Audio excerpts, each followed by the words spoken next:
Hi everyone, welcome back to the channel. Peter Barber here, professional singer and music producer, and I am doing a full deep dive, a full run through of all the music from Hazbin Hotel. I'm already having such a blast doing this show and checking this out. There's so much good stuff, so much fun stuff, so much great writing.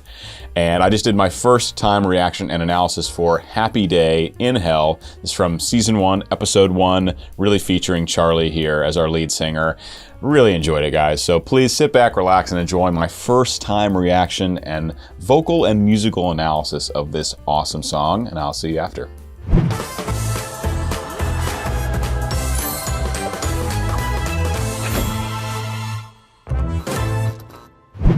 I can do this, somehow I know it. I'll get heaven behind my plans. Charlie, hold on. There's just no way I could blow it. Not this once in a lifetime chance. It's just a meeting.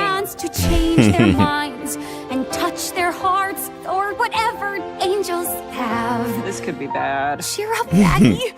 This could be swell. Something tells me that today will be a happy day in hell. Okay, but just... Oh, this is fantastic. This is so different from the songs I've looked at before. So I started off with Hell's Greatest Dad, and now I've gone back to the beginning. I actually wasn't sure if this was the first song or if the next song was the first song. So I'm recording this one second, but we'll sort that out later. This is the first like really kind of more standard musical theater style song I've heard. Like Hell's Greatest Dad was this crazy kind of ragtime feel, and it was jumping through a bunch of different genres. The last one, the other one that I watched, can't remember the name at the moment, but the other one I watched was, again, it was very speech-like and changing genres fairly often, and like, you know, very chatty. This one's much more like melodic. Like we're really getting some kind of standard singing as far as musical theater technique is concerned, without all like the added kind of voice acting moments I've seen in the other songs. So this is, I believe this is Erica Henningsen singing Charlie Morningstar, the daughter of Lucifer, right? And she's taking over his meeting, like an annual meeting about the extermination. I'm not watching the show all the way through currently, but I'm making sure I have an idea when I'm going into these analyses. Anyway, that's the deal, and really beautiful. Just you know, piano and voice. It's lovely. I can do this, somehow I know it.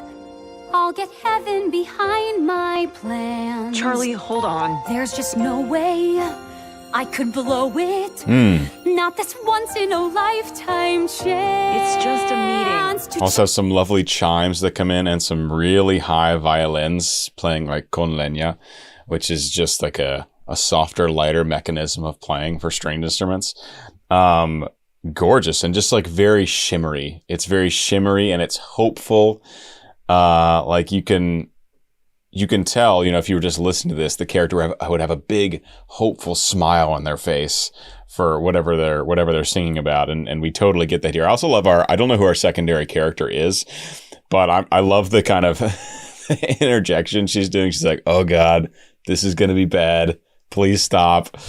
Great, this is so great. A similar thing was happening on, you know what? God, I'm gonna look up what the name of that song is because I keep referencing it. Hell is Forever. That's the other one I recorded for. Okay, got it. One more time from the beginning, if you please. I can do this, somehow I know it. We already have strings. I'll get heaven behind my plans. Charlie, hold on. There's just no way Chimes. I could blow it. Not this once in a lifetime chance. It's just a meeting. To change their minds and touch their hearts, or whatever angels have. This could be bad. Cheer up, Maggie. This could be swell. Something tells me that today will be a happy day in hell. Okay, up to a tenor high C. So this is getting up into even relatively high belt range, even for a trained female vocalist. But a lot of musical theater singers can really stretch that chest voice connection all the way up to like the F above that, sometimes even a little bit higher. But C is getting up to the point where it generally takes a good amount of training to be able to sing it easily, like we've just heard Erica do here.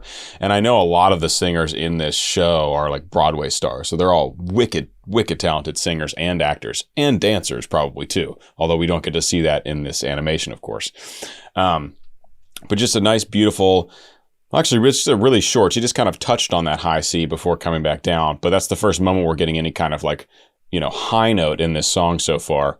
And we have this incredible orchestral composition that comes in from Sam Haft and Andrew Underberg, our two composers for this show. And that happens right at the end of this section. This could be bad. Cheer up, Vaggie. This could be swell. Something tells me that today Feel the momentum. will be a happy day in hell. Okay, but just don't sing to them. That bitch is halfway down the street. Is she? Oh, she's dancing. There's a warm, fuzzy feeling that walks through the air. She's dancing. Every street so revealing, it's hard not to stare. It's a realm so appealing, it beats anywhere. If you don't mind the smell, it's a happy day in hell. Hi, mister. I love this orchestration that Sam and Andrew have done. This is just stunning, and it provides this excited feeling, and it provides the motion and happiness and joy and momentum that we're seeing in Charlie here as she's going. I love that. She's dancing already.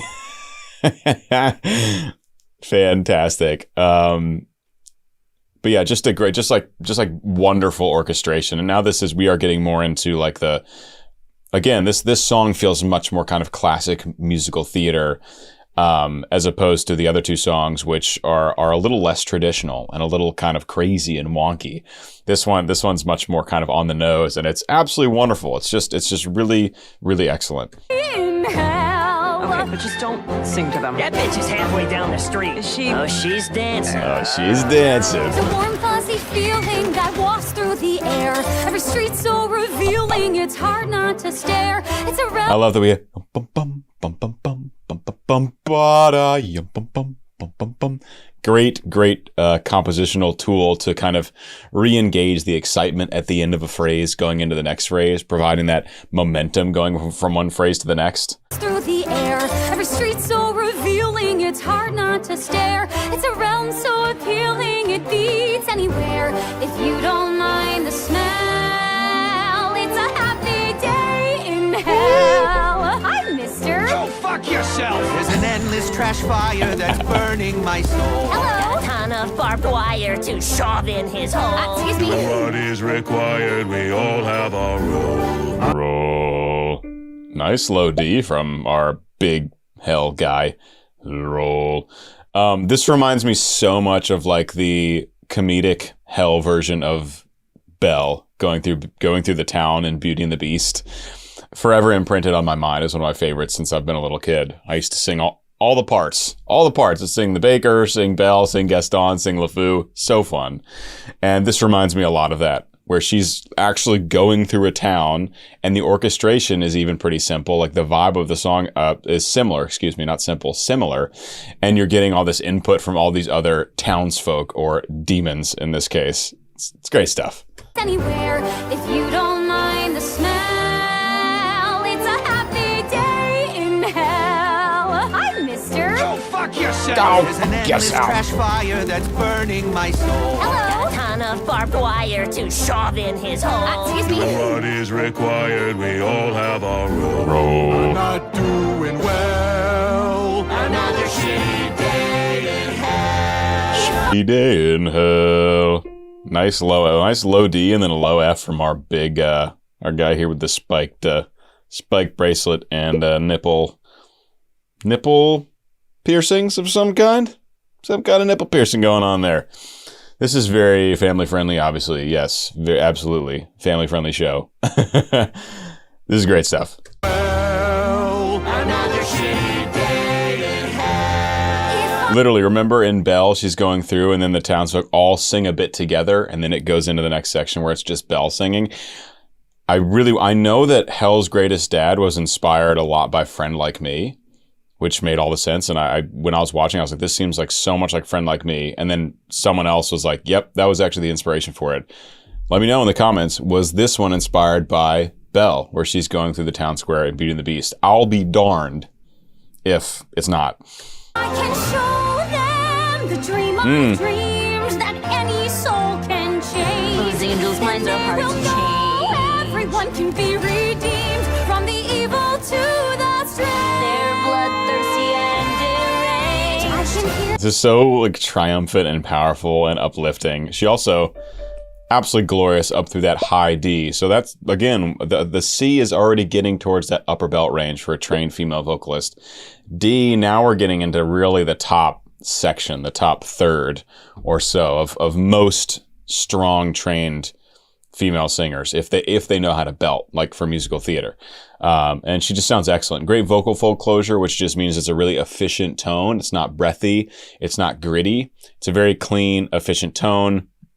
She has great use of straight tone and vibrato. So usually, and this is typical of musical theater, on a long note, you start the note with straight tone and then you allow a nice natural vibrato to come into the voice. It adds excitement and intensity as opposed to just, if you just hold a straight tone straight for the whole, it just doesn't really go anywhere and it can feel kind of static. So that's a great use of that as well. So Erica just doing a marvelous job as our Charlie Morningstar here. Another shitty day. In hell. can show them the dream I've dreamed. See, that's a glorious high D. Show them. No problem, no strain. And that's a high note. Let it be known. It doesn't sound super high in her voice, but that's a very high note to have a nice controlled belt on. If I can show them the dream I've dreamed that any soul can change. Those angels' minds are hard We'll to know change. And such contrast between this other voice, and I'm not sure who this other character is yet. I wanted to make sure I had like the Charlie, because she seems kind of like the main character in this song and the show, perhaps. So I don't know all the minor characters yet, but I will very soon. I'll have a much clearer picture. I'm just getting started. But the vocal contrast between the two, where Charlie's way up in her kind of upper middle, upper belt range, and our other character here is like much closer to like speaking range, much lower in the voice. And it's a totally different, auditory experience. And it's cool to hear them going back and forth. And they do seem personality-wise quite different so far. that any soul can change. Those angels' minds are hard We'll to know everyone can be redeemed from the evil to the strange. They're bloodthirsty Nice. and deranged. I can hear all their stories, the lost and displaced. Tempo change. I know that they're more of an acquired taste, but if I open the door and I give them a place. Wait. Oh my God. This has to be inspired by Belle. This just reminded me of when Gaston's like, "Excuse me, please let me through." And he's like going to find Belle and she's like, da da da da da da da da da, right? And they're going through and all the townspeople and Gaston shoving people out of the way. And I think the tempo might even be slowly revving up in that section as well. But I'm just getting so many Belle vibes from this song. There's got to be some inspiration there. The strange. They're bloodthirsty and deranged. Right here. I can hear all their Excuse me. stories, the lost and displaced, and I know that they're more of an acquired taste. Please let me But if I through. open the door and I give them a place at my Hazbin Hotel. It'll be Oh, it's a not. happy day in hell.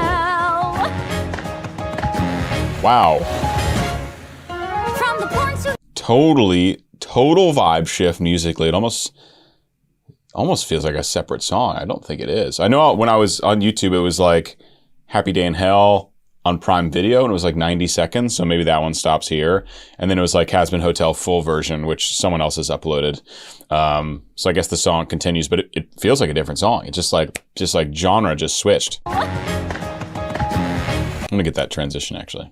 give them a place at my Hazbin Hotel. It'll be a happy day in hell. From the porn studio where the cinephiles go to watch a war. We've key changed as well. Up to C sharp from. Honestly, I never really paid attention to the key. That's unusual for me. But we're in C sharp now.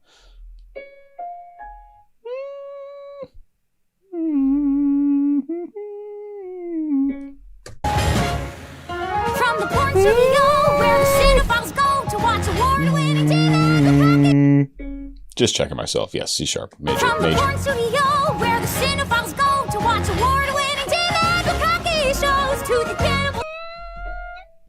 Okay, that's that high F I was talking about. That really is pushing the upper limit of what's possible for most trained female vocalists in musical theater who can belt.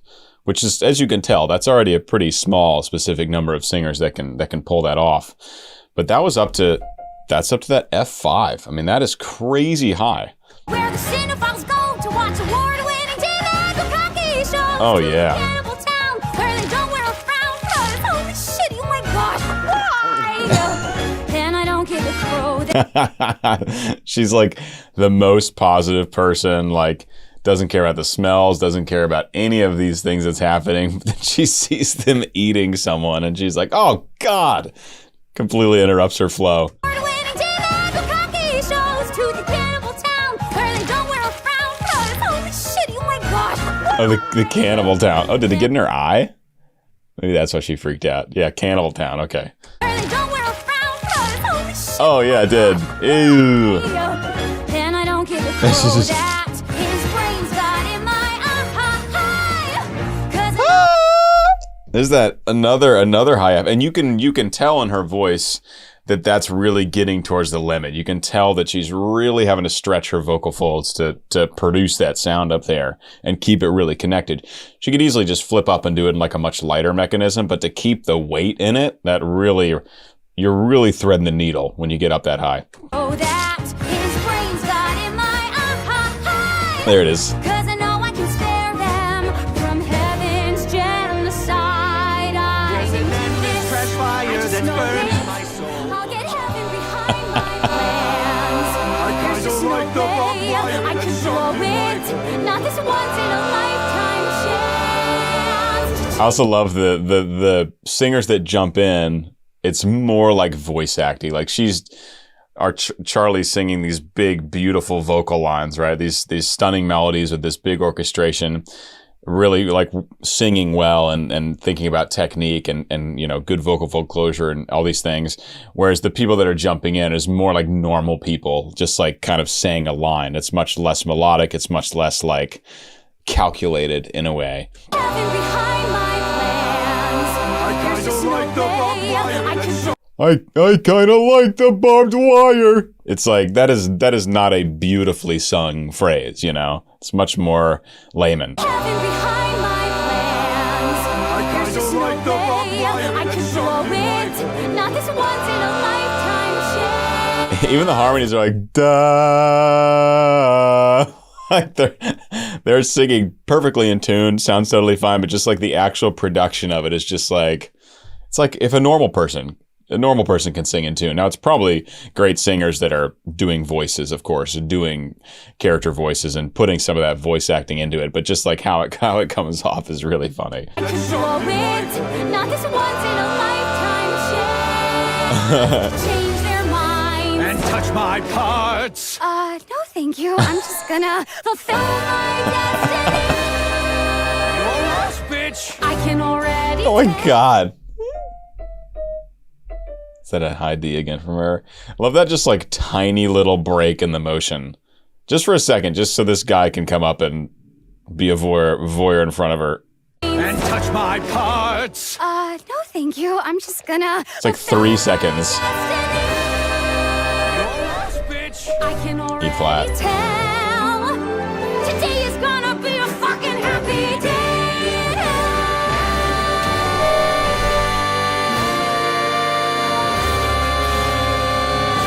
Nice.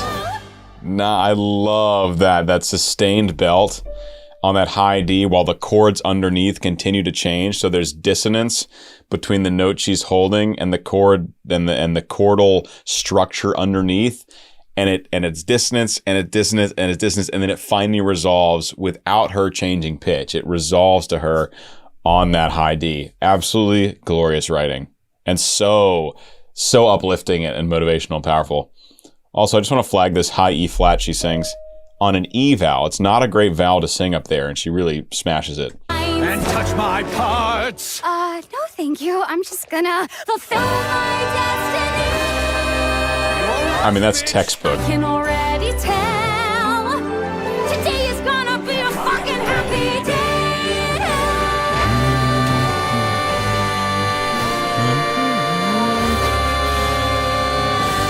Yeah. Great chord progression. All right. There you have it, folks. There's Happy Day in Hell from Hazbin Hotel. Hope you guys enjoyed. I'm having so much fun with this already. I'm so excited to dive in and dig into the music of the rest of the show. Please give me all the details of the show below, anything I'm missing that's important for the story, because there's no way for me to watch the show without spoiling the songs, and that's what I do on the channel. It's all music based. So help me out, throw me a bone in the comments, and if you guys really enjoyed, please do consider supporting me on Patreon. That's the best place to do it, and I will see you in the next Hazbin Hotel video. Peace. Hi everyone, welcome back to the channel. Peter Barber here, professional singer and music producer, and I am officially going through all the songs in Hazbin Hotel. I started with Hell's Greatest Dad, and it got such a positive response, and I had so much fun doing it. I've decided, let's go back to the start, and let's do the whole thing. So I just did my full reaction and analysis first time for Hell is Forever. Absolutely loved it. So much fun, and I can't wait to continue diving into the music from this show. So please stick around, enjoy my first time reaction and analysis of Hell is Forever, and I'll see you after.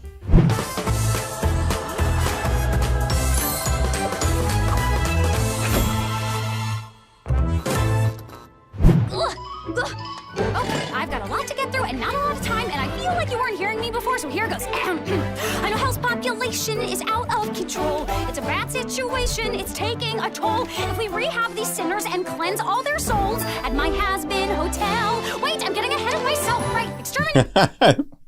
This is so fun. Okay, so we're officially starting the full musical Hazbin Hotel reaction analysis series. I've already done Hell's Greatest Dad on its own. I'll leave a link to that here, but here we are at the start. And what I love about the very beginning of this is how it's like a few seconds of film score, and there's music for the whole show, I'm sure. I'm just doing the songs, right? The numbers from it. But it's cool how just the first few seconds we get like almost like sound effects of her moving from chair to chair, I think, and then it goes into the song. But just really cool, and I absolutely love film score, love scoring for shows, and sound design and all that stuff. So all those little details are really, really fun. But okay, here we go. It's almost out of time. Guess we should get into it. Oh, fuck. Oh, I've got a lot to get through. See, like that dun, dun, dun, dun, dun, dun, dun, dun, is like perfectly with her moving down the table here, and then it gets into the clear pace of the song. It's almost out of time. Guess we should get into it. Oh, fuck. Oh, I've got a lot to get through and not a lot of time, and I feel like you weren't hearing me before, so here goes. I know Hell's population is out of control. It's a bad situation, it's taking a toll. If we rehab these sinners and cleanse all their souls at my Hazbin Hotel. Wait, I'm getting ahead of myself. Right, extermination. I know you guys lie down. This is such a great blend of, you know, voice acting and singing, where there's not like these crystal clear melodies that you're following or that the singers and singer actors are following. It's more speech-like. It's all for the purpose of delivering speech and like done very conversationally, right? We have no big belting yet. We have no big sweeping melodies. It's like we're really advancing the plot here. It's almost like dialogue with music in a way.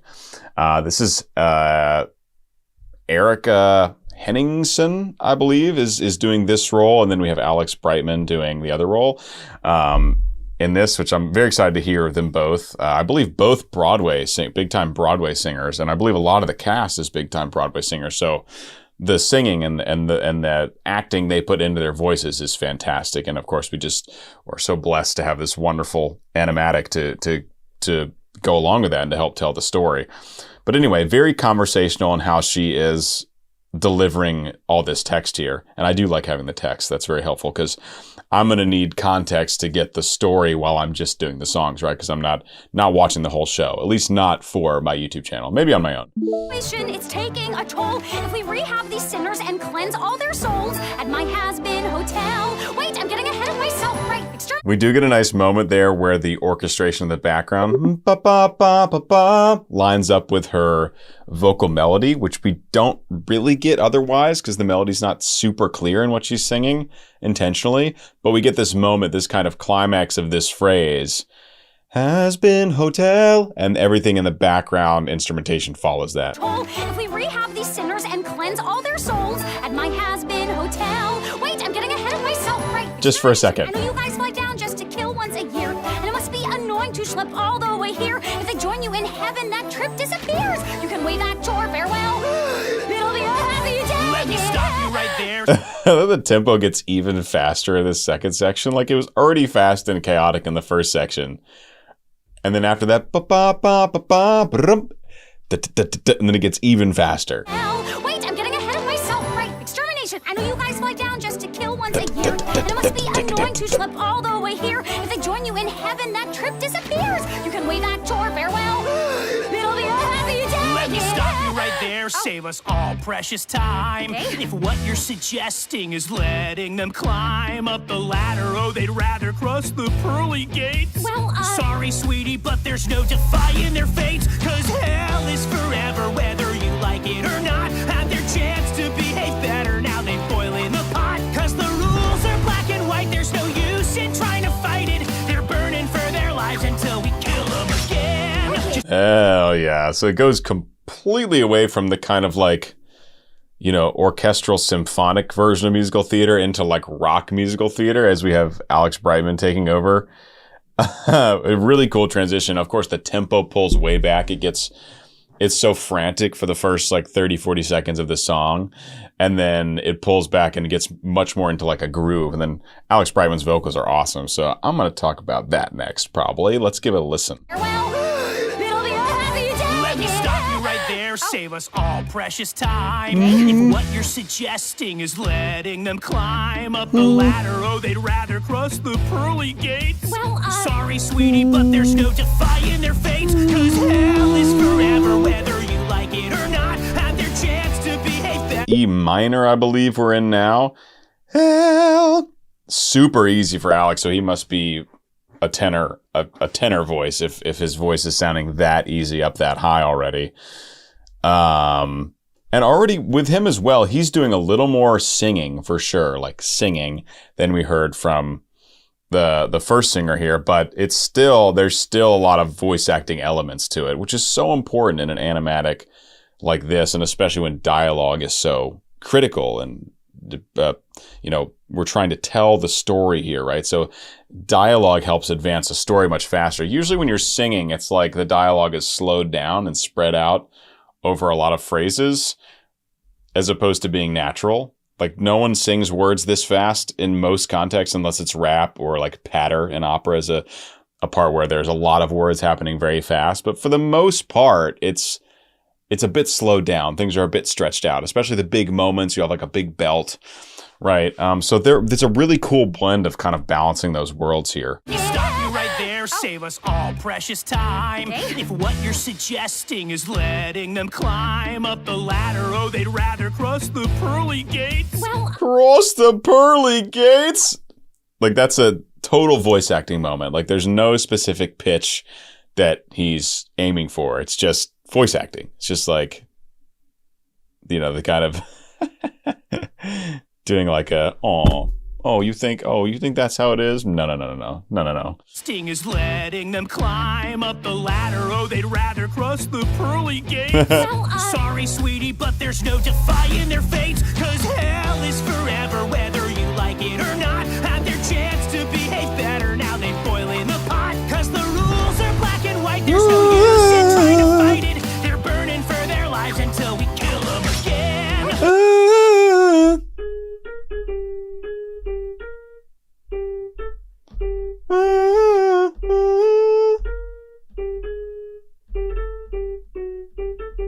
Right, E minor. So G, A, G, F sharp, E. Sounds phenomenal, his voice. Yes, very much a high tenor voice because those high A's are glorious. And that is getting up very, very, very high. and to maintain a full chest connection, to get up into that healthy yelling kind of singing, which is really what it is. In the pot, 'cause the rules are black and white. There's no use in trying to fight. Easy. They're burning for their lives until we kill them again. Just try to chillax, babe. You're wasting your breath. Did I hear you imply that they don't deserve death? Are they winners? Are they sinners? 'Cause it's cut and dry. Fair is fair, an eye for an eye. Yeah. When all said and done. Oh man, this is fantastic. I am partial to the more groove-based and a little more cohesive style songs, just what I prefer to listen to. Like Hell's Greatest Dad was so fun, but it was absolute chaos. There was like no rhyme or reason to it. It was just like madness, and I really enjoyed it, but it's harder to find like a through line musically, which I guess is kind of the point of how these amazing composers wrote this music. But just as far as like what gets me hyped and what really draws me into a story is when we have a bit more of a cohesive sound. And so I'm really loving that with Alex Brightman's, section of this song. It's more like it just feels like it really builds in a kind of linear way and draws you in more and more, and you can really follow the story and you can really feel the chord progressions and everything. I really love it. I love it all, but just for my taste, I like this kind of thing more. It draws me in more. Hey there. Do you want to see my next Hazbin Hotel reaction before anybody else? Patreon gets early access to every episode in this series. And you know what? Next week's episode is already available. So come join the Patreon and raise a little hell with us. We'll see you there.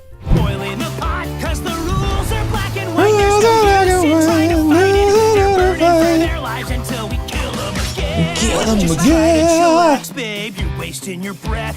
Did I hear you imply that they don't deserve death? Are they winners? Are they sinners? 'Cause it's cut and dry. Fair is fair, an eye for an eye. Yeah. Another high G up there. It's so good. I think Alex is doing a brilliant job going back and forth between true melodic singing and throwing in moments of voice acting to make it more like dialogue, to give it that flavor. It's really, really excellent stuff. 'Cause it's cut and dry. Fair is fair, an eye for an eye. Yeah. When all said and done, there's the question of fun. And for those of us with divine ordainment, extermination is entertainment. Guitar solo, fuck yeah. That's great. We get up to a high B, get something way a crazy high belt there. So good. Also, I wanted to flag these harmonies because there's someone singing a harmony that gets down towards the bass range, nothing super low, but you just don't hear hardly any bass voice in modern musical theater. There's like a couple examples, but it's pretty few and far between. People go, oh, but what about Hadestown? It's like, yeah, that's one role in like all of modern musical theater. There's just not a lot of low bass voice. So whenever some pops up, I get very excited.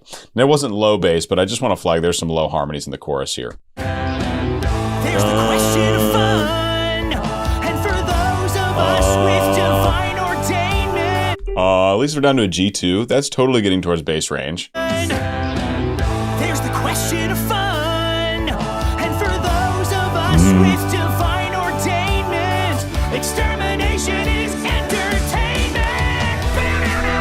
Guitar solo, fuck yeah.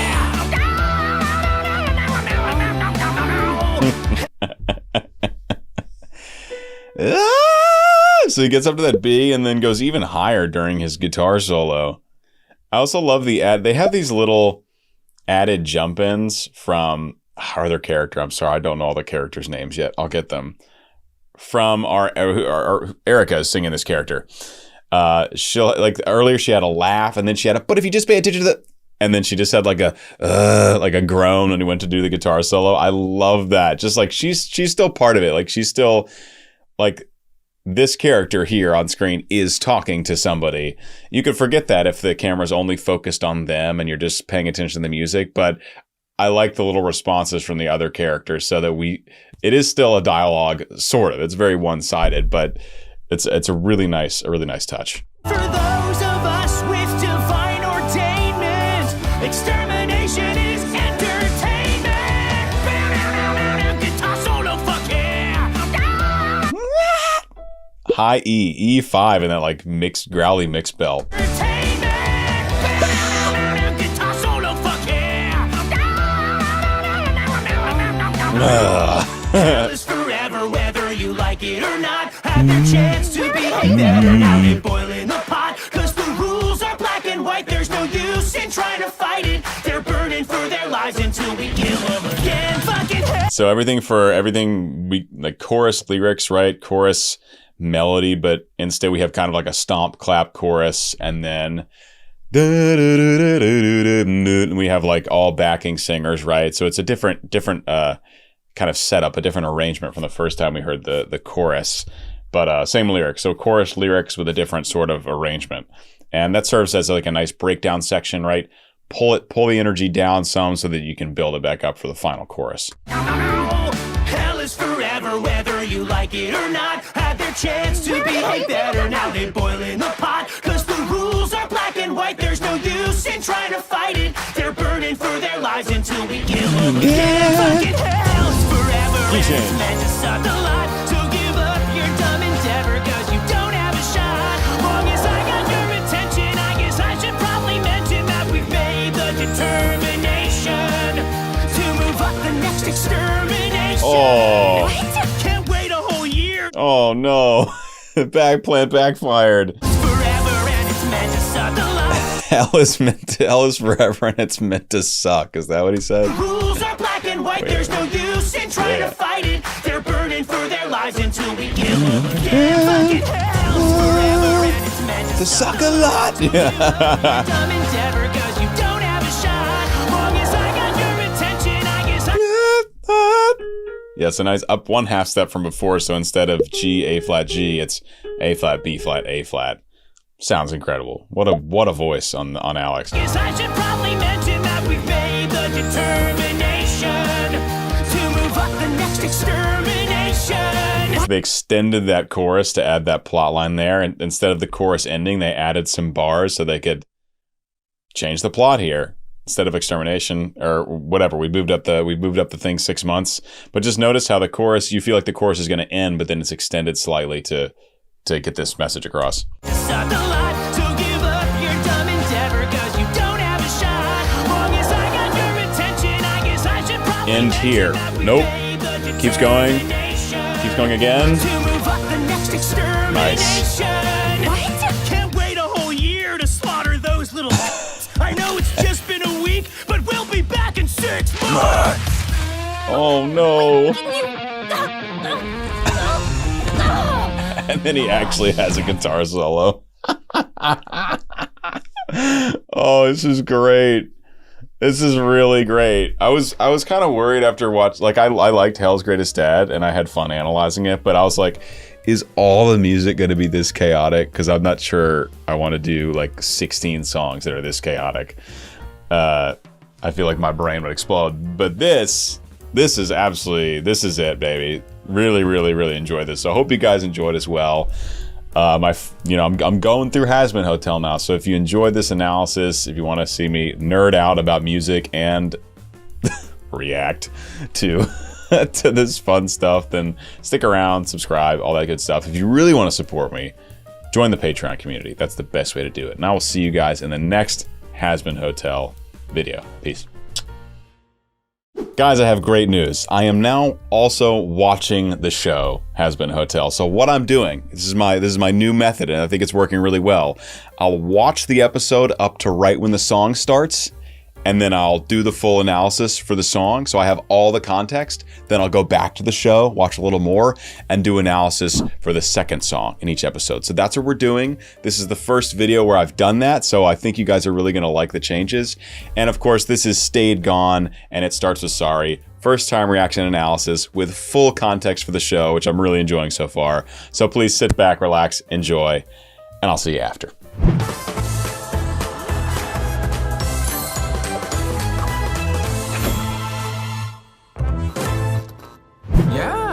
thought he was gone for good too. It's been 7 years! You still pissed he almost beat you that time? Fuck you! Just saying. Things have changed a lot since he left town. That's for sure.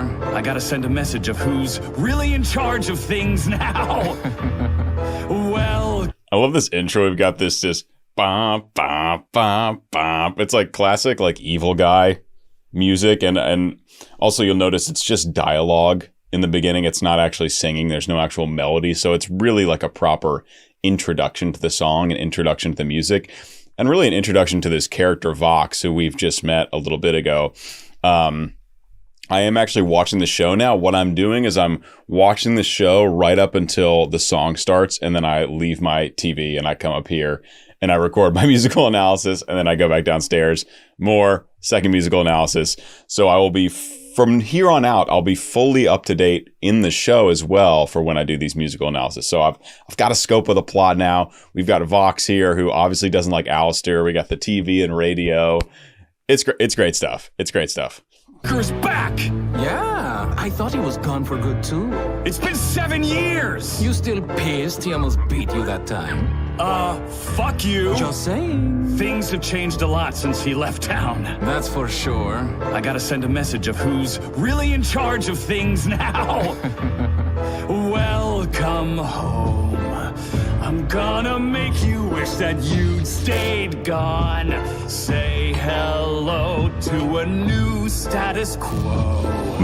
Everyone knows that there's a brand new dawn. Turn the TV on. So we've still got this really like clunky bum, bum, bum, bum, bum, bum. What's interesting is our Vox here is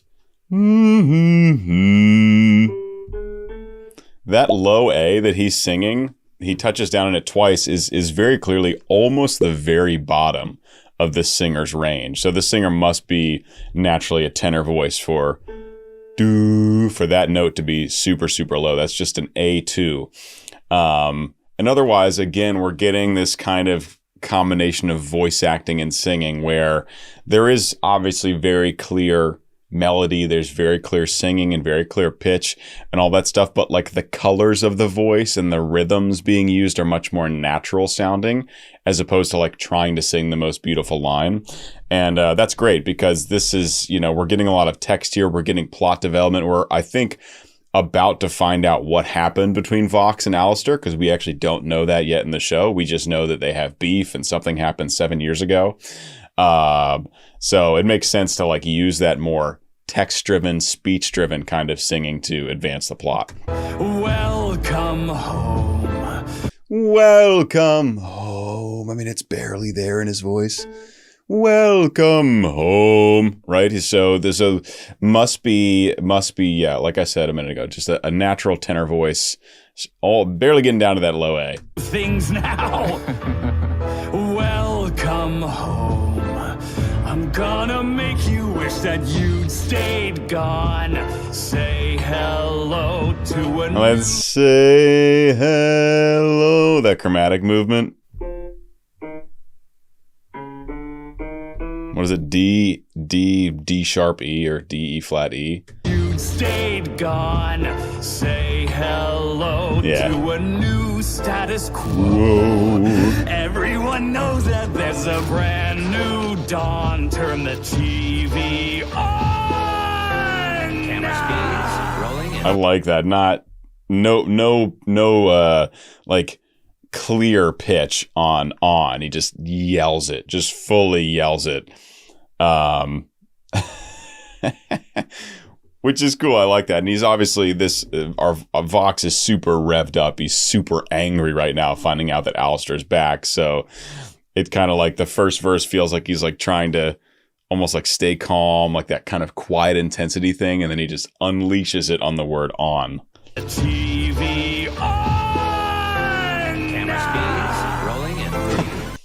What he does at the end there, that on, that ending is called a shadow vowel. It's when you add basically the sound of a vowel on the end of a word to make the ending of the word clear.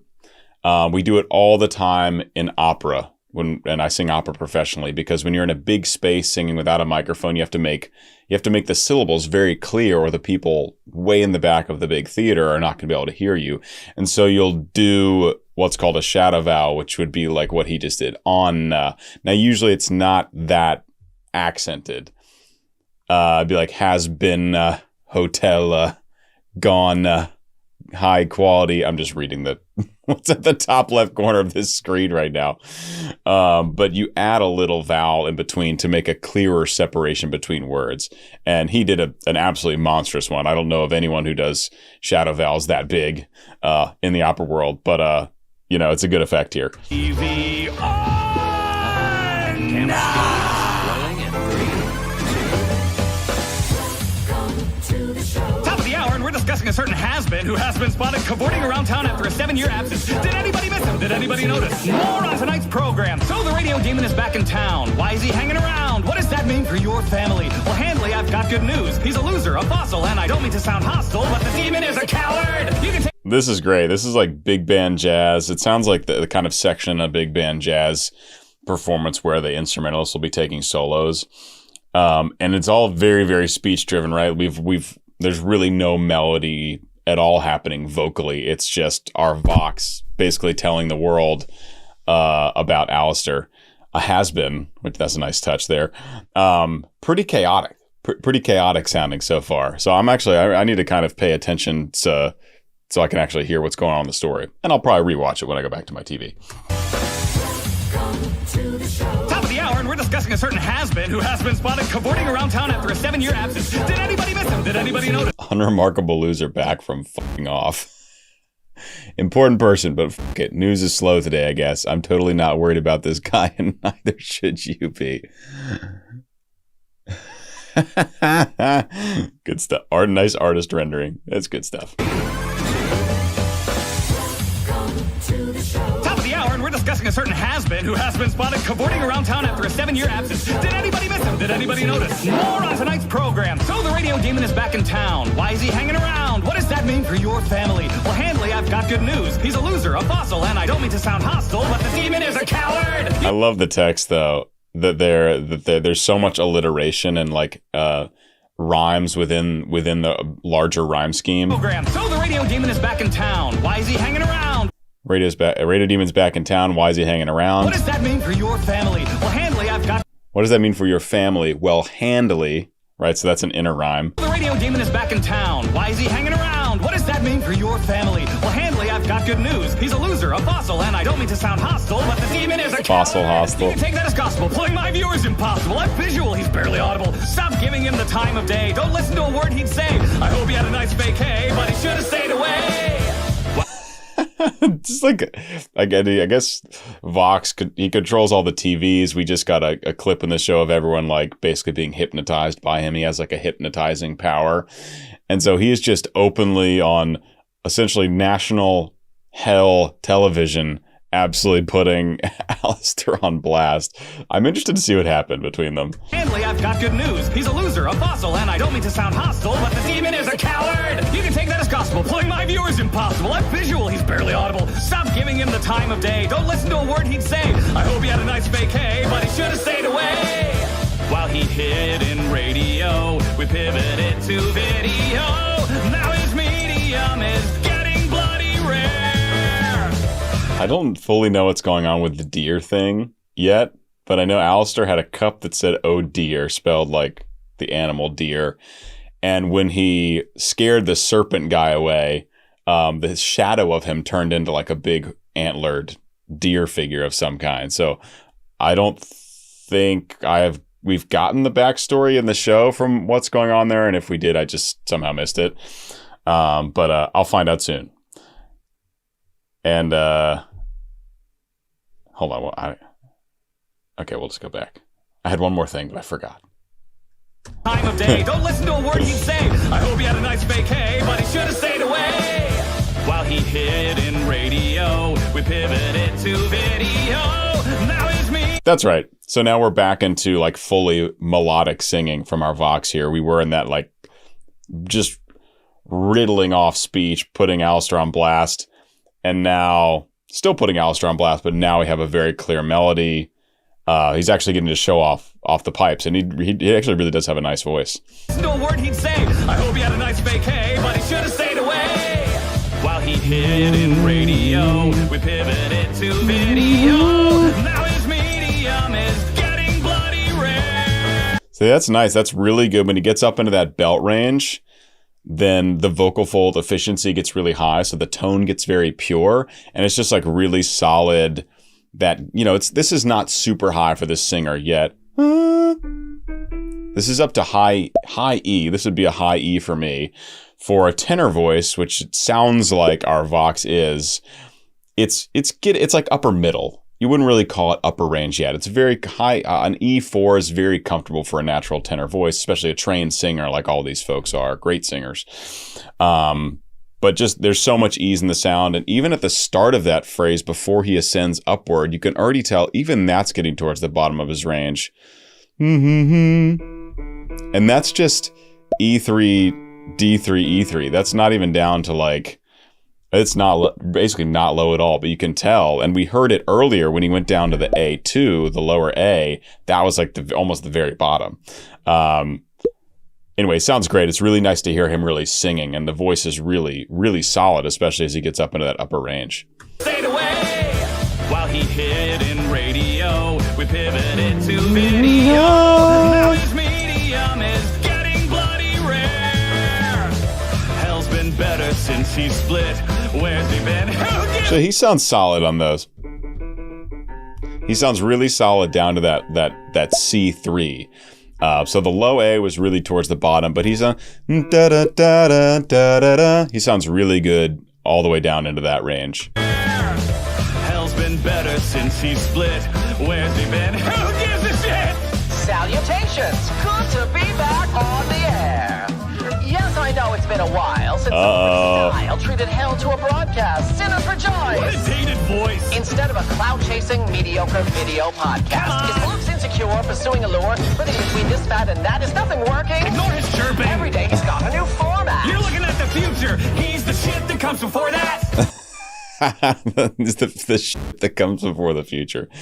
That's fun. All right, so Alistair's going to push back now against Vox here, and clearly people missed him. The radio's coming back, baby. Radio's coming back in Hell. And again, we go back to this kind of section where Alistair's just very much speaking. Like, it's total speech. There's no clear vocal melody. He's got those rhyme schemes going. It's very much a nice kind of mirror image of what Vox was doing earlier. Man, who gives a shit? Salutations! Good to be back on the air! Good. That's really high. That's really, really high already for our Alistair. Good. You wouldn't think about it because he's not singing, but he just went, good to be back. All the way up to a tenor high A and like very pure chest voice. Just as like a voice acting thing, but it was actually really high. And he could sing that if he wanted to, for sure. Salutations! Good to be back on the air! Yes, I know it's been a while since someone with style treated Hell to a broadcast. Sinner for joy! What a dated voice! Instead of a cloud-chasing, mediocre video podcast, is Luke's insecure, pursuing a lure, living between this fat and that? Is nothing working? Ignore his chirping! Every day he's got a new format! You're looking at the future! He's the shit that comes before that! Look how all the music cuts out and then the harmonies come in. He's the shit that comes before that.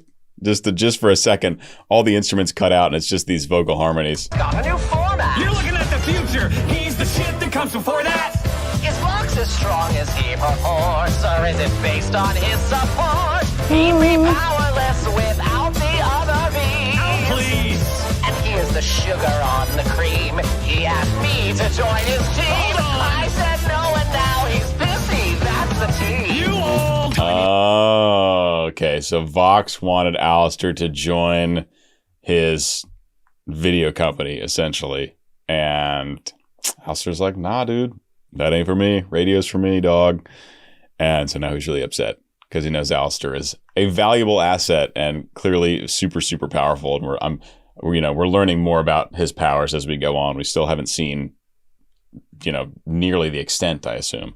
And here's the sugar on the cream. He asked me to join his team. I said no, and the tea. I like this. Again, I love this combination of voice acting and singing. Do-do-do-do-do-do-do. He's like singing very clear melody, and then completely gets off and sings, very much speech like, okay, I have to read this now. Alistair.exe. Don't open the exe files, y'all. Not good. That's great stuff. Yeah, y'all pause and read that. It's worth it. Join his team. I said no, and now he's busy. That's the tea. You old-timey prick. I'll show you suffering. Uh-oh, the TV is buffering. I'll destroy you. I'm afraid you've lost your signal. Ba, ba, ba, ba. Let's begin. I'm gonna make you wish that I'd stayed gone. Tune on in when I'm done. Your status quo will know its race is run. Oh, this will be fun. Whoa, Alistair getting real freaky. And okay, so now we're seeing the deer thing. Also, I love that he's singing essentially the same thing, all the way down to that low A, which, by the way, is actually pretty darn solid in Alistair's voice, despite being a tenor. But he's singing that motif that Vox was singing earlier, except I think it's at an even slower tempo. This bum, bum, bum, bum. This kind of, again, this clunky thing happening. So the whole song really is kind of a mirror image. It's like Vox started with that, and then he went into that really fast speech-like pattern where he was just blasting Alistair on his TV show. And then it went into what happened to Alistair doing the really speech-like thing, clapping back at Vox, and then now Alistair's doing the singing that Vox started with. So it's really kind of like a mirror front to back, this song, except I don't think Alistair has a kind of a closing speech like Vox had an intro dialogue bit, but otherwise, a mirror. Let's begin. Again. That's a nice low A. Let's begin. I'm gonna make you wish that I'd stayed gone. Tune on in when I'm done. Your status quo will know its race is run. Oh, this will be fun.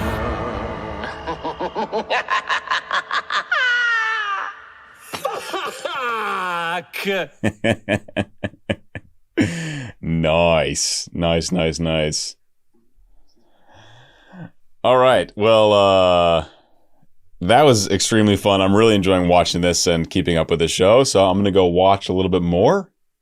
And then I'm going to come back and make a video for another one. And presumably I'll be putting both of those together. So I'll see you guys back here in just a second. Hey there. Do you want to see my next Hazbin Hotel reaction before anybody else? Patreon gets early access to every episode in this series. And you know what? Next week's episode is already available. So come join the Patreon and raise a little hell with us. We'll see you there. Hey everyone, welcome back. Just did Stayed Gone, the first song in the second episode of Hazbin Hotel, and now we're moving on with It Starts With Sorry. And this is a very short one, so I figured I'll do both of these in one video, so let's get into it. Pinches. It starts with sorry. That's your foot in the door, one simple sorry. Spoken straight from your core. The path to forgiveness is a twisting trail of hearts. But sorry is where it starts.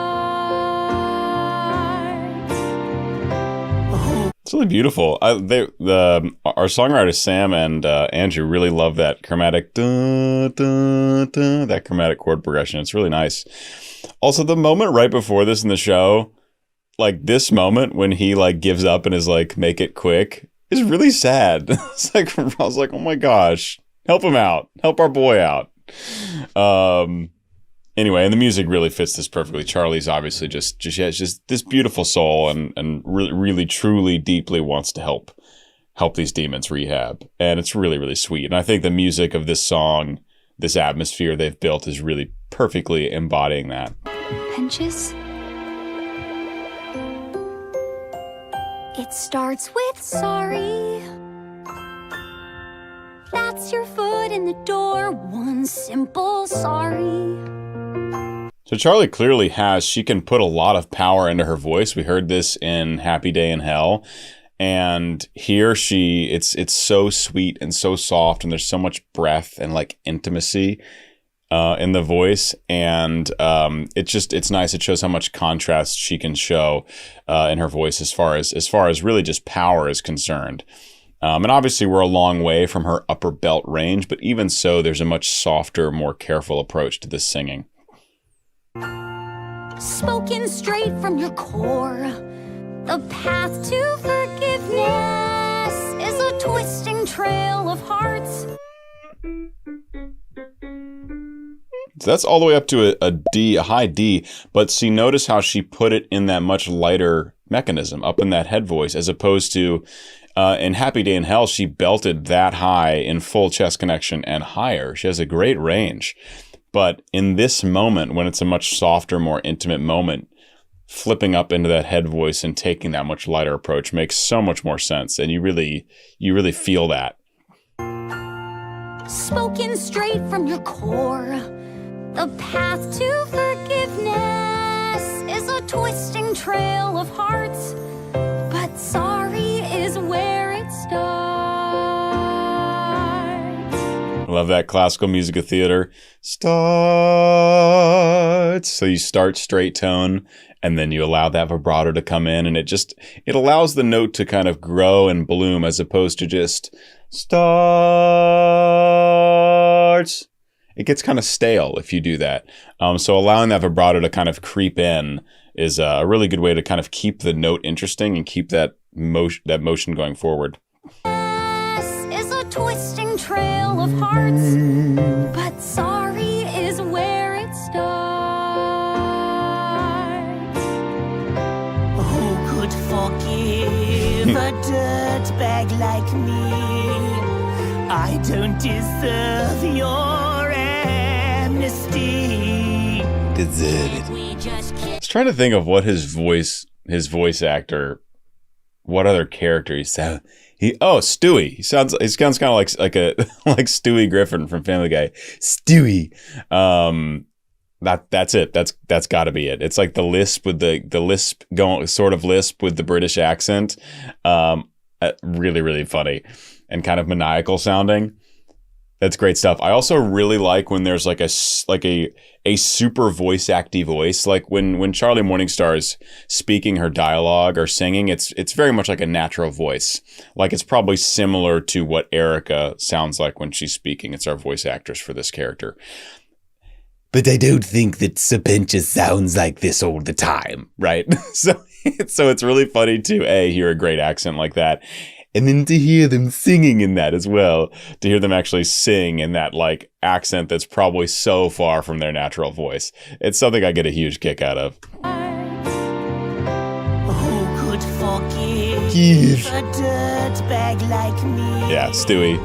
I don't deserve your amnesty. Can't we just kill him, shoot him and spill his blood? Where did Angel get the guns? Just had them the whole time. Vaggie and Angel they're not having it. They're not having it. Of your amnesty. Can't Out of we nowhere. just kill him, shoot him and spill his blood? That's an option you could choose. Works for us. But who hasn't been in his shoes? It starts with sorry. Oh, beautiful key change. So now Charlie is singing a little bit higher in a range. So up to that C sharp, and she's allowing a little bit more power to come into the voice because we're kind of getting to the climax of this very short song.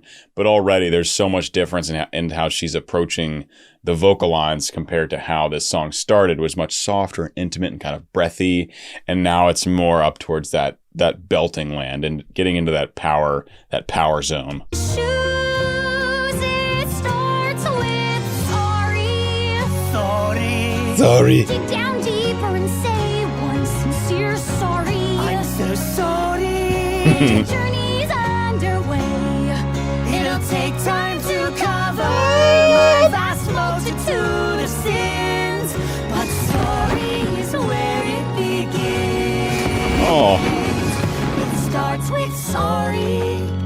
That's like a really beautiful 2-part harmony for this final kind of like chorus moment.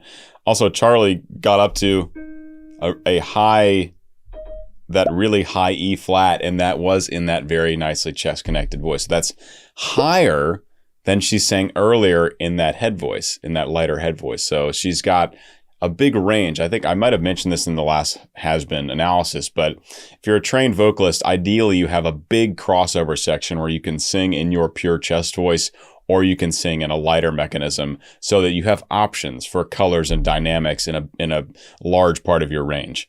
Sorry. I'm so sorry. Sorry. Underway. It'll take time to cover. So on Take Time, she sings that really high E flat. The journey's underway. It'll take time to cover Beautiful. my vast multitude of sins, But sorry is where it begins. It starts with sorry. I hated that song. Why are you so lame? Not a bad boy. That's great stuff. All right, guys, that was my first time reaction and analysis, and now I'm watching the show, so I've got the context, which makes it a lot more fun, probably for all of us. What was the first one again? Oh, Stayed Gone, and It Starts with Sorry. I hope you enjoyed. I hope you learned something or gained appreciation for the voice or the music in some way. If you did, consider joining my Patreon, and definitely subscribe if you haven't. It only takes a couple seconds, so like,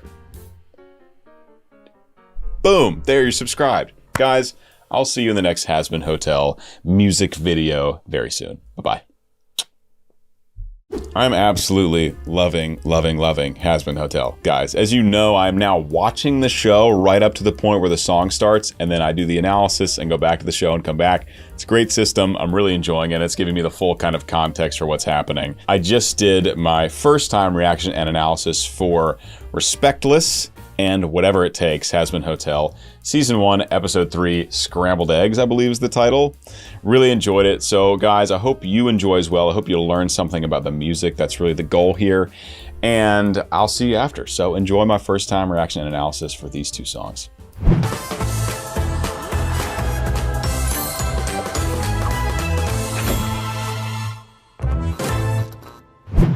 Oh, what's the matter, fossil? Too senile to make a real power grab? You better show some respect. Check your behavior. No one speaks to Zestial that way. Did you expect us to sit back and take your insolent brazen display? I love the Spanish guitar happening underneath as well. We also have a kind of unusual rhythm happening. It's like da da da da da da da da with the Spanish guitar. I love this. Camilla just giving it to Velvet, who is being a punk ass, by the way. She very, very brazen, as Camilla just said. As you guys know, I'm actually watching the show now, so I'm watching the episode up to when the song starts, and then I leave my living room and I come in here and I record an analysis for the song, and then I go back and then come back again for the second one. It's a really good system. I finally figured it out for the last one, so hope you guys are enjoying that. But so yeah, I got the full context now. They're at this meeting with the arms dealer, Camilla, and Zestial's there, and he and Alistair have just reconnected. It's great stuff. But musically, very, very cool, very interesting, very unique so far. Oh, what's the matter, fossil? Too senile to make a real power grab? You better show some respect. Check your behavior. No one speaks to Zestial that way. So we're in A minor. A minor, so not getting up super high yet, but power vocals. I mean, you know, usually when you start a song, the vocals are a little more pulled back, a little more intimate, and then it builds to like a climax. Carmella's just coming out of the gate like full power right in Velvet's face. Your behavior, no one speaks to Zestial that way. Did you expect us? So this is only up to a tenor high A, so this is not getting up in the super high belt range by any means. Carmella sounds like her voice is naturally rather low, so this for her voice or for her voice type could be stretching up pretty high. I'm sure she still has some room above this, but typically you wouldn't consider an A4 or a tenor high A high for a trained female vocalist. Check your behavior. No one speaks to Zestial that way. Agreed. Did you expect us to sit back and take your insolent brazen display? G sharp, really nice vibrato though coming in, allowing that full vibrato way on that high note there before it looks like Velvet's about to take over. Yeah, talking shit to Zestial seems like a pretty bad idea from the few minutes that we've spent with him so far in this show. Probably not to be trifled with. So Velvet, check yourself. Did you expect us to sit back and take your insolent brazen display? You've got it twisted. I'm not the one who needs a new attitude. Maybe you missed it, but I'm that hashtag bitch, and I will do nothing less than what I please. Woo! I'm the backbone of the vase. Mad that I acted respectless. Well, it's 'cause no one could respect this. She sucks. She absolutely sucks.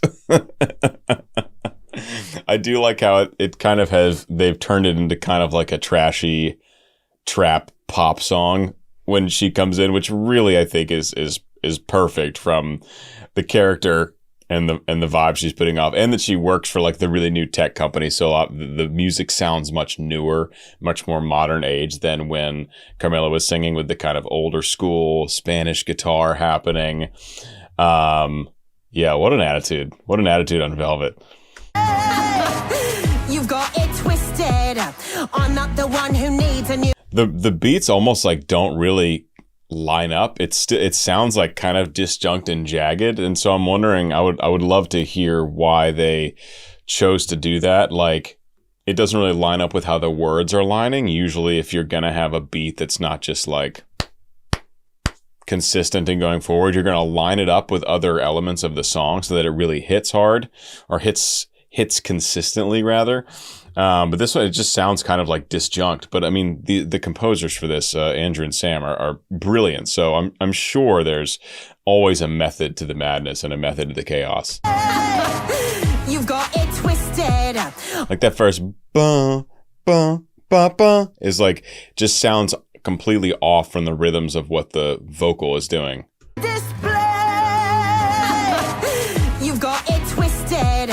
I'm not the one who needs a new attitude. Maybe you missed it, but I'm that hashtag bitch, and I will do nothing less than what I please. Woo! I'm the backbone of the vase. Mad that I acted respectless. Well, it's 'cause no one could respect this. One thing about Velvet, though, the voice is absolutely so pure and so efficient. There's like no extra air. There's no breathiness. She is brazen in character, and the voice really cuts well because it's such a pure, efficient tone, which is just interesting. And I think that is a great representation of her character, kind of like loud, in your face. The voice cuts really well, so it's going to be loud, whether it's in person or in a studio setting. That's a great choice. Mad that I acted respectless. Well, it's 'cause no one could respect this. Story group attending. Since when are overlords too scared to fight? You're long past trending. Sorry, babe, but I ain't swiping right. You lost your relevance. We can't act without more intelligence. Ugh, no wonder I'm so respectless. I could eat you lot for breakfast. Gosh, I just don't think that's true. I don't think if she squares up with Zestiel, it's going to go well for her, or with Alistair. I don't know how powerful Carmilla is. I know she controls power in hell, but like as a fighter, no idea. But Zestiel, Alistair, I just don't think she has any hope. Not swiping right. All these modern references that most of the people in the room are probably like, what is this chick even talking about? You scared to fight, you're long past trending. Sorry, babe, but I ain't swiping right. Like swiping right? What's that? What is that supposed to mean? Fight, you're long past trending. Sorry, babe, but I ain't swiping right. You lost your relevance. We can't act without more intelligence. Ugh, no wonder I'm so respectless. I could eat you lot for breakfast. There's just the difference in vocal timbre and vocal color from Velvet to Zestiel. Of course, they're very different voice types. Zestiel, we can tell, he speaks way down here. He's got that really low, gravelly, bassy voice. Great voice acting voice for a character like that. And we have this brazen, much younger, much more kind of energetic character. But just when they start singing, so you're going to expect them to have different sounding voices, but just notice the difference and how that plays into their character. So we have Velvet, who's very forward, very bright, tons of vocal fold closure. She's up in that kind of yelling, talking range. And then we have Zestiel that comes in, who's actually singing pretty much higher than where he speaks. So he's had to pull his voice up, but it's still a very soft, breathy, more like kind of intimate sound. Like, he doesn't seem like the kind of person that feels compelled to raise his voice, as opposed to Velvet, who's just going to yell at everyone in the room.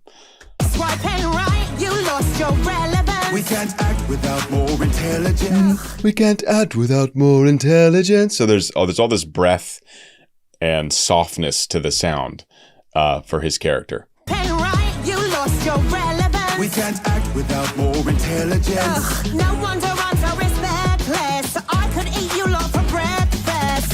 You wannabes are inane and uninformed. Smug wannabes who don't heed when you've been warned. Oops. Nice little pre-chorus or bridge section from Camilla, getting up higher this time. Up to that tenor high B, and she's still handling that beautifully. So I do think she naturally has a lower lying voice. Sorry, I had to move a chord here. I do think she has a naturally lower lying voice, but can clearly still get up into that, upper belt range there, up into that high B. You wannabes. What? Really solid. I could eat you lot for breakfast. You wannabes are inane and uninformed. Smug wannabes who don't heed when you've been warned. Oops, did I strike a nerve? Cause when I brought out the angel's head, couldn't help but observe that your wrinkled face was turning red. And what? She's such a brat. Oh my god. Such a brat. Oops, did I strike a nerve? Cause when I brought out the angel's head, couldn't help but observe that your wrinkled face was turning red. And why are you avoiding war? I love all the ear candy happening in the percussion. We have the very clear drum hits, but listen to all the extra kind of like clicks, pops, hits happening in the percussion that just add. It's the kind of thing where you probably wouldn't notice it unless you're looking for it or, paying attention to it like I am now, listening with headphones and everything. But it adds something to the song. And were it to be removed, you might feel like something's missing or like the song isn't progressing. It's called ear candy. It's usually a bunch of extra percussive sounds put amidst the drum kit or the big main drum samples. Should just add a little extra spice, a little extra interest, and it really goes a long way. Listen to this. Oops, did I strike a nerve? So they're not there now. I brought out the angel's head, couldn't help but observe that your wrinkled face was turning red. And why? Huge difference. So you can tell, like when those big drums first come in, it's pretty sparse. Feels like it's kind of empty. and then all the ear candy comes in and it fills out the kind of gaps. Oops, did I strike a nerve? Cause when I brought out the angel's head, couldn't help but observe that your wrinkled face was turning red. And why are you avoiding war? That's what the guns you sell are for. Thanks to my being respectless, one thing I'm starting to suspect is, you know why this angel's headless? Do you have a disclosure? This meeting's over! Ooh. And Camilla getting up to a gorgeous high C sharp there. One more thing to flag.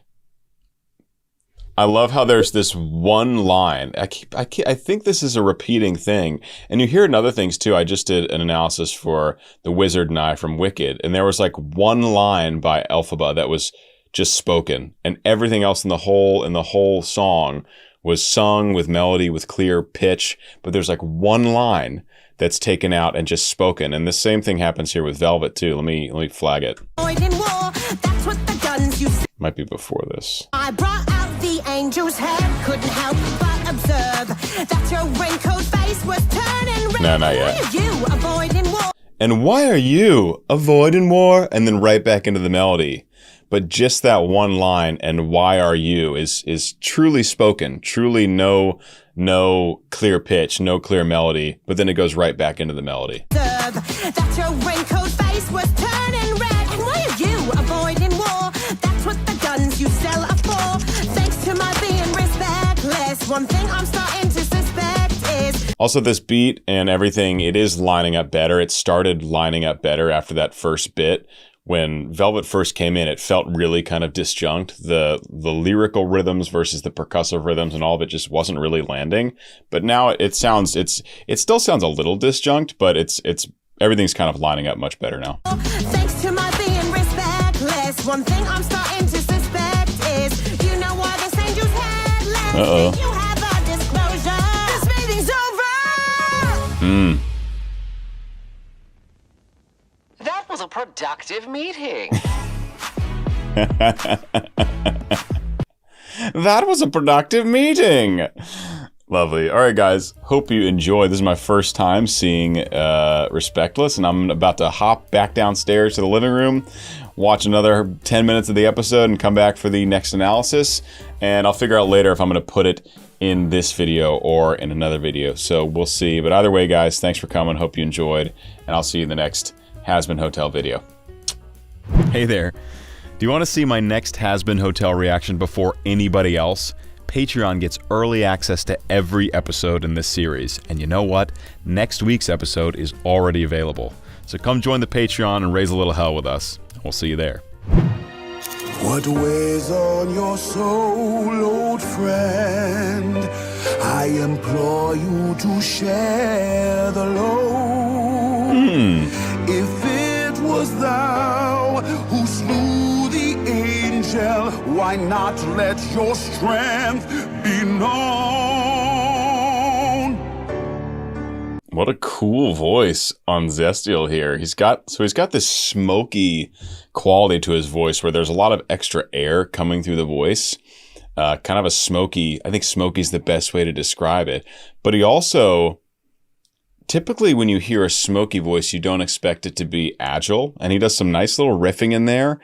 And then you also get some nice vibrato. And as he gets into the upper range, the voice actually gets more efficient and it gets more into like that kind of belt quality where the tone is much more pure. So it becomes less smoky. So clearly at a natural point, he has a smoky voice, but has learned obviously through vocal training, is a wonderful voice, to create a more efficient sound and to create different vocal colors with it, which is what every, advanced singer should be able to do, is create vocal colors and different dynamics and stuff like that. It's really a beautiful voice.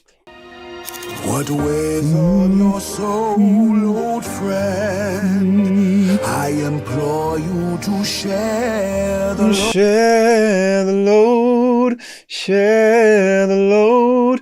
Also, so we're up to a B3, just below middle C.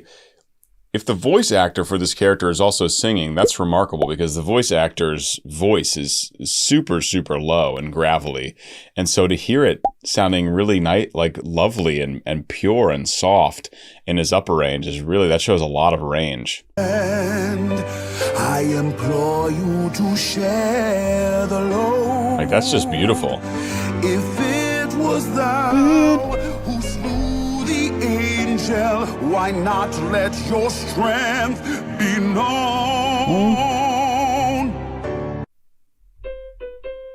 He got up to a D, actually. Again, this is remarkable for a voice actor with a voice this low. And then sustained that C there at the end. And you could tell our voice actor here was putting a little more power into that final note, really finishing that phrase on a more powerful note, on a high note. Your strength be known.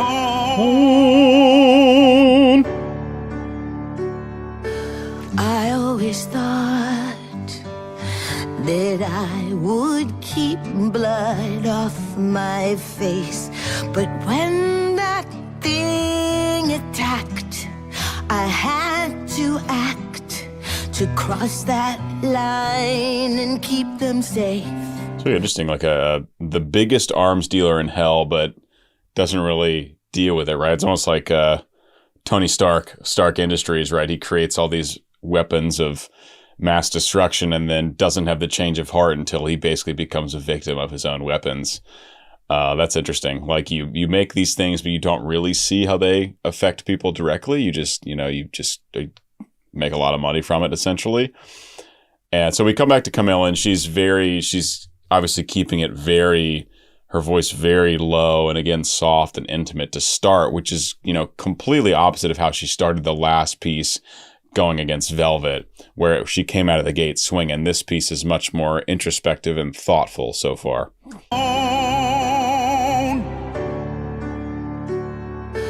I always thought very breathy. That I would keep blood off my face, but when off my face, my brain was totally expecting her to say hands, because blood on your hands. That's like the phrase you think of, and then she said face, and it's like, what? Keep blood off my face. Like, that's different. When that thing attacked, I had to act to cross that line and keep them safe. But if anyone knew, then all of hell would rise to war, and who's to say who'd survive the fray? I might lose the ones that I was killing for. So I'll be your keeper. Do whatever it takes. I'll make the mistakes. I'll keep you safe and keep this secret. Okay, that was a long bit because there was really no good place to cut her off there. I'm gonna start back at the top of that. I know what started my thoughts going, but I just had to bite my tongue. When that thing attacked, A little further up. line and keep them safe. It's right here, I think. But if anyone knew, then all This is it. I love how you can feel the anger coming into her voice, even though it's not getting like louder yet necessarily or bigger. The first few words there have this really major quiet intensity about them. And if you were just listening, if you weren't watching, you could feel the anger starting to really come into the voice, or feel the emotions heightening in a really awesome way. That's just good stuff. It's subtle, but it's powerful. to cross that line and keep them safe. But if anyone knew, then all of hell would rise. Still getting to war, tighter. And who's to say who'd survive the fray? I might lose the ones that I was killing for. So It's definitely a lower voiced singer, female singer, because these high B's, she's singing them very well. Very pure tone. They're totally in control. It's awesome. There's an intensity about it too because of the character and the moment that she's in right now. But you can tell that's getting pretty high for her. That's really stretching that chest voice up there pretty high. So just confirming what I was thinking earlier about her being probably a naturally lower lying female singer. Very well trained. It's great. It's a great voice. Just sits a little lower than you might expect.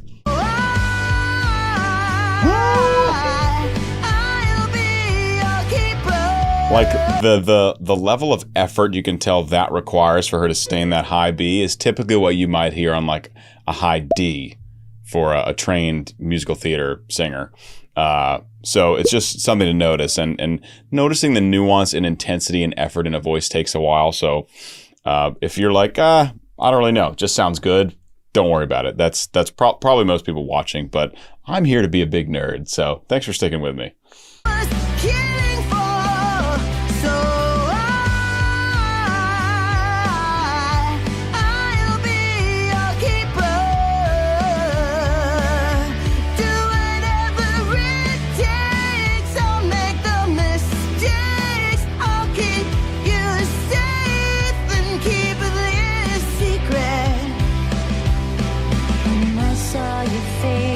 Vaggie.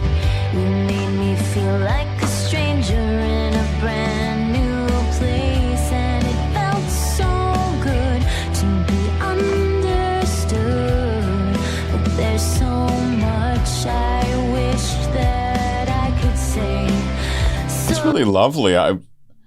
She sang a few lines in Happy Day in Hell, and her voice sounded totally different. This is a much sweeter, again, more intimate, introspective side, similar to what we're getting from Camilla. Really, really sweet. And Vaggie also has a naturally lower lying female voice, at least judging from her speaking voice, which is pretty directly correlative to your chest voice in singing. However, it does not really correlate to your head voice. So you might run into a very high soprano in opera that primarily sings in head voice that has a very low natural speaking register in chest voice, because the registers function differently.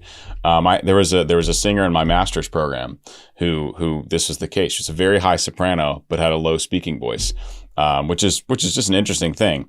But anyway, both characters here, both our soloist Vaggie and Camilla, taking a much more intimate, softer approach to their singing. Although we did get some really nice high belting from Camilla in that chorus, it still is a more of like an introspective thing. It's a more thoughtful sound, even if the external is like a big belt. It's still like an internal feeling.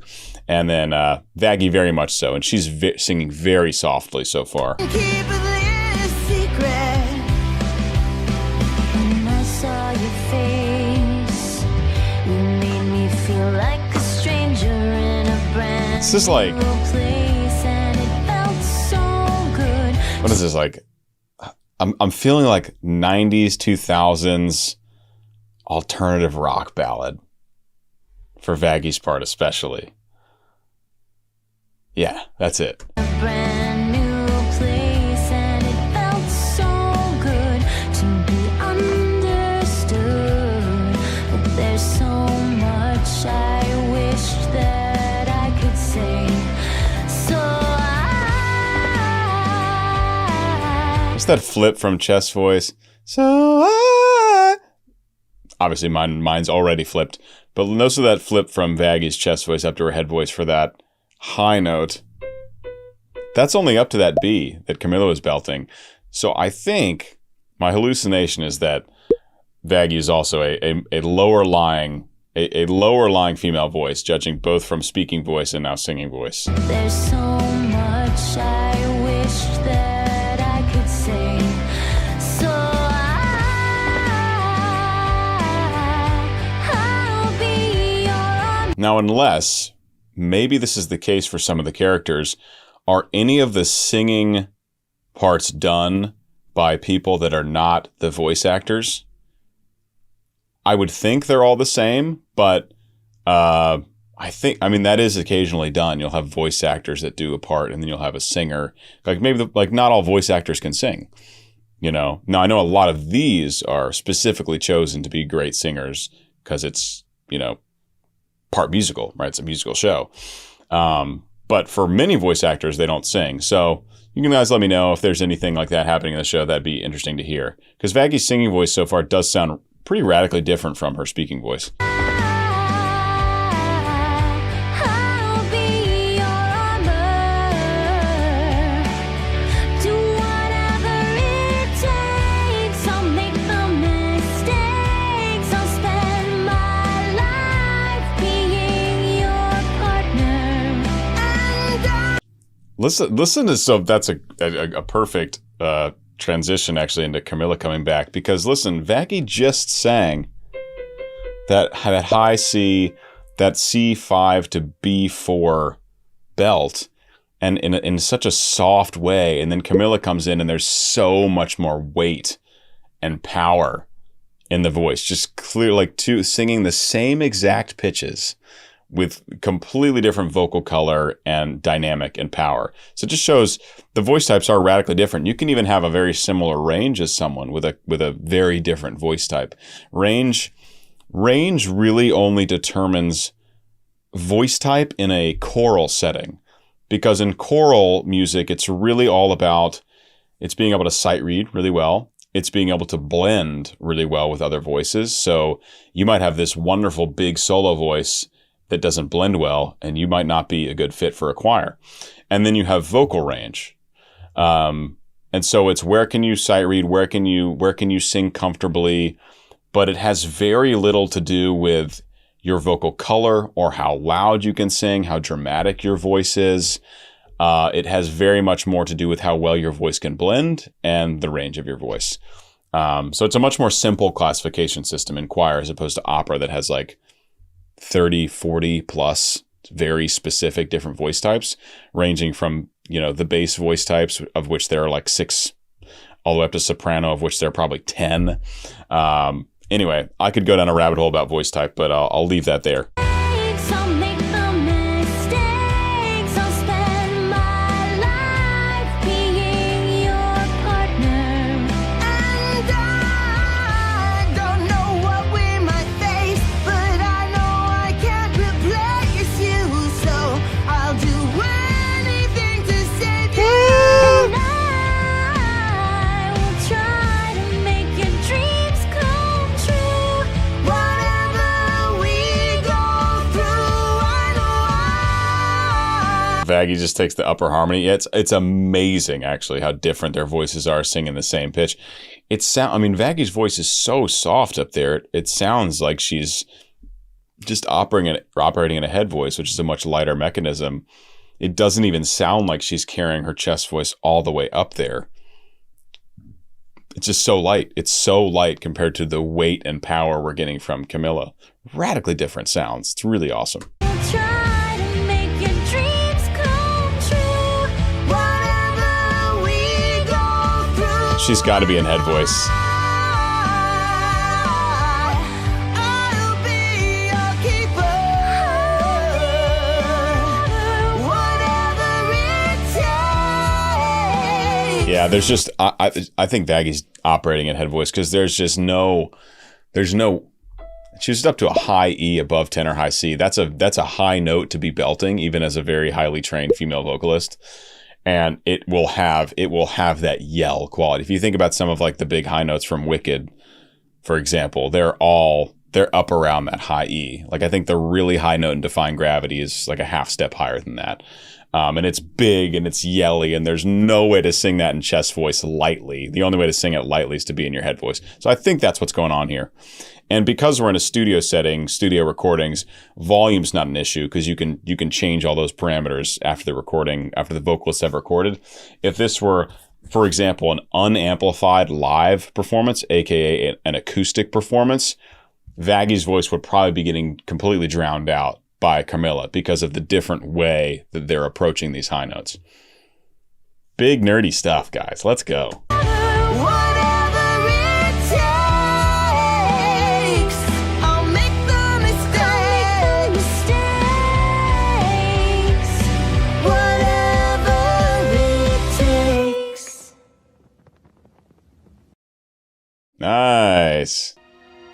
All right, guys. That was it. So I might end up putting these two in one video, be a little over half an hour. But I hope you guys enjoyed. As you guys know, I'm going through Hazbin Hotel and I'm watching the episodes up to when the song starts. And then I do the analysis, go back to the episode. I think it's a great system. It gives me all the context for the show. It shows you guys that I know what I'm talking about. I didn't do that for the first couple videos, but I'm doing it now and it's been a good system and I'm enjoying it. So I hope you guys are enjoying. Hope you're gaining, you're probably not learning anything new about the show, but maybe you're learning some new things about music, which is the whole goal here, and gaining appreciation for the music in this show. If you are, consider joining my Patreon, and also definitely subscribe to the channel for more Hazbin stuff. Only takes a couple seconds and it's free, so go ahead and do that. And I'll see you guys back here for the next Hazbin Hotel video. Peace. Hey everyone, welcome back to the channel. Peter Barber here, professional singer and music producer, and I just did my first time reaction and analysis to Poison from Hazbin Hotel. As you guys know, I am watching the show now, so I have all the context to comment on this. Really, really enjoyed this one. I just feel like the storytelling and the songwriting and the actual sound of the song was a perfect fit for what's happening in the show. Just really, really landed. Really enjoyed it, although brutal, of course, brutal from a storytelling perspective. Really enjoyed the song, and I hope you guys enjoy my analysis of it, and I'll see you after.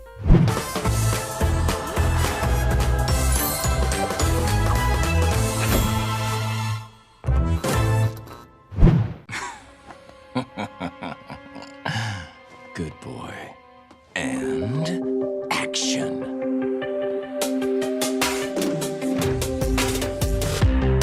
I'm not a bubble up to cash in. Another lover underneath those flashing lights. Another one of those ruthless nights. Yeah, yeah, yeah. I should have guessed that this would happen. I should have known it when I looked in your red hot eyes, spewing all your red hot lies. Yeah, yeah, yeah. What's Man, I'm loving the vibe of this song. Musically, this is like that. It's got that kind of 90s synthwave feel to it. Also, as you guys know, I am watching the show now, and this episode is my favorite so far. I feel like it's really, really powerful and like really tough to watch what's going on. But you know, that's makes for the best storytelling. So I mean, Angel just totally like flipped the switch in his head after this. I mean, the moments before this were really, really brutal to watch, and now it's like, all right, I'm just gonna do my job for Val. This guy sucks. This guy sucks here.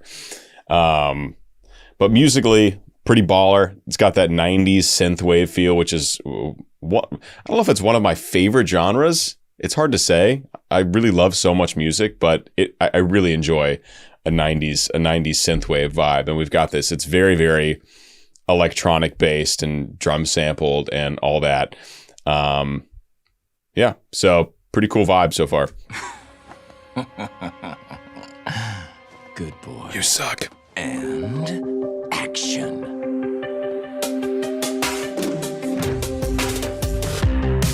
I'm not a bubble up to cash in. Another lover underneath those flashing lights. Another one of those ruthless nights. Yeah, yeah, yeah. And vocally, this is sung by Blake Roman, I believe, Angel's character. We've got this like really sexy, sultry, breathy kind of intimate singing going on, and there's something about a breathy voice or kind of like a smoky voice that has a kind of sex appeal to it.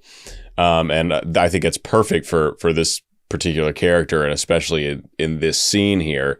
But we've heard it in the speaking voice Blake uses for Angel as well. It's already there. The kind of breathiness, the kind of feeling like he's whispering in your ear a little bit, that kind of intimacy. So we get that here, and we get that in the singing. Also, very, very much a tenor voice. Really, really, we'll figure out some of the notes he's singing as he gets a bit higher, but just very clearly operating in a tenor range with ease, with a lot of ease in the voice. I'm not a bubble up to cash in. Another lover underneath those flashing lights. Another one of those ruthless nights. Yeah, yeah, yeah. I should have guessed that this would happen.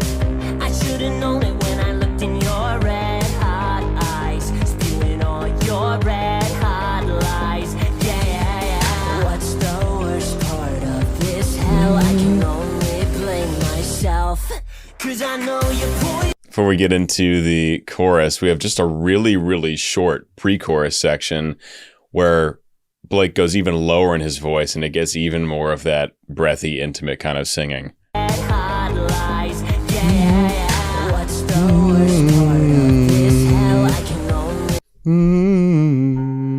So he's down to C3, and that it feels like that's getting somewhat close to the bottom of his actually like usable full kind of chest range, which is remarkably high for it to be the bottom. That is just that's a very, very clear sign of a high tenor voice. And I wager we'll get some of those high notes a bit later. But so far, yeah, I think just C3 to C4, so C3 to middle C, I think is the whole vocal range so far in the song. I blame myself, 'cause I know you're poison, you're feeding me poison, addicted to this feeling I can't help but swallow up your poison. I made my choices, every night I'm living like there's no tomorrow. There it is. You want me, baby, that's the way you got me, I'll be yours. My story's gonna end with me dead from your poison. I wonder if this video can get monetized, because it's just animated porn. Pretty close. We'll worry about that later. Yeah, all the way up to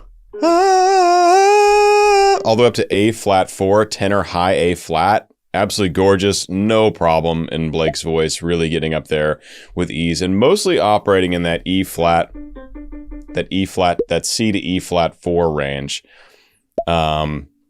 And the chorus just slaps too. Again, the thing about the synth wave genre is that it really just kind of keeps pumping. That's kind of fitting. I'm canceled. Just keeps driving forward. Oh boy, now everything I say is going to have an innuendo behind it.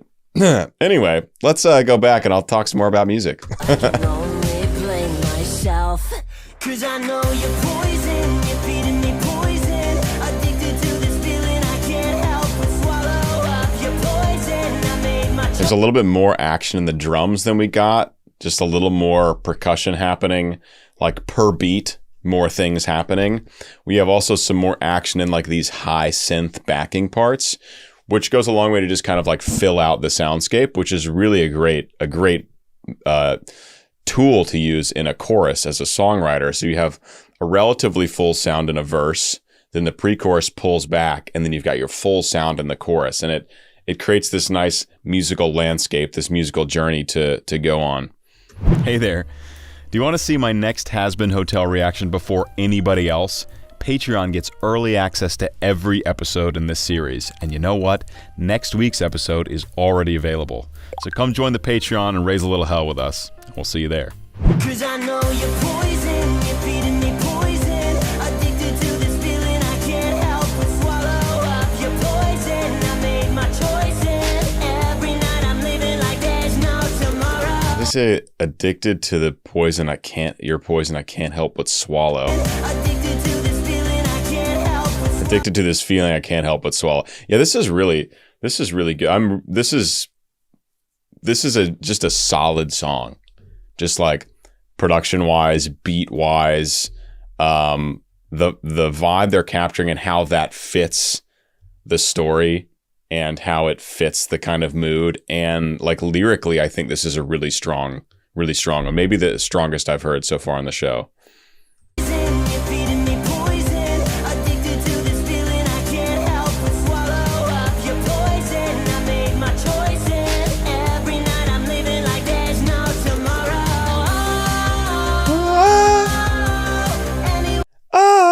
Like just really solid. And something that's really cool about this is that, as I was talking about earlier, Angel's voice when speaking and when singing in the lower portion of the range is very breathy and sexy and intimate.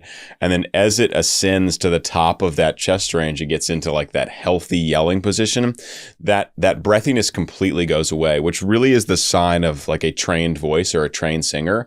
If an untrained singer has a really breathy voice naturally, that's likely going to carry all the way up into their upper range, and their vocal folds just aren't really going to come together well. It's not ever going to be an efficient sound. when you have a trained singer do it, their natural voice might be breathy, but they've learned how to really adduct those vocal folds and bring them together to get a pure, efficient tone in the belt range. And we hear a perfect example of that going from, you know, how this song starts to Blake Roman singing up in that upper belt range. And you can hear the difference in breathiness in the tone.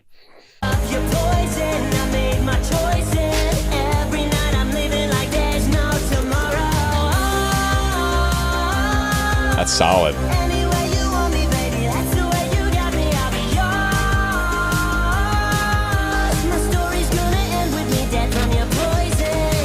The story's gonna end with me dead from your poison. Yikes. Yeah, this is not great. This is not a great situation for our dear angel here.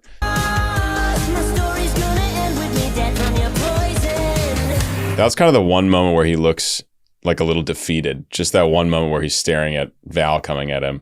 The rest of the time he's doing the whole character thing. Right there, he's like, fuck. Just for a second. I got so good at being untrue. I got so good at telling you what you wanna hear. I disassociate, disappear. Yeah. Oh, interesting. So it looks like almost the first half of the song was Angel doing the character thing, the actor thing, and then now we're getting into the like how it really is in the second half of the song. I love this couple bars of just like 808 kicks and snapping that happens in the second verse before the instruments come back in. It's a nice touch.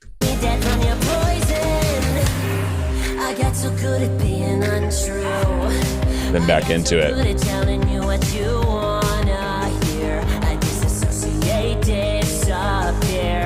And you can hear a little more edge to the voice now that the mood has shifted compared to the first verse when it was all sexy and playing this role, right? Now it's more real, and the intensity of it's the same vocal range as the first verse, but the actual color, the actual intensity of the voice has revved up some.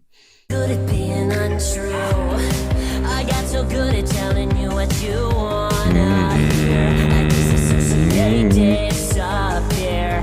Yeah. So far beyond difficult to resist another gulp. Yeah, I know it's poison. Okay, so we got another bridge and a different approach to this bridge. It's like, again, vocally a little bit more, there's a little more edge to the sound. It's a little more aggressive than the first one. The first one was, again, low and intimate all the way down to that C3. This one, there's just a little of that in the sound, which of course makes a lot of sense. Up here. Yeah. So far beyond difficult to resist another gulp. Yeah, I know it's poison. You're feeding me poison. I'm choking from the taste and I can't help but swallow up your poison. I made my choice and every night I'm wasted like there's no tomorrow. I think there's even more action in the percussion. There's even more action in these high synths happening here as well. So they have saved a little juice for the final chorus to make it a little more intense than the first chorus. God damn it. They've saved a little something, which is so great and so good to do in a song, especially a song with only 2 choruses. You really want to have something that separates one from the next. And so it's not a ton different, but there are, I believe, I'm not going to go back and check right now, but I believe there are a few added elements to just increase the kind of motion and intensity as we get to the climax of the song.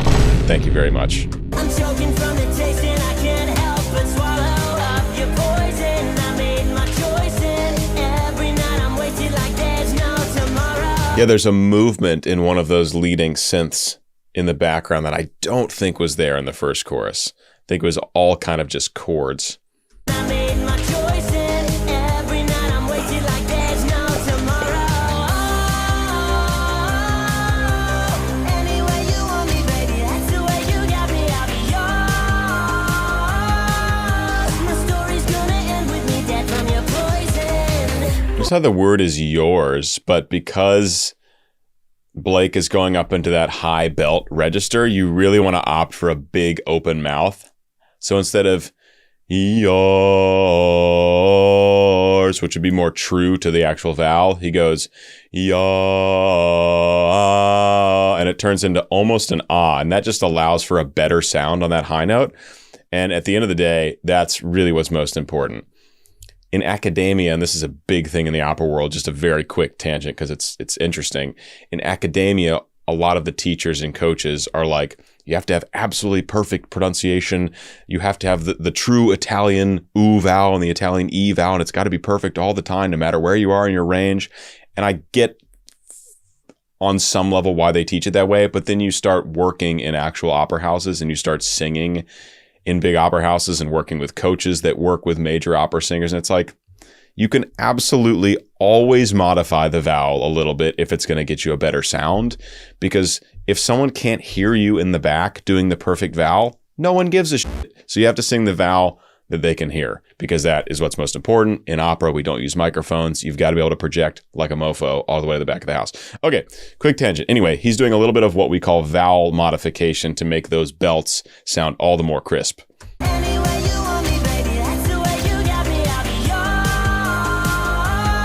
Ah. I'm drowning in poison. I'm filling up my glass, but it's always hollow, full of poison. I'm sick of the poison. Wish I had something to live for tomorrow. Oh, it's so sad. And really well done on the voice acting part too. I mean, the vocal colors are so just like broken, especially right at the end. That's the last few seconds, and the intensity drops and drops and drops and drops to that feeling of like hopelessness. My glass, but it's always hollow, full of poison. I'm sick of the poison. Wish I had something to live for tomorrow. And how he's actually accomplishing that is he's letting the voice break a little bit, so the phonation kind of stops. There's like a couple almost tiny flips up into head voice. The voice gets even breathier. The larynx comes up even more to make a kind of smaller, thinner sound. All those things happening at the same time make the voice feel and sound smaller and weaker. The poison. Wish I had something to live for tomorrow. All right, guys, this was Poison. Probably my the songs have been so different. It's hard to choose a favorite, but I think this is the most well constructed song, just from start to finish. It just really flowed, and just everything really made sense, and I just feel like it perfectly aligned with the story here. So really enjoyed it. Hope you guys enjoyed as well. If you learned something about music, that's always the goal. If you gained appreciation for the music being written in this awesome show, that's fantastic. If you did, please consider joining me on Patreon. And as always, please do subscribe. It's totally free. It takes a couple seconds. So head down there, and then I'll see you guys in the next Hazbin Hotel video. Peace. Absolute favorite song in Hazbin Hotel so far. Wow. Absolutely sensational, top to bottom, like a perfectly constructed song. It was so great to hear Keith David sing. He's one of my favorite voice actors, seriously, on the planet. Just brilliant, just absolutely brilliant start to finish. So this is my first time reaction and analysis for Loser Baby from Hazbin Hotel, episode 4. Guys, please sit back and enjoy, and I'll see you after.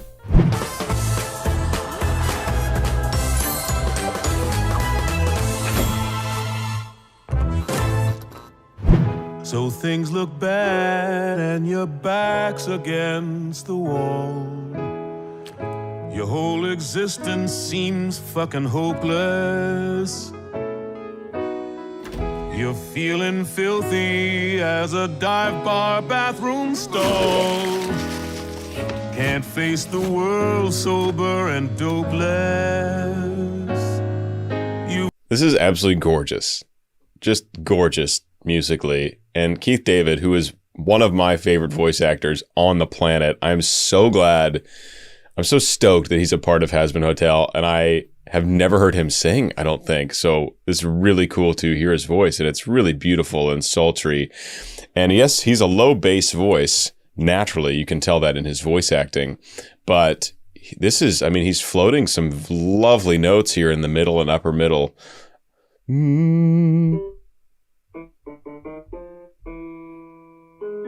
E, I think we're in E major. So, yeah.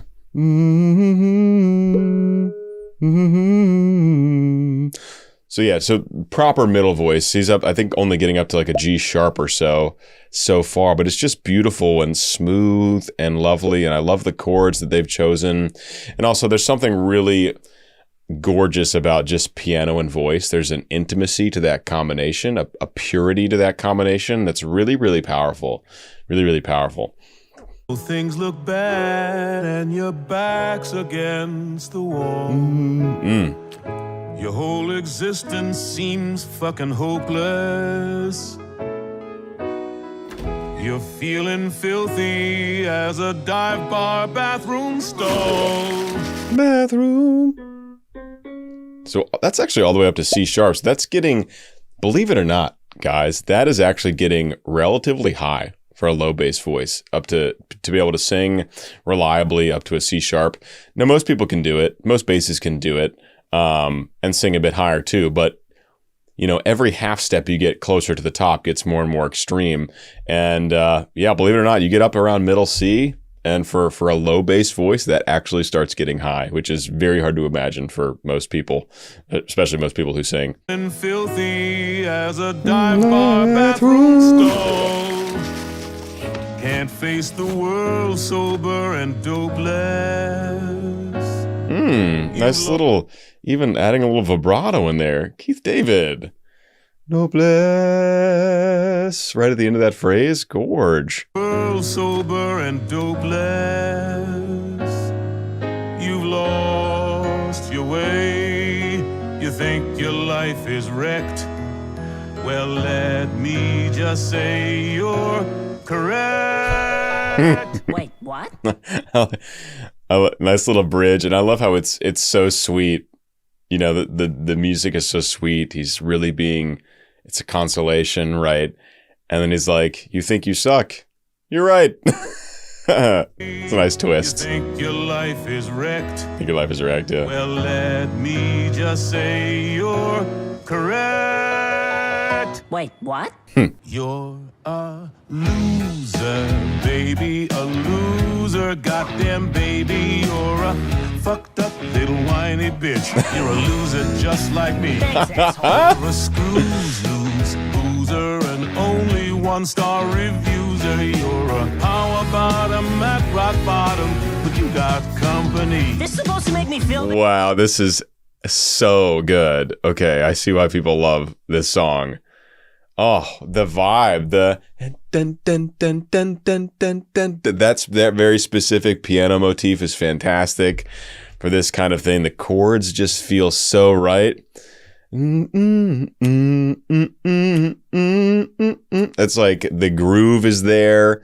Oh, it's just absolutely wonderful. Absolutely wonderful. Wait, what? You're a I like that too. It doesn't go right into it. You're a loser, baby. That's nice. correct. Wait, what? You're a That's like, be our guest, be our guest. correct. Wait, what? You're a loser, baby, a loser, goddamn baby. You're a fucked up little whiny bitch. You're a loser just like me. Oh man, so we got this lovely, consistent piano motif highlighting the chords. We have I think a Barry saxophone, which was one of my favorite instruments to just hear someone play. I was in a jazz band early in high school. Love the Barry sax. Is there a bass saxophone too? The Barry sax can play very, very low, as we're hearing here. And then, of course, we've got this actually like pretty powerful, punchy drum pattern too, with this kick snare hi-hat.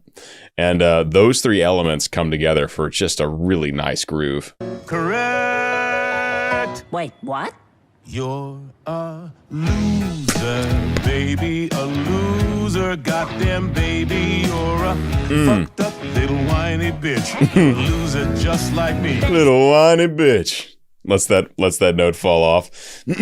Keith David rules. I'm just beside myself getting to hear him sing. This is so awesome. You're a fucked up little Whiny bitch. You're a loser just like me. Thanks, asshole. You're a screws loose loser, and only one-star reviews. loser, you're a power bottom at rock bottom, but you got company. This supposed to make me feel better? There was a time. I love that the Hazbin songs, pretty much all of them have done this. Well, they'll have the main person singing and the person that singer's singing to interjecting with lines once in a while.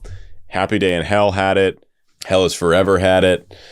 And the other ones probably had it as well. So I like that, you know, we have Husk, Keith David singing here, but we also have our Angel like responding like, is that supposed to make me feel better? In between. It just adds a little back and forth and makes it seem more like a two-sided conversation rather than a one-sided. Bottom, but you got company. This supposed to make me feel better? There was a time I thought that no one could relate to the gruesome ways in which I'm damaged. I love the brass fills happening. Like once Keith David has stopped singing, we have these wonderful brass fills going into the next section. Also, same vocal melody here as verse 1, but this time we have the drum. We have the drum. We have the groove still. We picked up the groove in the chorus and we've kept the groove in the second verse. At rock bottom, but you got company. This supposed to make me feel better? There was a time And the piano. I thought that no one could relate to the gruesome ways in which I'm damaged. But letting walls down, it can sometimes set you straight. We're all living in the same shit sandwich. A riff from Keith David and a high E. Hey. He's just blowing my mind. I had no idea he can sing, and he's got just a beautiful voice. Really, really lovely singing voice. Letting walls down, it can sometimes set you straight. Straight. That's very high. A high E. Above middle C, that's very high for a natural low bass voice. Trust me. But letting walls down, it can sometimes set you straight. We're all living in the same shit sandwich. I sold my Sandwich is a phrase I often use. Sometimes you gotta eat the shit sandwich. It's just a great one. It can sometimes set you straight. We're all living in the same shit sandwich. I sold my soul to a psychopathic freak. And you think that makes you unique? Get out of here, man. Get out of here, man. I love it. And then we get like this quasi duet. Maybe they'll sing together in the last chorus or something, but I like how we get a little input from Angel, like telling his side of the story. Living in the same shit sandwich. I sold my soul to a psychopathic freak. And you think that makes you unique? Get out of here, man. Get out of here, man. Both losers, baby, we're losers. It's okay to be a coked up, dick sucking hoe. baby, that's fine by me. Dude, both songs in this episode are top tier. This is my favorite one in the show so far. For sure. This is just amazing.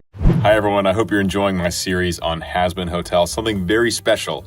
If you're watching the premiere right now, then right after this, my cover of Loser Baby from Hazbin Hotel featuring Mortius and maybe the biggest creator on YouTube for Hazbin Hotel reactions. Our cover of that song is coming out right after this. And if you're not watching the premiere, then it's already out. So go check it out. Secondly, early access to the video next week is already available on my Patreon, so we hope to see you over there. I hope you enjoy everything. I'll see you in the next one. You think that makes you unique? Get out of here, man. We're both losers, baby, we're losers. It's okay to be a Coked up, dick sucking hoe. baby, that's fine by me. I'm a loser. Whoa. Honey, a schmoozer and a dummy, but at least I know I'm not alone. You're a loser just like me. Wow, very, very high.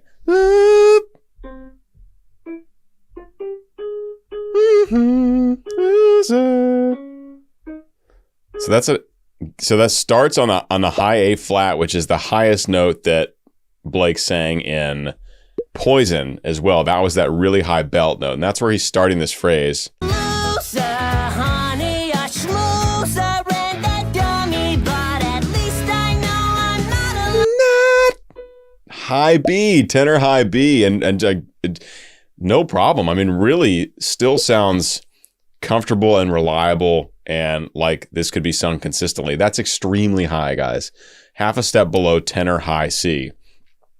Really, really high, and just, yeah, handled so wonderfully. So as I was saying in the Poison video, I was predicting that just based on the timbre I was hearing in Blake's voice, a very high tenor, and absolutely confirmed with this little section. Maybe that's fine by me. I'm a loser, honey, a schmoozer and a dummy, but at least I know I'm not alone. You're a loser just like me. I got an appetite for gambling. I've got an appetite for sampling every drug and sex toy I can find. Go ahead, baby, sing that song. Come on. I got no holes left to deflower. I sold my soul to save my power. Now I'm on that demon's leash. I'm trapped and it gets worse with every hour. Great bridge and breakdown section where we get a total reorganization of the instruments. We get a lot more kind of plot development or character development for these two, like them talking about what they've done. And just musically, it's a really nice departure from what we've heard in the song so far. Awesome. This just nailed. They've just nailed this song. It's so good. I got an appetite for We got the claps going. We got that Barry sax coming back. You're a loser just like me. I got an appetite for gambling. I got an appetite, of course, the kick drums. sampling every drug and sex toy I can find. Go ahead, High B again. Sing that song. Come on. I got Come no on. holes left to deflower. Oh, and then we got more motion in this second part of the bridge. Excellent. Time for sampling every drug and So wait, sex more's gonna toy come I in. can 1, find. 2, 3, 4. Come on. I got no holes left Groove to comes back. deflower. I sold my soul to save my Power. Now I'm on that demon's leash. I'm trapped and it gets worse with every hour. You're a loser, baby. Oh, A loser, but just maybe if we eat shit together, things will end up differently. It's I love that they completely take the groove away. They just go back to how they started the song with piano and voice. It's totally stripped down, and then I'm sure they're about to put all the instruments back in and really finish this song with a bang. So good. This is just like a perfectly constructed song, and you can tell how much I'm geeking out about it. It gets worse with every hour. Builds. You're a loser, baby. A loser, but just maybe if we eat shit together. Nice two-part harmony. Up differently. Oh. It's time to lose your self-loathing. Excuse yourself, let hope in, baby. Play your card, be who you are. A loser, just like. There he is! They're fucking singing!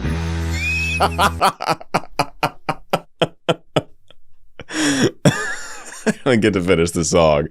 Oh, I just wanted to flag there's this really cool descending chord progression that we get leading into that that last moment, which is just great. Your self-loathing, excuse yourself, let hope in, baby. Play your card, be who you are. A loser, just There's another one too. There's another chord progression. let hope in, baby. Play your card, be who you are. A Listen to the bass line right there. self, let hope in, baby. Play your card, be who you are. A loser, just They're fucking singing! Okay. Best song of the show so far. Oh my God, that was awesome. So great to hear Keith David. Wow. Okay. I hope you guys enjoyed this. This is my first time reaction analysis for Loser Baby. I'm really enjoying going through the show. I hope you guys are enjoying following me on this journey, and I'll see you in the next one. I'm really looking forward to it. Peace. Well, that was extremely fun and chaotic. Wow, guys, this is my first experience with Hazbin Hotel. Hell's Greatest Dad sing-along. Really fun, crazy like ragtime feel, but some almost like trope version of modern musical theater with a ton of tempo changes and wild brass sections and voice acting. Absolute madness. Guys, please sit back and enjoy my reaction and analysis to Hell's Greatest Dad. I'll see you after. All right then. Looks like you could use some help from the big boss of hell himself. Check out Daddy's glowing reviews on Yelp. 5-star, flawless, really great. With the punch of a pentagram, a whap bam boom, a la Kazam. Usually I charge a sacrificial lamb, but you get the family rate. Thanks, Dad. Wow. Do you know what's wild? So the first song I heard from Hazbin Hotel was not actually from the show, but it was Black Griffin and Basic's song called Insane, which is like almost like a fan song for the show, but I know Black Griffin voiced someone in the pilot as well. This is a very similar vibe though. This is like an older school version of like the beats and the production value that Basic put into it, which is like very absolutely world-class EDM production essentially. Such a absolutely clean mix. And the vocals too here are just very old-timey and like fun and like ragtime, like that style of music, but with, you know, more enhanced percussion, especially bigger kick drums, for example, than they would have had in the 1920s or 30s. All right then. Looks like you could use some help from the big boss of hell himself. Check out Daddy's glowing reviews on Yelp. 5-star, flawless, really great. Like, in addition to the singing, it's really half singing, half voice acting. There's so many colors that change so quickly. There's growling that's put in there. There's tons of things that are not precise pitches, right? There's not supposed to be a clear melody. It's supposed to be more speech-like, more like voice acting, and changing so quickly. It's not like a smooth thing, right? It's pretty jagged in the way it's delivered. All right then. Looks like you could use some help from the big boss of hell. From the big boss. Like already, that's like the second line, and we already have like more of like a voice acting thing. Looks like you could use some help from the big boss of hell himself. Check out Daddy's glowing reviews on Yelp. 5-star, flawless, really great. Great. Punch of a pentagram, a whap bam boom, a la Kazam. Usually our It's like Friend Like Me from Aladdin, where it's just like character voice.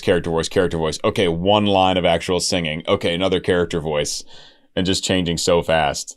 That's so good. I love it. This is fun. boss of hell himself. Check out Daddy's glowing reviews on Yelp. 5-star, flawless, really great. With the punch of a pentagram, a whap bam boom, a la Kazam. Usually our I am a whap bam boom. I like Kazam. That's another voice. himself. Check out Daddy's glowing reviews on Yelp. 5-star, flawless, really great. With the punch of a pentagram. Pretty normal. Whap, bam, boom, I like Voice Kazam. acting. Usually I charge a sacrificial lamb. Voice acting. You get the family rate. Thanks, Dad. All of it. A busboy now that you got the chef. Michelin tasting menu free. Oh, let go. The French accent. Why not? It sounds like there's some notes here that might be better suited for a lower voice. Like he's going into like more like a vocal fry at moments here. Doesn't really matter because there's also a lot of really high stuff too. A pentagram, a whap, bam, boom, I like Kazam. Usually I charge a sacrificial lamb, but you get the family rate. You get the family rate. High B flat, stretching that chest voice way up there. And you find that a lot with voice actors.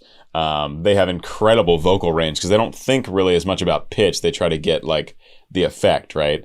And this is a great example. Yep, all the way up to that high B flat. Probably not at all thinking like, oh, I'm about to put this word on a high B flat. Bam, boom, I like Kazam. Usually I charge a sacrificial lamb, but you get the family rate. Thanks, Dad. Who needs a busboy now that you got the chef? Chef.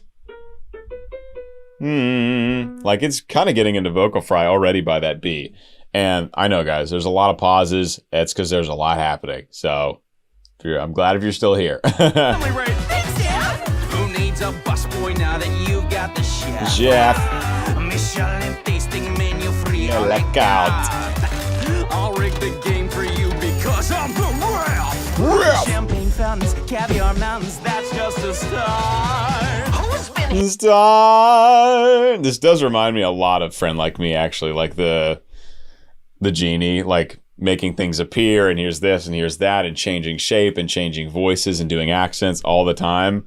It has kind of a similar vibe. Won't say it's the same because like you can't really top Friend Like Me, or pretty much all the songwriting in Disney. I was just listening to some of the stuff from Hercules yesterday, and I was like, just blowing my mind just how captivating and amazing so much Disney music is. But very much Friend Like Me vibes. Champagne fountains, caviar mountains, that's just a start. Who's been here since day one? Who's been faithful as a nun? Makes you chuckle with an old-timey pun. Your executive producer. That's true. So this is very sung. It's sung very old school, right? Yeah, the whole style of singing is very old-timey. I'm like, right, and like kind of like this. Like kind of, you think like musical theater. But of course, there are many ways to sing musical theater, and it's changed a lot over the decades. This would be nothing like Golden Age musical theater, for example, but more maybe like 1920s ragtime kind of stuff. As a nun, makes you chuckle with an old-timey pun. Your executive producer. That's true. And now it's interesting. This voice for this person is like under almost like a telephone filter where you remove some of the high frequencies of the sound with an EQ. Or an auto filter of some kind, and part of the low frequencies as well. So you only have the frequencies in the middle of the frequency spectrum, and it gets this like very telephone-like sound. And I don't know why this character has it and the others don't, but just pointing that out so you guys can hear it. That's just a start. Who's been here since day one? Who's been faithful as a nun? Makes you chuckle with an old-timey pun. Your executive producer. That's true. I'm your guy, your day-to-day, your chum, your steadfast hotelier. Remember when I fixed that corn today? Remember when I fixed. So that's up to a high G. I mean, both of these voices are high tenor voices, our two leads so far, and then the princess voice we haven't really heard her really sing anything yet. But the two leads are like pretty high voices, tenors for sure. Hotelier. Remember when I fixed that corn today? Remember when I. I'm truly honored that we built such a bond. You're like the child that I wish that I had. What? I care for you just like a daughter I spawned. Hold on now. It's a little funny. You could almost call me Dad. No, I don't know. I have not seen the show. I don't know all the plots. I know the idea is that the Princess of Hell is like trying to set up a hotel to like rehab sinners, essentially. Something like that. But I don't know all the characters. So forgive me. I don't understand all the nuances of what's going on between the characters here, or why one guy's upset and this other guy's like kind of poking him. So comment below. Please educate me, because I want to do more for this. I've heard so many great things about Hazbin Hotel. I'd be thrilled to do more analyses for them, but certainly want to know more about what's going on. That we built such a bond. You're like the child that I wish that I had. What? I care for you just like a daughter I spawned. Hold on now. It's a little Hold on now. You could almost call me Dad. Like Devil Went Down to Georgia. Like Devil Went Down to Georgia, except it's a battle between a fiddle and piano instead of fiddle and fiddle. Me, Dad.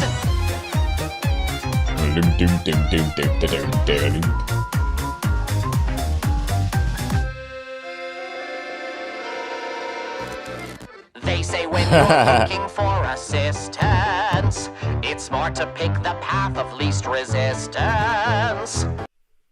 Oh my gosh, that sounds just like a line from Grease 2. Don't know how I'm pulling that out of my brain, but Grease 2, and the song is called Reproduction. Reproduction. Look it up. I'll leave a link below. Mason, remind me to put a link in the description. This like bass line, and especially hold on. They say when you're looking for assistance, it's smart to pick the path of least resistance. That chord progression. Grease 2, Reproduction. Look it up. You'll thank me. It's also just a really funny song. They They say when you're looking for assistance, it's smart to pick the path of least resistance. Others say that in your needy hour, there's no substitute for pure angelic power. Who just This is crazy music. There's such a big shift from that first section to this boom, boom, boom, boom, boom. We still got this character's voice is still filtered, and I don't know why. No one else's voices are going through that like telephone filter. And it sounds like we're about to get another big like musical change. This is chaos. Others say that in your needy hour, there's no substitute for pure angelic power. Who just happens to also be your blood. Sadly, there are times a birth parent is a duck. They say the family you choose is better. What a bunch of losers. Can you butt out of my song? Your song, I started this. I'm singing it, I'll finish it. Oh, you tacky piece It's of... me. Absolute chaos. So there's the real dad for the princess, and then there's the, I don't know, the guy who's helping her with the hotel in some way, who's trying to slide up in there and be the dad. I don't know. Would love to hear more about it in the comments, so fire off. Happens to also be your blood. Blood. Sadly, there are times a birth parent is a duck. They say the Savage. family you choose is better. What a bunch Getting of faster, losers. getting faster. Out of my song. Your song, I started this. I'm singing it, I'll finish it. Oh, you tacky piece It's of... me. Yes, it's me. I know you were waiting for me. I'm here. We have like this down section, and then it goes even faster double time. Song, I started this. I'm singing it, I'll finish it. Oh, you tacky It's piece of... me. Yes, it's me. I know you were waiting for me. I'm here. What a guess. Took a while, but I'm present at last. It's me.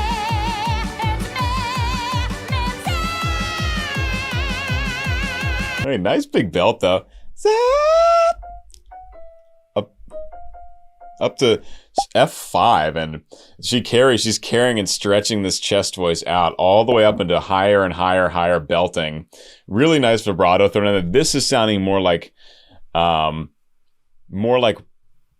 not all modern musical theater, but of course more modern than the Golden Age, whereas much more operatic in the kind of technique they use. I just did an analysis for Some Enchanted Evening, and the guy that sings Emile Debec in South Pacific he built his career on becoming a major operatic bass and also to musical theater. That's not a crossover that happens anymore. And if you do, you're not using the same vocal technique. So when Mimsy comes in, it's more of like a modern musical theater feel. It's like it has both a modern musical theater feel and like an old ragtimey feel. It's kind of nice. It's pretty cool. And then she carries it all the way up to that high F before doing that slide back down. I'm singing it, I'll finish it. Oh, you tacky It's piece of... me. Yes, it's me. I know you were waiting for me. I'm here. What a guess. Took a while, but I'm present at last. It's just so, it's like, it's almost kind of what people do when they're trying to make fun of musical theater, like just try to be really bright and like nasally and forward. That's kind of it. Of course, I'm sure it's intentional to sound, it's almost like a caricature voice. It's not bad singing, actually. It's just it's an overdone version of kind of the sounds you hear in musical theater singing. What a guess. Took a while, but I'm present at last. It's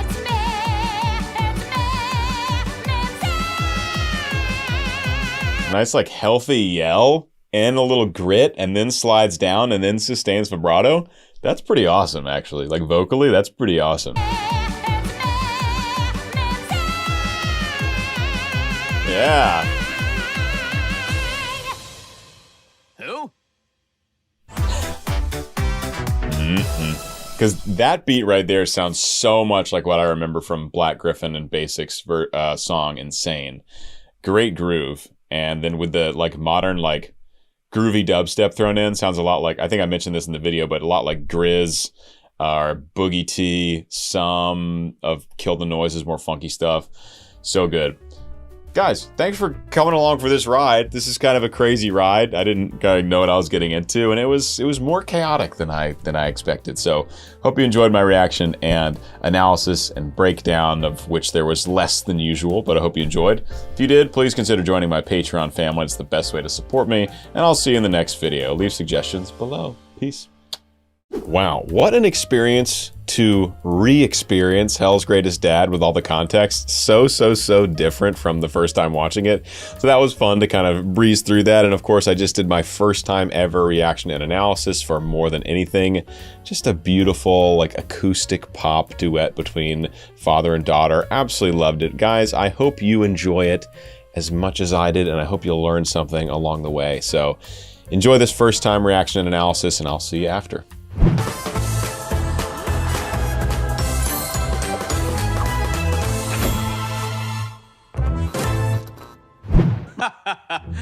All right then. Looks like you could use some help from the big boss of hell himself. Check out Daddy's glowing reviews on Yelp. 5-star flawless. Greater than great. With a punch of a pentagram. A whap, bam, boom, a la Kazam. Usually I charge a sacrificial lamb, but you get the family rate. Thanks, Dad. It's so radically different watching this when you have all the context. As you guys know, I'm fully watching the show now, and this episode's the first time we meet Lucifer. First time we actually meet Charlie's dad. And he's, of course, totally different than what you'd expect. He loves ducks. He just kind of kicks around. He's super cheerful and joyful and funny. And we really haven't even gotten the remotest glimpse of the power that he must have. But it makes this showdown between he and Alistair so funny. So I'm not going to take much time analyzing this musically because I've already done that. I'll leave a link to that here. But I just wanted to recover this, on camera, just because it's gonna hit me very differently having seen the show now. Usually our champagne fountains, caviar mountains, that's just a start. Who's been here since then? And yeah, Alistair has been really helpful. He's been doing everything he can to get the hotel up and running. And, I just watched the scene after this too, because I'm about to make an analysis for the next song in the show, which will be on here, which I haven't watched yet. But Alistair just had his huge, defense of the hotel against the mob folks that Mimsy brought in. So Alistair really has done his part, and he really has, as far as I can tell, kind of been more of a dad than Charlie's actual dad here. And obviously that's what bothers Lucifer so much, is he kind of knows that he's been at being a dad. But the showdown between them is so great. And I'm like, you would think Lucifer would be more powerful because Alistair is but a demon, but I don't know. Alistair's pretty freaking powerful, and we're learning a lot more about him now, in real time in the show. I'm your guy, your day-to-day, your chum, your steadfast hotelier. Remember when I fixed that cord today? I was just to thank you, sir. Remember when I visit? He's also just singing. Just comment on, this really is a voice acting piece. Truly, both the two of them going back and forth and doing so much characterization of voice where there's no clear melody happening. It's really such a strong voice acting piece with Jeremy Jordan and our Alistair as well. I can't remember the name of our Alistair off the top of my head right now. But just phenomenal. And the range that they explore, the actual vocal range they explore while doing these character choices is actually quite significant. They sing quite high and quite low with a bunch of different vocal colors. And it's really a good flex of just the talented vocalists that both of these guys are. Remember when I fixed that cord? Remember when I... Just to thank you, Funny, you could almost call me Dad.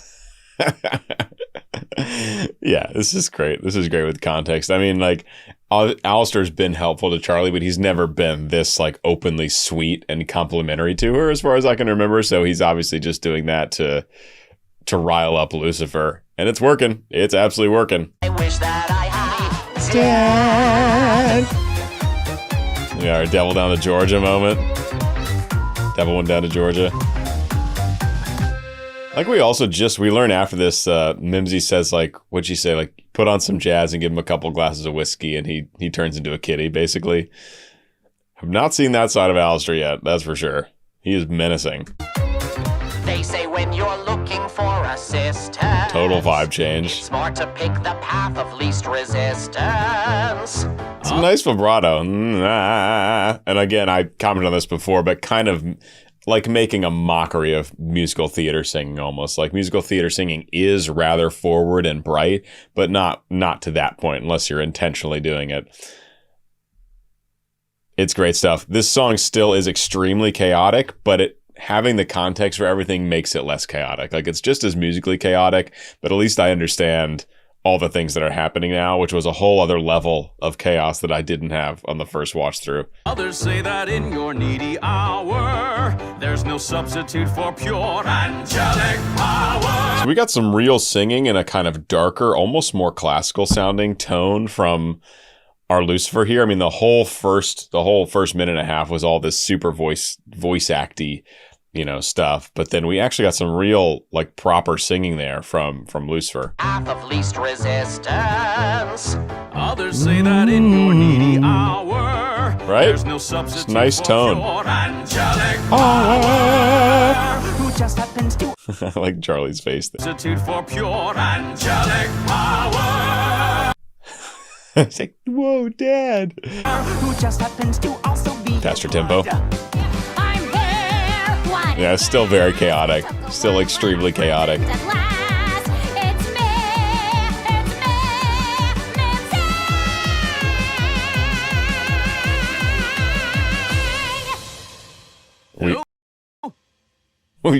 Okay, so when I watched this the first time, I assumed that was some kind of main character that everyone else knew and that we knew, but just Lucifer didn't know. That was her first entrance in the show. Unless I somehow missed something in the first 4 episodes, I'm pretty sure that is her entrance to the show. And so I was just as confused watching it a bit ago as I was the first time. Anyway, guys, hope you enjoyed that recap of Hell's Greatest Dad. I wanted to watch it through on camera because it's such a different experience knowing everything about the show now. And I'll see you back here in a few moments for the next song. Hey there. Do you want to see my next Hazbin Hotel reaction before anybody else? Patreon gets early access to every episode in this series. And you know what? Next week's episode is already available. So come join the Patreon and raise a little hell with us. We'll see you there. Charlie, you don't understand.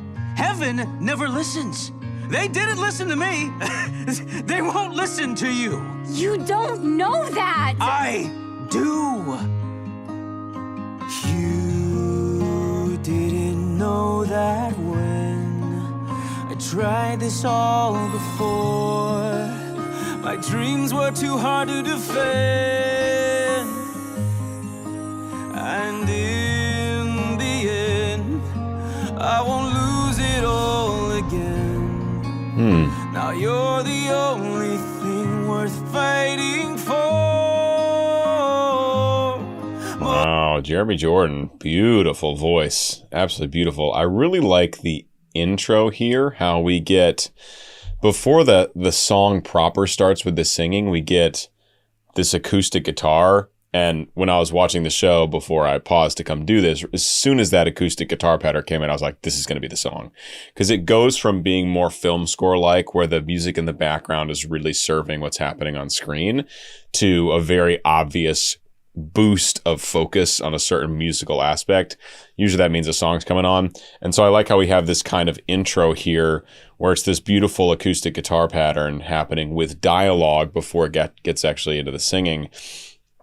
And it's very much pop style vocals here from Jeremy. Really, really excellent, where it's deliberately, soft and breathy and intimate in the lower parts of the range, and revs up. The voice gets more efficient. The voice gets more powerful as you ascend. It gets more into that belting quality, leading to this first chorus, I think is what we were just getting to. It's really nice. It's really just it's like a beautiful acoustic pop track so far. Charlie, you don't understand. Heaven never listens. They didn't listen to me. They won't listen to you. You don't know that. I do. You didn't know that when I tried this all before. My dreams were too hard to defend. And in the end, That just the vibrato that comes in on the word end.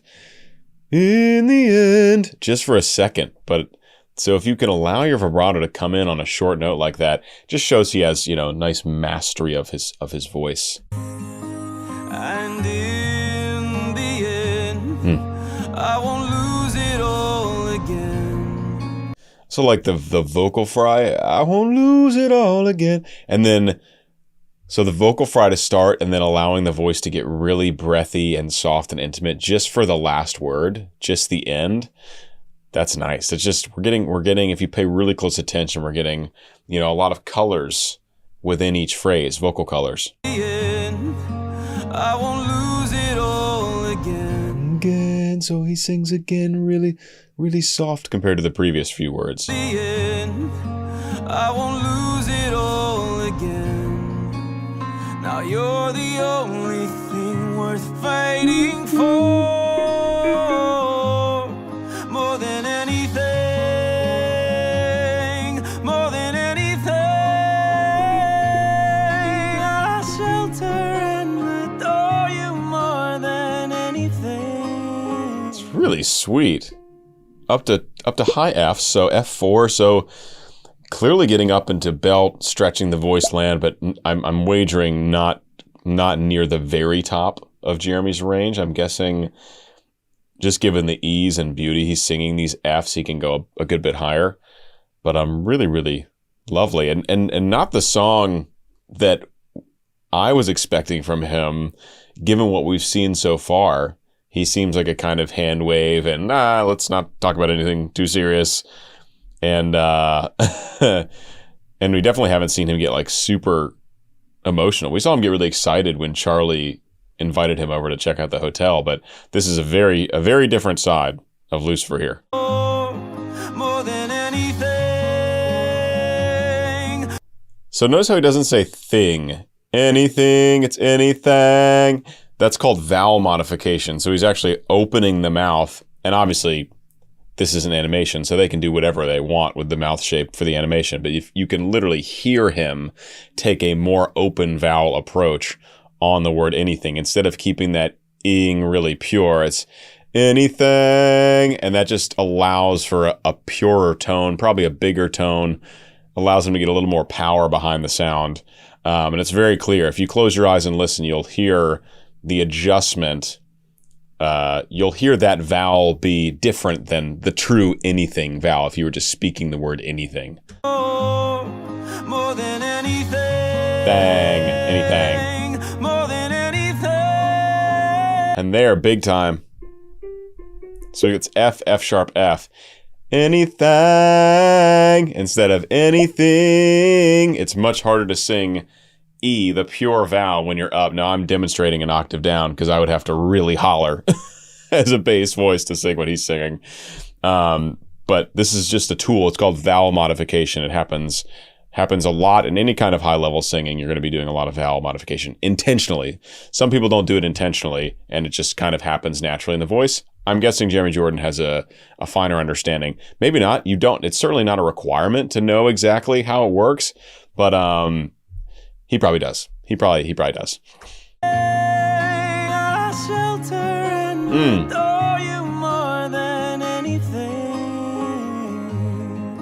I missed that the first time. This lovely flip from a relatively high part of the chest voice into a really light head voice and then coming back down. Very graceful.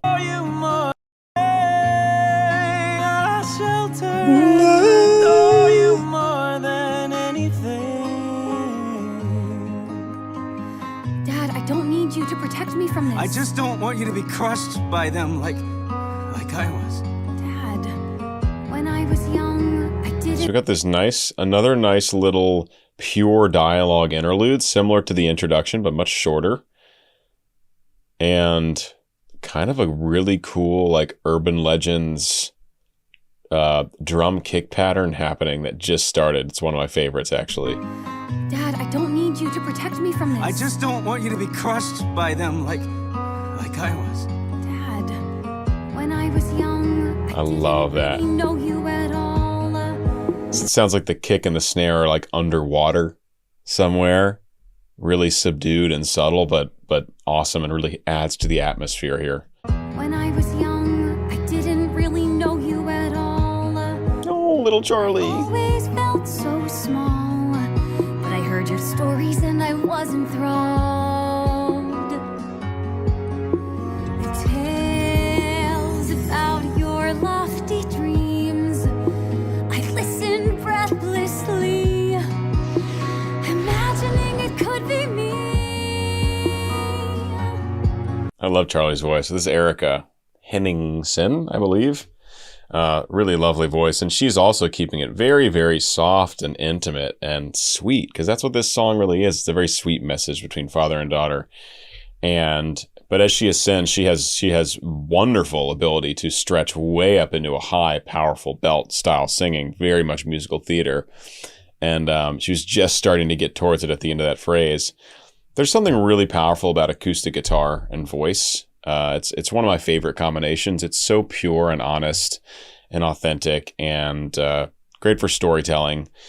And we have that in addition to like these underground subdued drums. So I'm really digging it. It's a pretty lo-fi, just a beautiful like kind of lo-fi pop song.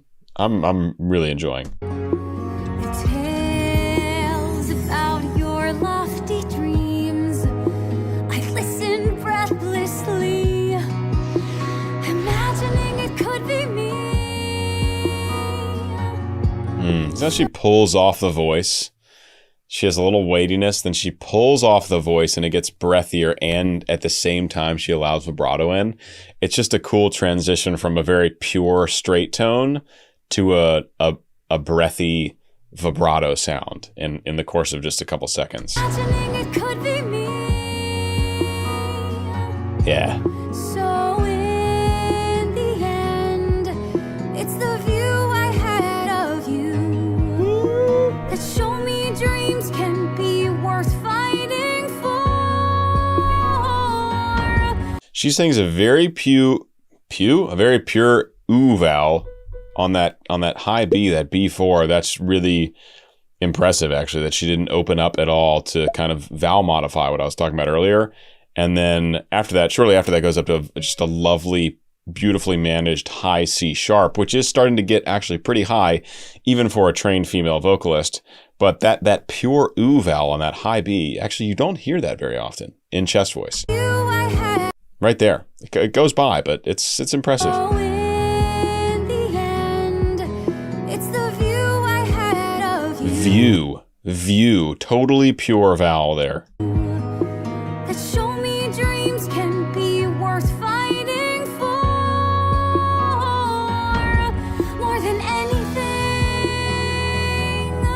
more than anything, I need to save my people more than anything. So that got all the way up to the F sharp below soprano high C. And clearly, so I know Charlie and Erica can belt actually way up close to that height. I don't know if she could sing an F sharp, but can belt up very high. I think we heard her sing a big high E in Happy Day in Hell. And very skilled, very fantastic, just a fantastic singer, fantastic vocalist. But she's doing this high voice, this head voice, much lighter mechanism of singing because it's a much softer, more intimate message between father and daughter here. So it doesn't make sense so much, at least at this point in the song, for it to be a big, powerful belt. This lighter approach conveys the message and the storytelling much better. And that's what it's all about. I need to save my people more than anything. I've been dying to find out who you are. I've been waiting, wanting the same thing. Looks like the apple doesn't fall far. Took you a while. I've missed that. Love this beautiful duet we have. The guitar pattern has changed, right? So we have more motion in the guitar pattern. We also have more motion in the drums, although the drum samples are the same. So we have the same sonic landscape, but the elements have changed mostly in feel, in like motion. And again, it's just a beautiful, intimate pop duet. It's really lovely. I've been waiting, wanting the same thing. Looks like the apple doesn't fall far. Took you a while. I've missed that smile, all that I'm hoping. Now that my eyes are open, is that we can start again, not be pulled apart again. 'Cause I think Jeremy Jordan has got some baritone in the voice. Is he like a proper baritenor? Because he's getting down around that what would be a low C for a tenor, and it sounds very open and resonant and free, like he still has a good bit to go below that. And if he was a proper, true, natural-born tenor voice, usually by that point the voice is really starting to thin out. And he maintains a very solid sound down there. So I'm thinking baritone for Jeremy Jordan, but I don't know. I'm not familiar with him as a performer. I know I believe he's a big Broadway singer, but yeah, to be discovered. All that I'm. That's down to that B below what would be a low C for a tenor. I've missed that smile, all that I'm hoping. It sounds great. Now that my eyes are open, is that we can start again, not be pulled apart again. 'Cause in the end, you are part of who I am. I'll support your dream, whatever lies in store.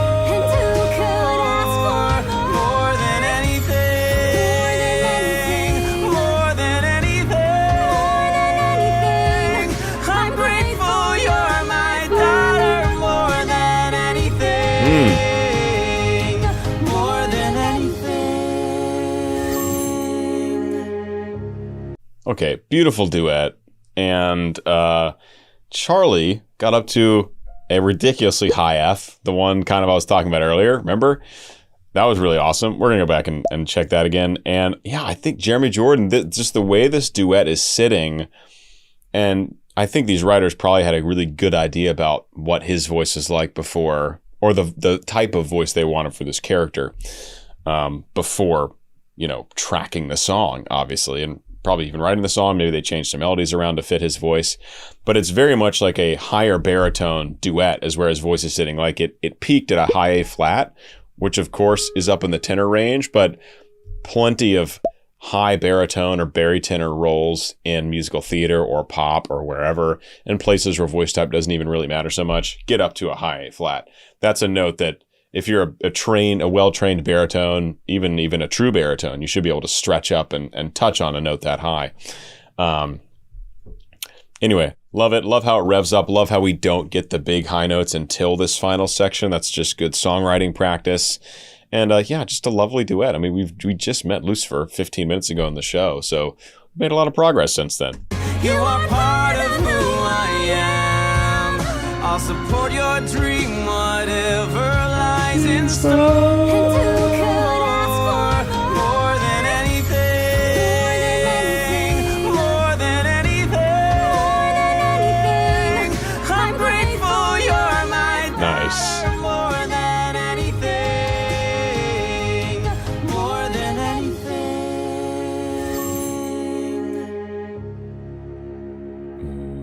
And there's some lovely strings to finish it off. Yeah, okay. Guys, well, this was fun. I hope you enjoyed my re-experiencing of Hell's Greatest Dad with all the context, and then my first time experience with More Than Anything. If you enjoyed, if you learned something, if you gained appreciation for the music or the characters, please do consider supporting my Patreon. Links in the description. That's the best way to support me. And of course, as always, subscribe. It's totally free and takes a couple seconds, so go ahead and do that. And I'll see you guys very soon for the next Hazbin Hotel video. Peace.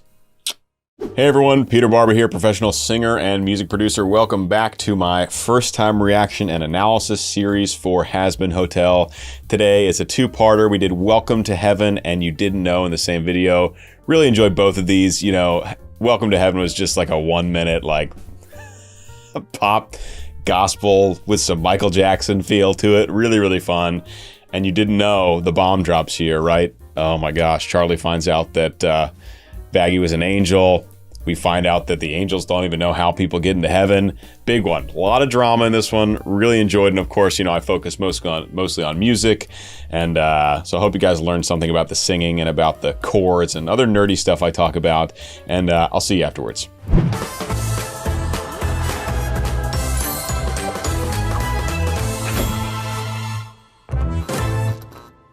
Dearly beloved, it is my pleasure to say unto thee, welcome to heaven. Oh, where the virtuous reside 24/7.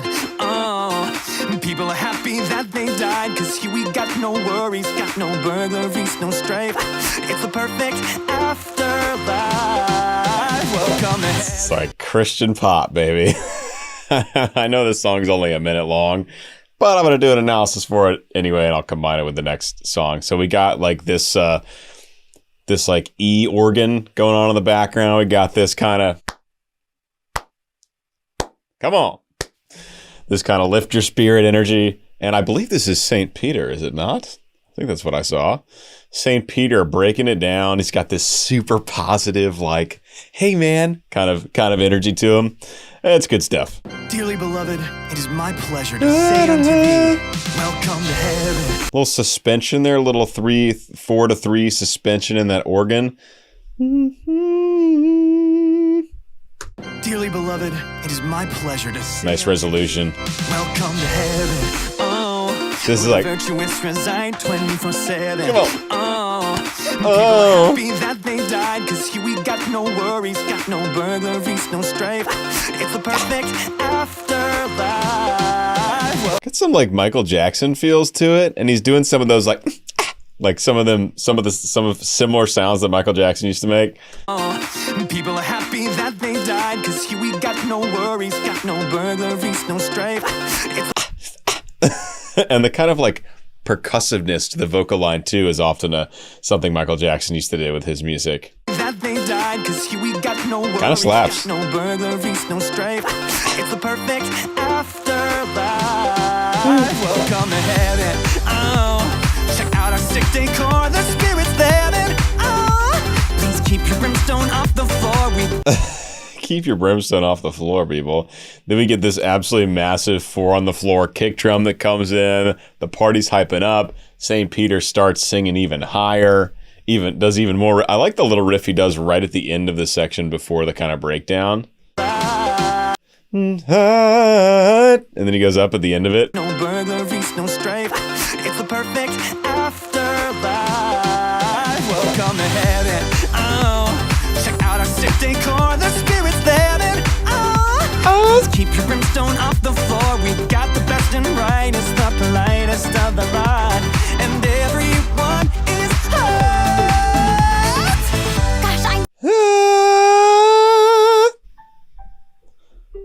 Gosh, So high G, tenor high G up to tenor high A. Nice slide there.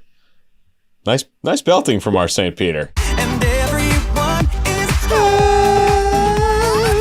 Gosh, I'm so pleased to show some outsiders around.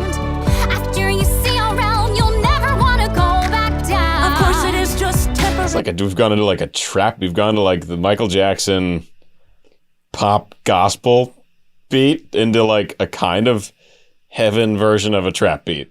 Gosh, I'm so pleased to show some outsiders around. Right?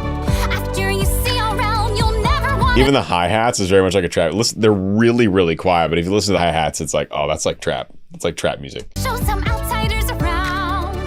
After you see around, you'll never want to go back down. Of course, it is just temporary. I'm sorry you can't stay. cause every single day in heaven is a happy day. Welcome. You can literally tell all these singers, it does make a difference. If you listen to a recording or if you record yourself singing and you sing normally and then you record it again and you're like trying to smile through it the whole time, that actually changes the sound in a way that we can hear it. And when these singers are singing, you can tell they're smiling when they're singing. It changes because it changes the vowel shapes you use. It changes the length of your vocal tract.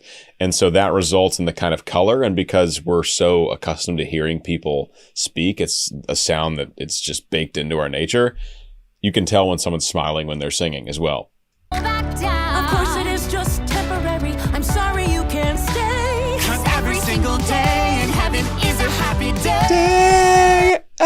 like they probably look a lot like these animations when they're singing this part, honestly. Cause every single day in heaven is a happy day. Welcome to heaven. Yeah. It's working. He's working for it. Okay. Well, I managed to turn a 1-minute song into a 5-minute analysis, so a little 5x the length. All right, guys. I'll see you back here very soon for the next song in episode 6 of Hazbin Hotel. Hey there. Do you want to see my next Hazbin Hotel reaction before anybody else? Patreon gets early access to every episode in this series. And you know what? Next week's episode is already available. So come join the Patreon and raise a little hell with us. We'll see you there. But she was right, Sarah. She showed us the soul can improve. He saw the light, Sarah. Checked all the boxes that you said would prove a person deserves a second chance. Now we turn our backs, no second glance. It's not as simple as you think. Not everything is spelled in ink. It's not. Look how the High Seraphim's name is Sarah. It's interesting. We've had a lot of songs lately that are much more kind of stripped down. Like there was the duet between Charlie and Lucifer that was basically just acoustic guitar all the way until the second verse. We have this one, which is all piano. What was the other one recently that was? There've been a few over the last few episodes of the show that are much more stripped down, much different than how the show introduces itself to us musically with Happy Day in Hell, then Hell is Forever, which are just like big, like crazy kind of chaotic musical theater-y pieces. And then there's some rock and Hell is Forever. Anyway, it's kind of nice. This show's kind of taken a little bit of a turn towards intimacy in the way that these sounds are structured. And this is just beautiful. Piano and voice. It's a timeless combination. It's never going to go out of style. But she was right, Sarah.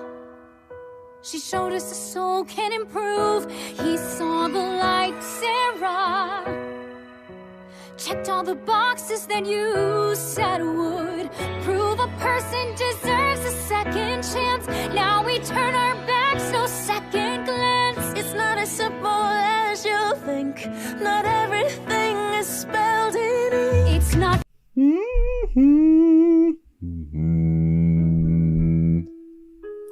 E major here in this piece so far. Just a short little duet here at the end. Our Sarah does this really gentle flip up into her head voice. So really that light breathy mechanism right at the end of that phrase. And surely that's a note that she could carry up to chest voice, unless this is a more like a less trained singer. There's always if you have voice actors for a show, sometimes they can sing, sometimes they're really great singers like they have for a lot of this cast. Sometimes they're not so much, but they want the voice actor to sing the part anyway. So if our Sarah is not a highly trained singer, then maybe that high B is going to be difficult for her to carry up in chest voice. Or maybe it's just a choice because we're still in a very intimate place in the song and it doesn't make as much sense to bring that power up to that part of her voice yet. All to say, a little flip into that light head voice at the very end of her phrase. As you think, not everything is spelled in ink. It's not fair, Sarah. Careful, Charlie, keep a cool head. No, don't you care, Sarah? That just because someone is dead, it doesn't mean they can't resolve to change their ways. Turn the page, escape infernal place. I'm sure you wish it could be so, but there's a lot that you don't know. There you go. So there, she easily carried up to the high B there. I really love Erica's voice, her voice of our Charlie Morningstar. It's such a pure, beautiful tone. Like there's no distortion to it. There's no grit to it. There's no smokiness, no breathiness. It's just such a pure tone and so fitting for musical theater style singing. And it's just wonderful. I seriously enjoy it every time she opens her mouth. And she's carrying up to those high Bs like nothing. We've heard her sing much higher. We heard her sing higher just a couple songs ago in the duet with Lucifer, she sang all the way up to a high F, which is absolutely nuts. So this is cake. This is in a cake zone for her voice. Care, Sarah, that just because someone is dead, it doesn't mean they can't resolve to change their ways. Turn the page, escape infernal place. I'm sure you wish it could be so, but there's a lot that you don't know. It's really interesting. Our Sarah's voice, it sounds like she's actually, like it's an effort to get up to those starting notes. The G sharp to A she keeps doing, but then she carries up to the B, no problem after that. So maybe she's going through a transition point or a passaggio in her voice. But that's really interesting. Usually you don't hear that. A kind of like it's difficult to reach a lower point and then you hit her. That happens with registration, you know, going high in your chest voice compared to flipping into head voice, but not kind of in the middle of that. Passaggios are break sort of like registration shifts, and they don't always mean a change from chest to head voice. It depends on male or female singer. It depends on voice type a little bit, resonance strategies and things like that. But going through a passaggio is difficult, for sure. It's difficult to navigate them and maximize your resonance. I'm getting really nerdy here about vocal technique. This is a huge rabbit hole, and I'll stop soon. But it isn't actually more physically tiring to sing lower in those points. It just requires more thought to get through them the right way. All to say, it's interesting to hear how she's slightly effortful on the G sharps and A's, but then carries up to the B like it's nothing. Could be so, but there's a lot that you don't know. Sounds easier up there. Even talking about some crack or who fucked up already. He blew his shot like the cocks in his mouth. This discussion is senseless and petty. There's no She sucks. She and Adam suck. They just suck. I like how when she starts singing, though, we get very, very clear, like, rock vibes. Like, we even get, like, an electric guitar solo happening in the background. It's good stuff. It's a nice, like, motif adding to the person who's singing, right? To have that, the musical foundation reflect that. crack or who fucked up. What are we even talking about? Some crack or who fucked up already. He blew his shot like the cocks in his mouth. This discussion is senseless and petty. Also, great voice. Credit where credit's due.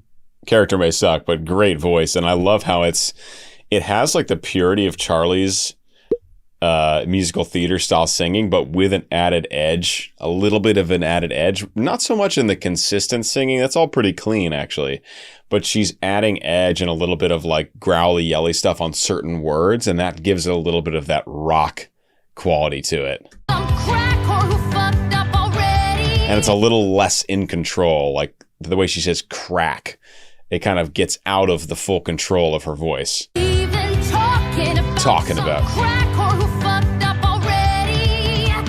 He blew his shot like the cocks in his mouth. This discussion is senseless and petty. There's no question to be posed. He's unholy, case closed. Did you forget that hell is forever? Damn. Okay, she's got absolute pipes.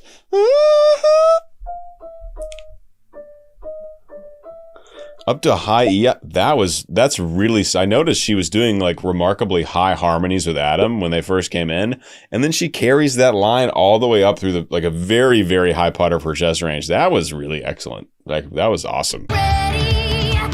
He blew his shot like the cocks in his mouth. This discussion is senseless and petty. There's no question to be posed. He's unholy, case closed. She's doing these huge jumps. It's like full octave jumps, I think. Maybe even more. And petty. There's no question to be posed.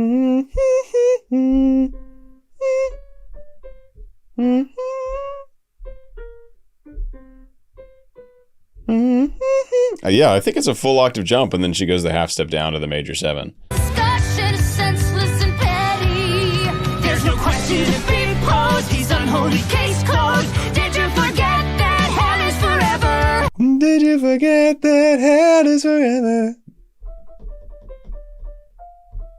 Yeah, it gets all the way up to that high E. Easily.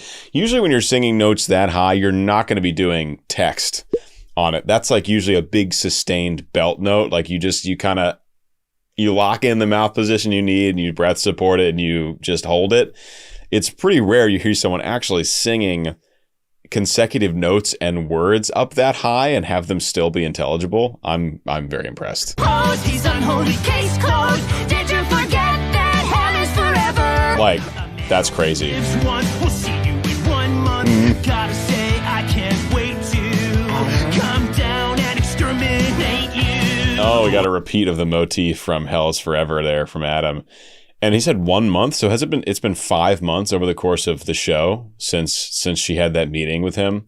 That's just what I'm gathering from, I think that's what he said. A man only lives once. We'll see you in 1 month. Gotta say, I can't wait to come down and exterminate you. Wait! What are you saying? Let me get this straight. You go down there and kill those poor souls. You didn't know. Whoops. Yes, the cat's out of the bag. What's the big deal? So tell me that you didn't know. I thought since I'm older. Is that another motif from somewhere? Is that what song has that? Is it another section from Hell is Forever? Damn it, I can't remember. Oh well, I think it's a musical motif we've heard before. Wait! What are you saying? Let me get this straight. You go down there and kill those poor souls. You didn't know. Whoops. Yes, the cat's out of the bag. What's the big deal? So tell me that you didn't know. I thought. Oh, brutal. Wait, let me collect the plot. I was paying attention to the music. Let me get the plot here. Let me get this straight. You go down there and kill those poor souls. You didn't know. Whoops. Yes, the cat's out of the bag. What's the big deal? So tell me that you didn't know. I thought since I'm older, it's my load to shoulder. No. You have to listen, it was such a hard decision. I wanted to save you, the anguish it takes to Do what was required. to think that I admired you. Well, I don't. Wow, we're getting a lot of musical motif reappearances here in slightly different variations than we originally heard them, and I can't peg them all, but they're definitely repeating a lot of motifs here. And yeah, wow, Cat is out of the bag. Who is it? We have Sarah. I don't know who this other one's name is. Didn't know about the extermination. That's a pretty big secret to be hiding. And none of them know how people get into heaven. Not a good look. Decision. I wanted to save you, the anguish it takes to Do what was required. to think that I admired you. Well, I don't need your. That's a cool, interesting thing you can do with rhyming. It's like you can make the clear rhyme and then add a word after it on the same line, and it still lands. Do what is required to think that I admired you. And you can add that you after, and if you do it in the right way, with the right timing, it doesn't even interrupt the rhyme scheme. As opposed to if you just tried to rhyme required with you, it would be a mess. You'd be like, that was just blatantly not rhymed. So it must be done like this when done. To save you, the anguish it takes to Do what was required. to think that I admired you. And how you do that really is you land you land the rhyming word at the same point in the phrase. So if you're paying attention to the beats and they're paying attention to the rhythms, the phrases are structured very similarly, and required lands in the same place as admired. So then when you do the you at the end, it doesn't throw off the kind of structure that was set. It was such a hard decision. I wanted to save you, the anguish One more it takes time. to Do what was required. to think that I admired you. Well, I don't need your condescension. I'm not a child to protect. With talk of virtue, Key change. pretension, with I too naive to expect you to heed the morals you're purveying. That's what the fuck I've been saying. Yeah, we keep getting that Hell is Forever motif in a number of different keys and a number of different, slightly different progressions, but the da da da da da da da da da da that stays consistent.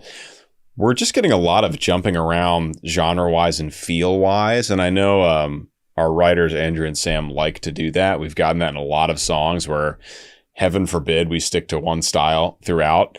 And the more that happens, the more chaotic it feels. That's why, for example, Hell's Greatest Dad, even upon rewatching it, was just musically so chaotic, is because there's this and that and this and that, and then it shifts and it shifts again, and it's voice acting and it's singing and it's voice acting. It's just like, wow, it's a lot to take in. So we're getting some of that. We're getting a lot of, now this is not nearly as chaotic, but we are getting slight shifts in tempo, and we're getting key changes, and we're getting vibe shifts throughout. It's a little mercurial that way. Admired you well. I don't need That's a new one. condescension. I'm not a child to protect. Was talk of Key change. you, just pretension. Was I too naive to expect you to heed the moral Breakdown, pre-chorus. That's what the fuck I've been Same motif as Hell's Forever. Hell is forever, Yeah. then heaven must be a lie. Emily. If angels can do whatever and remain in the sky, the rule Yeah, suck it, Adam. pray when you don't do as you say, when you make the wretched suffer just to kill them again. So the Hell is Forever is the big theme here that we're seeing in a bunch of different ways. Here we have it in a much slower tempo. I can't comment on the key. I don't remember what key the original one was in. And I love Charlie and our I don't know her name. Charlie and our angel. We have Princess of Hell and an angel teaming up to give it to him. That's what the fuck I've been saying. If hell is forever, then heaven must be a lie. Emily. I like the kind of military, more like film scorey drums happening now. If hell is forever, then heaven must be a lie. Emily. If angels can Emily. do whatever and remain in the sky, the rules are shades of gray when you don't do as you say. Wait a second.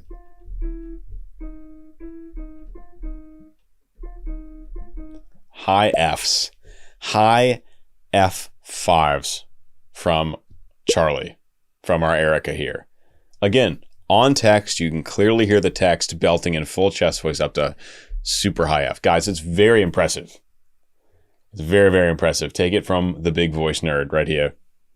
Very impressive. In the sky, the rules are shades of gray when you don't do as you say. Hi. When you make the wretched suffer just to kill them again. I was told not to trust in angels. By her? Oh. She Oh should no, know. oh no, oh no. No, don't you see we've come so close? No, Look at them no. fighting, they're at each other's throats. Don't you act all high and mighty. Did you ever think your little girlfriend might be a liar? Don't, Adam, please. What's the fuss? Why hide the fact that you're an angel just like us?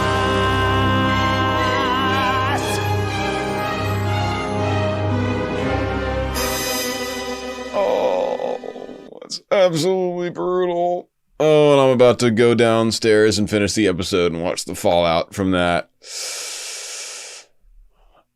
Great, like, really bad news string motif that happens as soon as Adam finally says it and Charlie finds out the ba ba ba ba ba ba ba ba. I don't know if it's a straight minor chord, minor key down, but minor scale down, but let's see. What's the fuss? Why hide the fact that you're an angel just like us?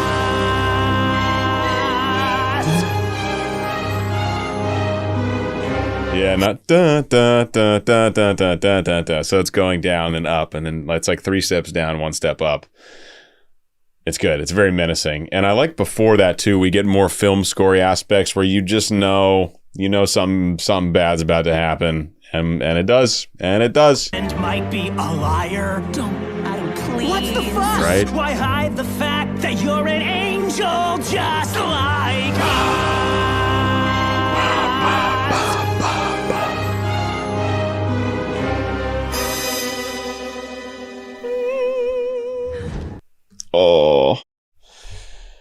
Oh boy. This is going to be brutal. Brutal finish to this episode. All right, guys. Hope you enjoyed my first time reaction and analysis to, what is it? Welcome to Heaven. And you didn't know? I can't remember the name of that 1 minute one I did, but a lot of fun. Obviously, these two videos will be together. Guys, I hope you're enjoying my reaction and analysis series for Hazbin Hotel. If you are, please do consider joining my Patreon community. That's the best way to support me. And of course, please do subscribe. It's totally free and takes a couple seconds. So go ahead and do that. And I'll see you guys in the next Hazbin Hotel video. Peace. All right, y'all. Episode 7 for Hazbin Hotel in the books. Really enjoyed my first time reaction and analysis for Out for Love and ready for this. So much fun. I just am really falling more and more in love with the show and the music every time I make these videos. I hope you guys are too. So please sit back, relax, and enjoy my first time ever watching these 2 songs. And I'll see you after.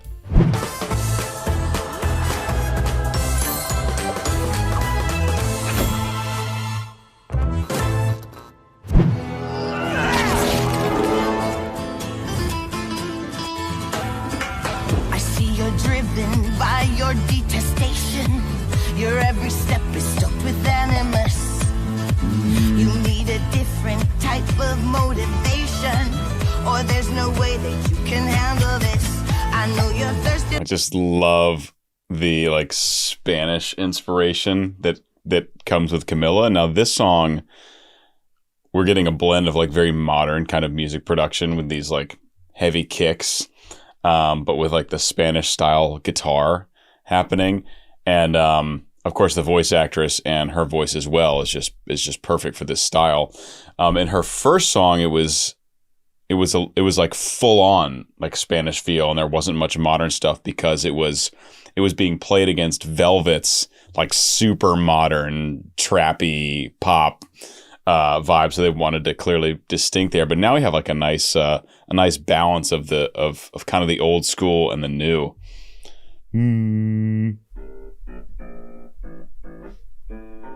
We're in A minor.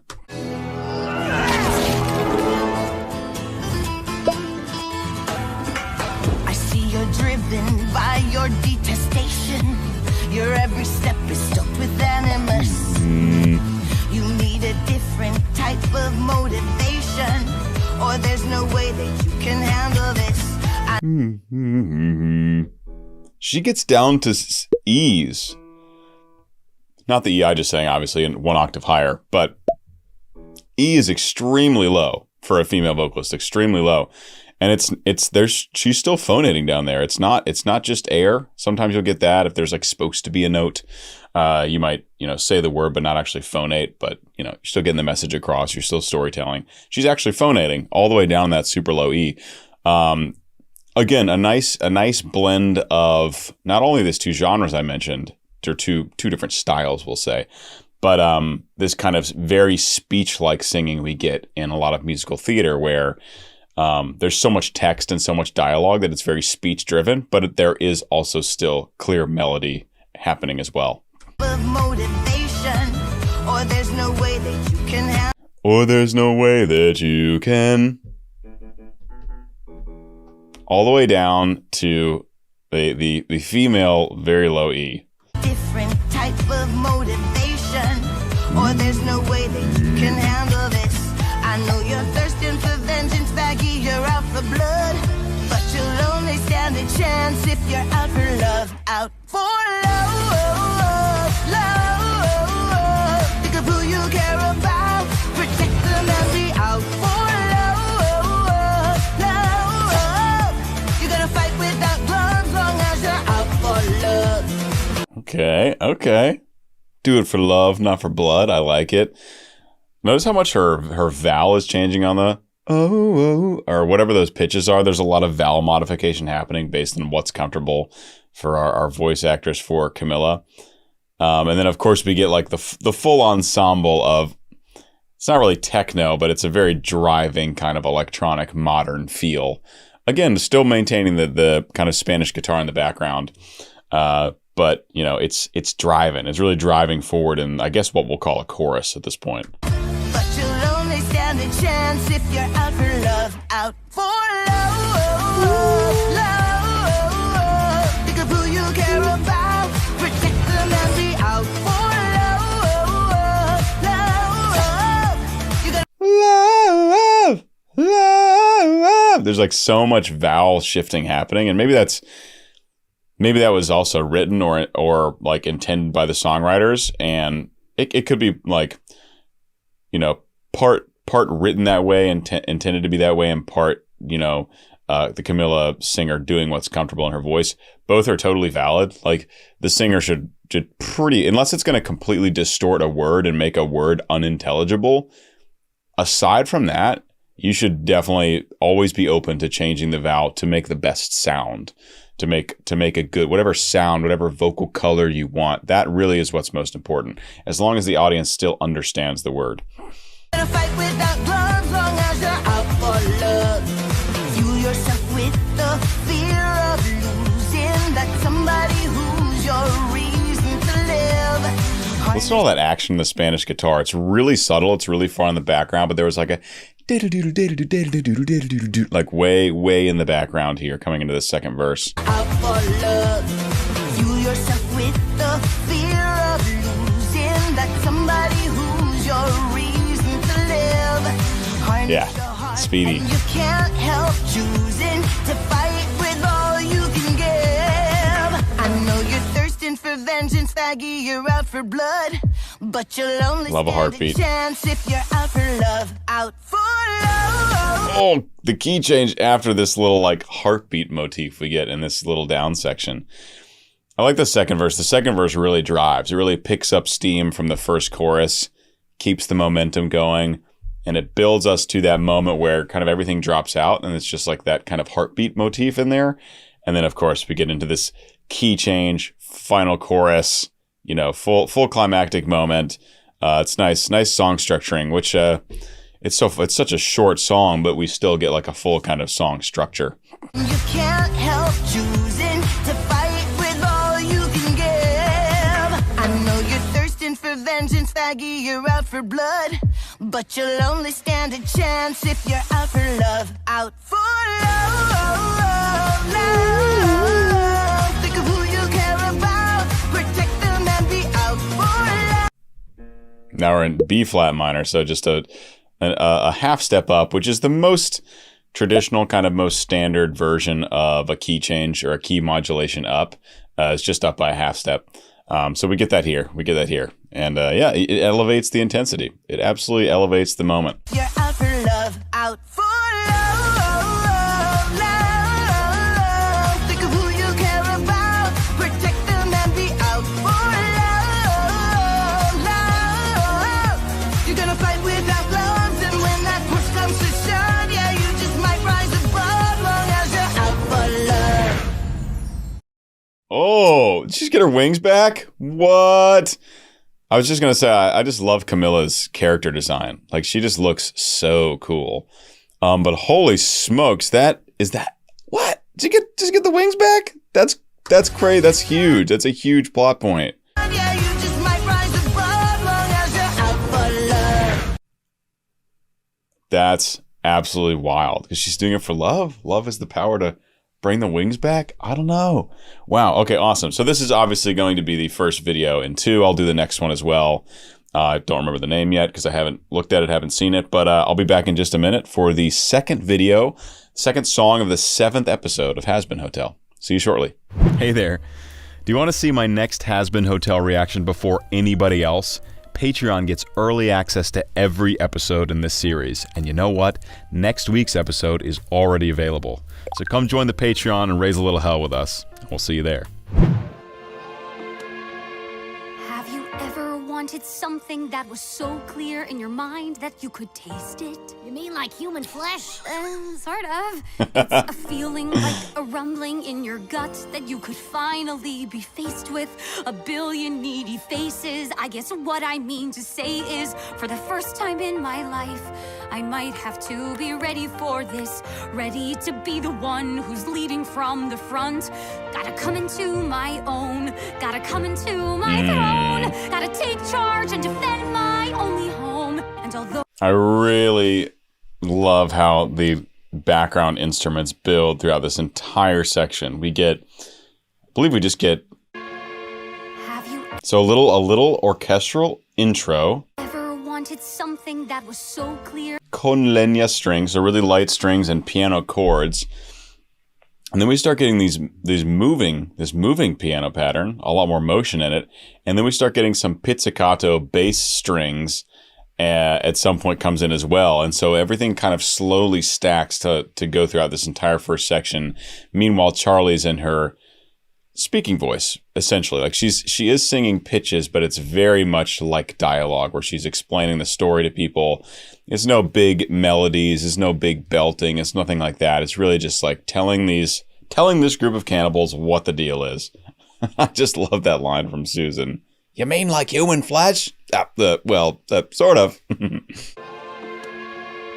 Have you ever wanted something that was so clear in your mind that you could taste it? You mean like human flesh? Sort of. Sort of. It's a feeling like a rumbling in your gut that you could finally Chimes. be faced with a billion needy faces. I guess what I mean to say is, for the first time in my life, I might have to be ready for this. Ready to be the one who's leading from the front. Gotta come into my own. Gotta come into my throne. Gotta take charge and defend my only home. And This is like the perfect start to what I imagine is going to be like this big inspirational, like power belt anthem. A great way to start it. That's just what the chord progression feels like. That's what the instrumentation feels like. It's what the singing feels like. It starts off very low and speech-like, and I think we'll get a big climax in this one. come into my throne. Gotta take charge and defend my only home. And although I kind of feel unsteady now, I need to be ready for this. Have you ever felt like you're willing? I'll go back just a bit. We're in B flat major. I was checking that. Dum. Oh, I kind of feel unsteady now. I need to be ready for this. Yeah. Have you ever- Oh, those military snare drum and brass section coming in. That's excellent. Yeah, sense of duty, honor, valor. Ready for this. Have you ever felt like you're willing to die to save the people of your city? By die, do you mean use my teeth to rip flesh apart? That's a start. The people of your city. By die, do you mean use my teeth to rip flesh apart? That's a start. Cause right now we need a leader, and it seems to me that destiny has picked me to be that, if you'll permit me. So who's with me? Wouldn't it be super? Oh, okay. Then we get a big vibe shift. I love this military sense of honor section. So good. And the brass and like a really rhythmic snare drum pattern that's how you get that. That is how you get that military feel. Cause right now we need a leader, and it seems to me that destiny has picked me to be that, if you'll permit me. So who's with me? Wouldn't it be super to see more of hell? Join up now if you like travel. Come on, boys, Wow. hop in the saddle. A lot of sights to see en route to my hotel. Not to mention the camaraderie. Yes, sirree. It still has this it's like part two, or it's like another version of this military, like this old school military feel. I feel like I'm watching like an old commercial for like joining the Navy or something, where it's this boom, boom, boom, boom, boom, boom, boom, boom, boom. And it's a different tempo, right? It's a different tempo than the kind of sense of duty and honor thing. This is like the exciting part. This is like the hook that's gonna get people in on whatever the cause may be. Great shift, like up tempo. You know, it's faster. It's like a little more exciting, a little more hopeful. Even it's great stuff. That destiny has picked me to be that, if Right? you'll permit This is me. all So like- who's with me? Wouldn't it be super Hey. to see more of hell? Join the Navy. Now if you like travel, come on, boys, hop in the saddle. A lot of sights to see en route to my hotel. Not to mention the camaraderie. Yes, sirree, you'll form like Oh, she's dancing. with the folks along the way. And feast on all the angels you can eat. Okay. Wait, there's a lovely little motif that came in a very high instrument. Along the way. And feast on Ah, yeah. What is that? It's like a malleted instrument along with something else. You'll form life-changing friendships with the folks along the way. and feast That's on great. all the angels you can eat. Okay. Great.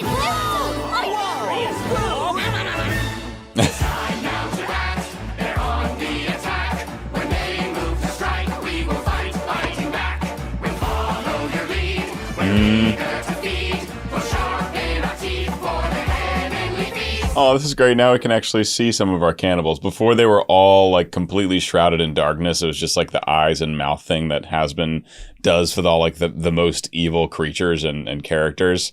It's like whenever Alistair's like creeping behind someone, they'll have him as just like the silhouette, but with the eyes and teeth shining. But now we actually get to see some of our cannibal friends who are now that they know that they can eat the angels, they're pumped. They're pumped to join in.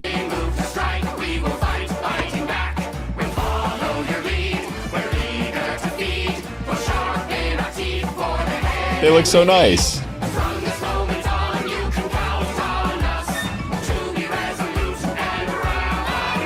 Cannibal honeys.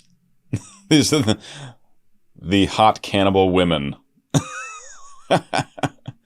Never thought I would ever say that phrase. Anyway, this is great. There was a minor section. This is all just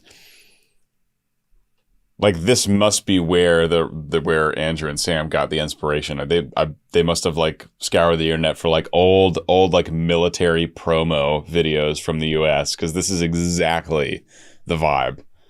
Exactly the vibe. It's great.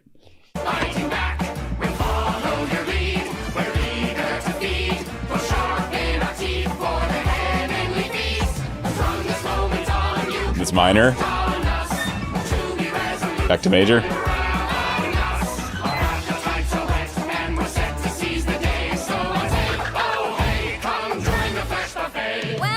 Join the flesh buffet. Then a nice low A from some baritone in the chorus here. They're also all singing very much in like the old school, like mid 20th century American. Seize the day today, like that kind of accent. It's like a few decades after Alistair, where part of that accent was still kind of lingering in media and on talk shows and movies and so on and so forth. And we're definitely getting that here. So we get when that style of music was most popular, I guess you could say, or being most utilized, the accents in our chorus reflect that, at least as far as I know. I think I've got that right, but it seems like those things are lining up together.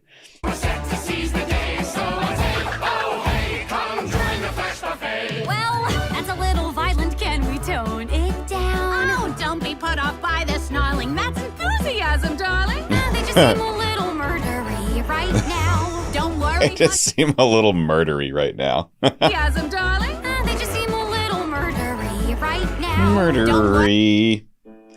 So just to, because I just talked about this in the last song with Camilla singing all the way down to those low E's, still phonating. Charlie's character, Erica, it sounds like that A above that low E is almost the very bottom. So that's why I was saying the Camilla note is significantly low for a female vocalist. It's a perfect fourth down. And you can tell Charlie's almost at the bottom of her range singing this low A. It gets like really breathy, and like you can just tell it's about to run out of runway. Enthusiasm, darling. They just seem a little murdery, right? Murdery. It gets like super breathy. By the snarling, that's enthusiasm, darling. They just seem a little murdery right now. Don't worry, honey, that's their thing. Keep singing. We're super duper grateful to have you folks aboard. We can't wait to taste an angel's wings. Oh, Lord. That's really what they care about. They just want to eat the angels. She could have just started with that, and it probably would have won them over. Folks aboard. We can't wait to taste an angel's wings. For the first time in my life, maybe I can be ready for this. I can be the marshal leading the parade. I can come into my own, and I think I've always known my destiny could never be postponed. When Adam... That slaps. So this is like a halftime kick snare pattern with a standard time triplet pattern.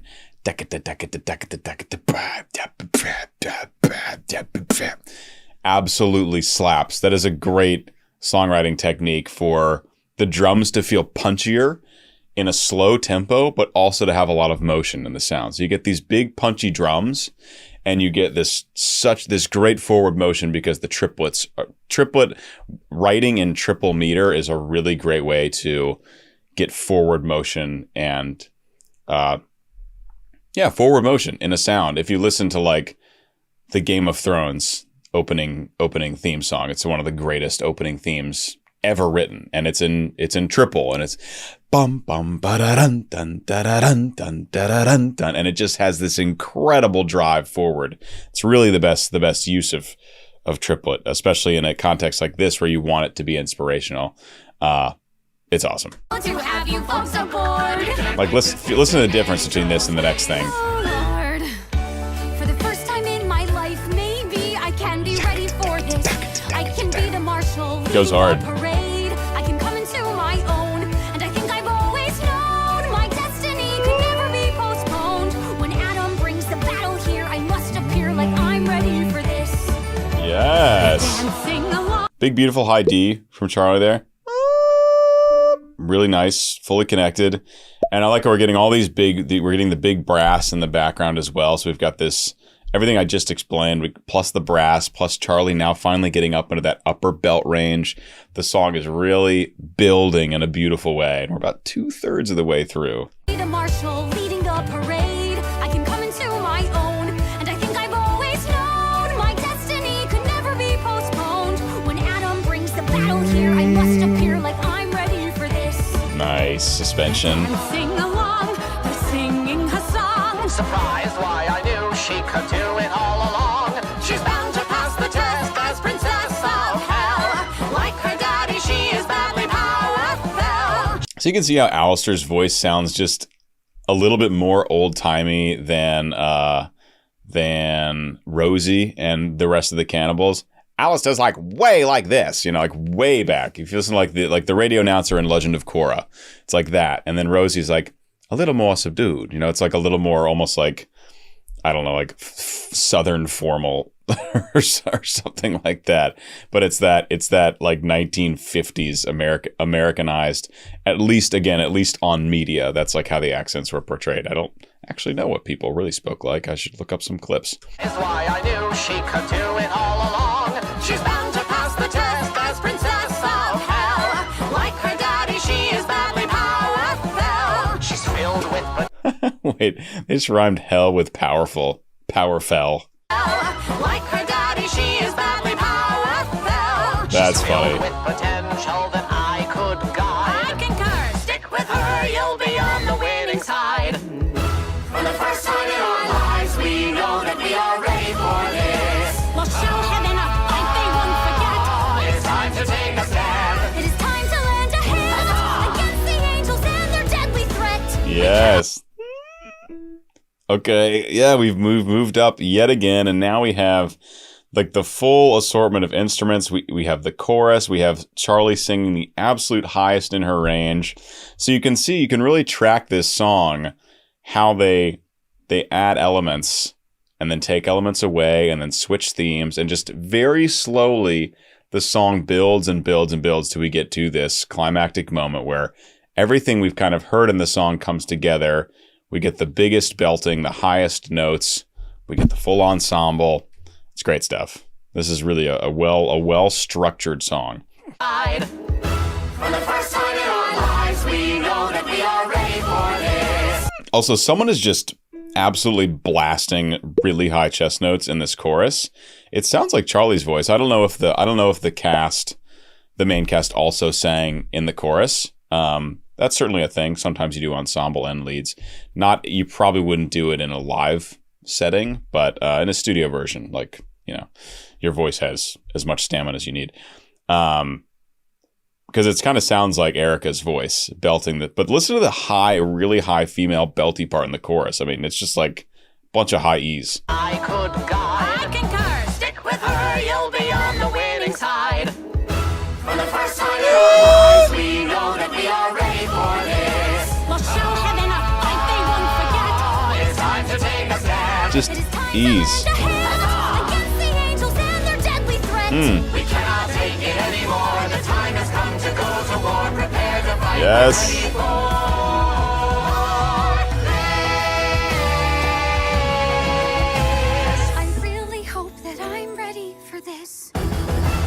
Nice. I love that descending chord progression.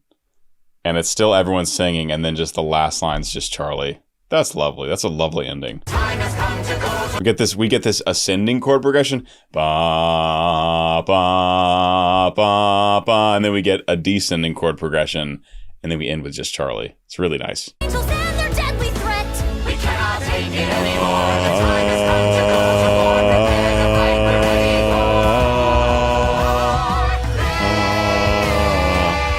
Down. I really hope that I'm ready for this. Yeah. Bravi tutti. Awesome. Awesome. All right, guys, this was first time reaction and analysis for Out for Love and Ready for This from Hazbin Hotel, episode 7 in the books. If you learned something, if you enjoyed, please do consider joining my Patreon community. It's the best way to support me. And as always, please do subscribe. It's totally free. It just takes a couple seconds. So I'll see you guys in the next Hazbin video, the last video for this amazing show. I'll see you soon. Bye-bye. Well, everyone, that is the end of Hazbin Hotel, and what a fun journey it's been. Just incredible music, an incredible story. I really fell in love with the characters and was so drawn in. And it was actually really difficult for me to watch the show and then pull away to do a music analysis for these probably the last half of the show. It was genuinely tough to just stop watching and like shift brain modes, but really, really loved it. I hope you guys have enjoyed it as much as I have. So please sit back, relax, and enjoy my analysis for the final 2 songs of Hazbin Hotel. And I'll see you afterwards.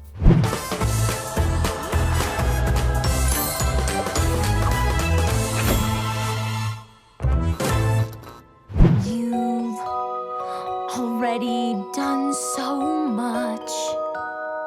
So many lives you've changed.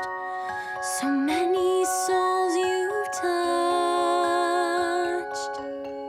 And in the end, if it's only me you saved, there's something that I've been dying to say. More than anything, more than anything, need you to know I love you more than anything, more than anything.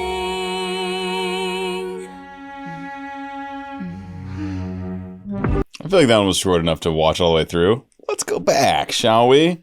Also, like, their conflict resolved very, very fast. I was actually expecting it to be a lot more of a big kind of blowout, but I suppose the show's only 8 episodes of 20 to 25 minutes each, so there's really not a whole lot of time to create a large rift. But that was brutal at the end of, was it song 12 when Charlie finds out about Vaggie.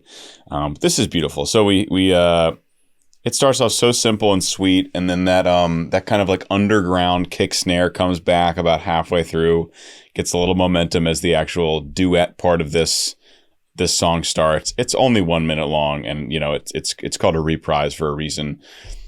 Last time this was sung, more than anything, was that between Charlie and Lucifer? Actually, I can't remember who sang it, but obviously we've heard this melodic and musical content before. We're just hearing it in a slightly different way. That's why it's called a reprise. You've already done so much. Right, the background, we just get these like beautiful kind of, it's percussive yet atmospheric at the same time. You get that with, you have a kind of percussive sound, but you have a lot of reverb and delay to take that sound and then create a sonic kind of space with it. Whereas if it were what's called a dry signal, if it were just the sound with no added effects or anything, it wouldn't have any atmosphere. It would just be those more percussive kind of bell tones. But we certainly get an atmosphere from it. You've already done so much. So many lives you've changed. So many souls you've touched.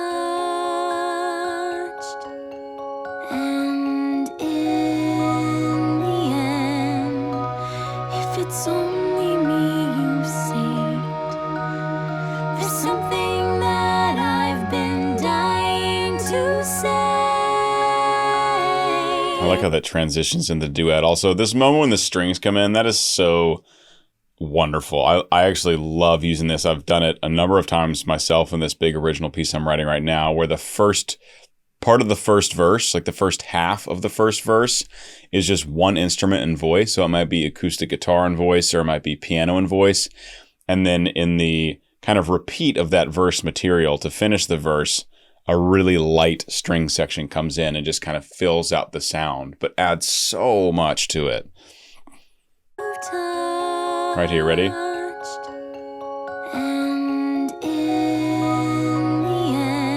Especially the cello you hear clearly here. There's something that I've been dying to say. More than anything. That underground kick snare and acoustic guitar. Beautiful, beautiful, beautiful. So we've got the strings, we get the duet happening, then we get this really underground, like really like underwater kick snare pattern, and we get this lovely little acoustic guitar pattern as well. More than anything. More than anything. Need you to know I love you more than anything. Charlie's actually taking a really high harmony in the duet. It's all the way up to F sharp 5. She's doing it in a really light, sweet head voice, but it's just way up there. It's very high for a high harmony, especially in like an intimate duet. Usually the more intimate singing stays a little bit lower in the voice, but Vaggie's already kind of singing a relatively high part. So to do a higher harmony, Charlie's got to get way up there.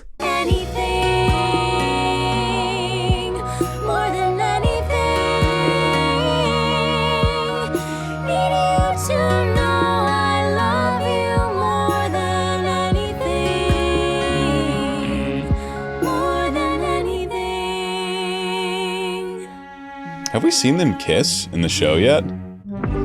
I'm not sure we have. That might be the first kiss we actually see on camera for these two.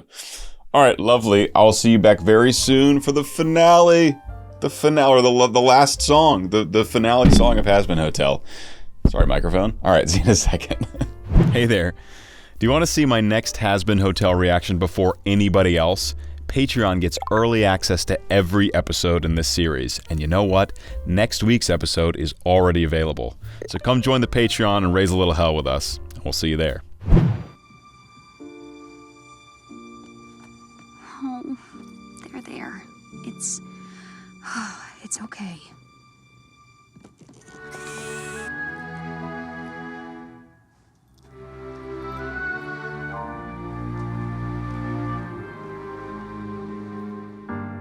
He did it for us. The ultimate sacrifice. He gave me his trust. And look how we paid the price. This bloodshed could have been avoided if I convinced heaven to work together. I took a hotel and I destroyed it. I know I could have done better. This last episode has been so great. I mean, like that the battle between the exterminators and our favorite hellfolk was awesome, and it was really sad to see Serpent just go. You really come to love that character so much, and fucking Adam just blasts him away. Also, Adam taking out Alistair was a huge. I mean, I guess it makes sense that Adam would be more powerful, but like Alistair has seemed just kind of like completely indestructible this whole show so far. So that was crazy. But then Daddy Lucifer comes in, absolutely awesome. Anyway, loved it. And so here we come after the battle. And musically, this is really cool how this starts, because there's moments of orchestra. We get like a few chords and then silence, and then a few chords and then silence. This is a great way to kind of set the atmosphere in a scene before the actual singing starts, before we get like a consistent tempo or kind of motion to the song. We're just kind of creating the soundscape to storytell before the storytelling even really begins in this scene. You know, of course, we have animation here, but I'm talking, just about sound. If you were just listening to this, those off and on strings in the beginning here would be, constructing the scene, kind of constructing how to think and feel about the scene before the singing comes in. Oh, there. So we just have sustained strings, and then piano chords, really mellow piano chords. Oh, there. It's okay.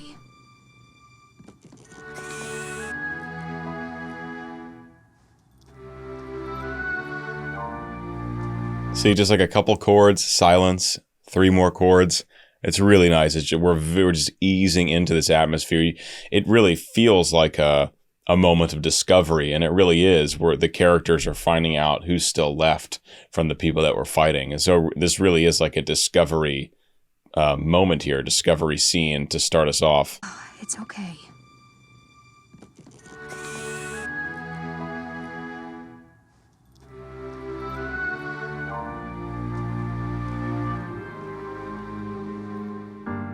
He did it for us.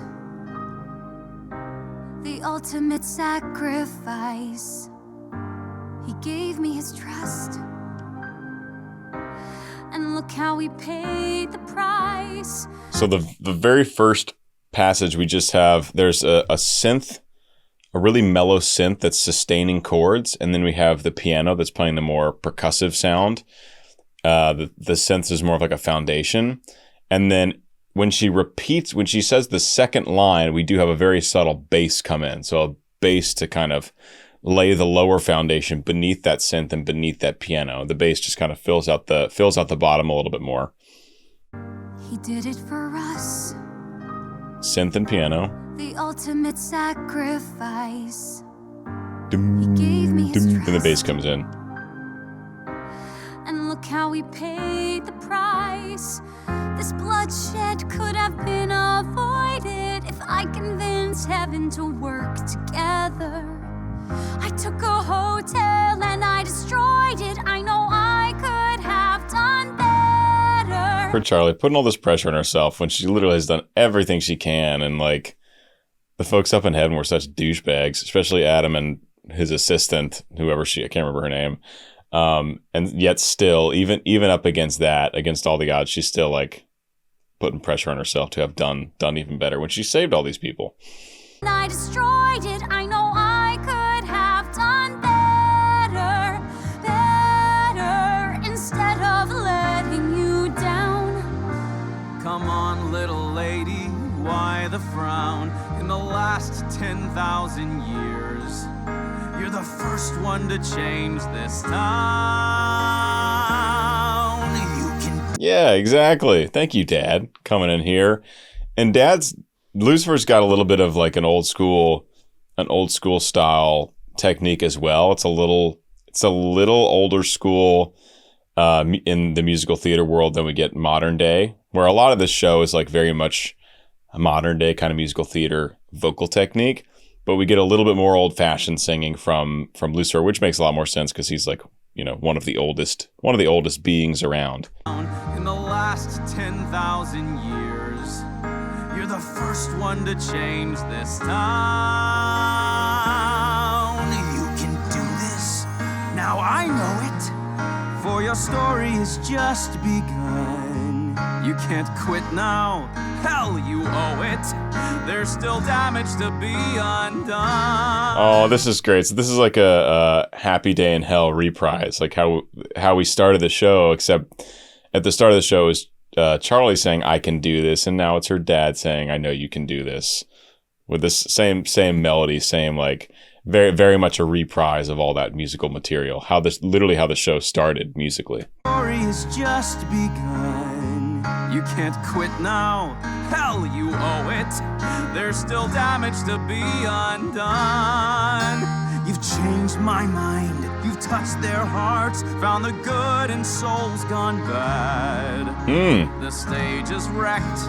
The crowd is gone. But by God, Charlie, the show, it must go on. I love the blend of singing and voice acting is great. There's like very, very sung, beautiful melodic moments, and then moments of total voice acting where it's just, there's no melody whatsoever.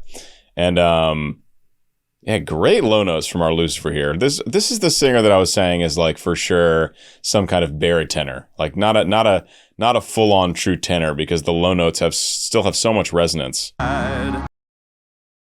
Whoop, not that. You've touched their hearts, found the good in souls gone bad. Easy. The stage is wrecked, the crowd is gone, but by God, Charlie, the show it must go on. We can do this, we can build it. Best hotel that you've ever seen. Twice the bedrooms, we can fill it. With more sinners than you can dream. It starts with you, you know it's true. Fulfill your destiny. So long as I've got all of you with me. This really is a Happy Day in Hell reprise, because they're really changing up some of the main rhythms and motifs, and of course now we get in a more choral standpoint.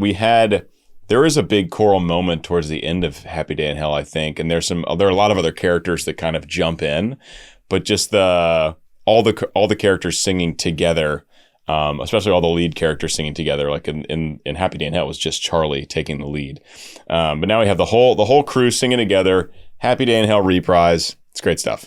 We can do this, we can build it. Also Keith David singing the bass line. Doo-doo, doo-doo-doo-doo, doo-doo-doo-doo. So I think he starts on a low G there. Keith David, very much a bass.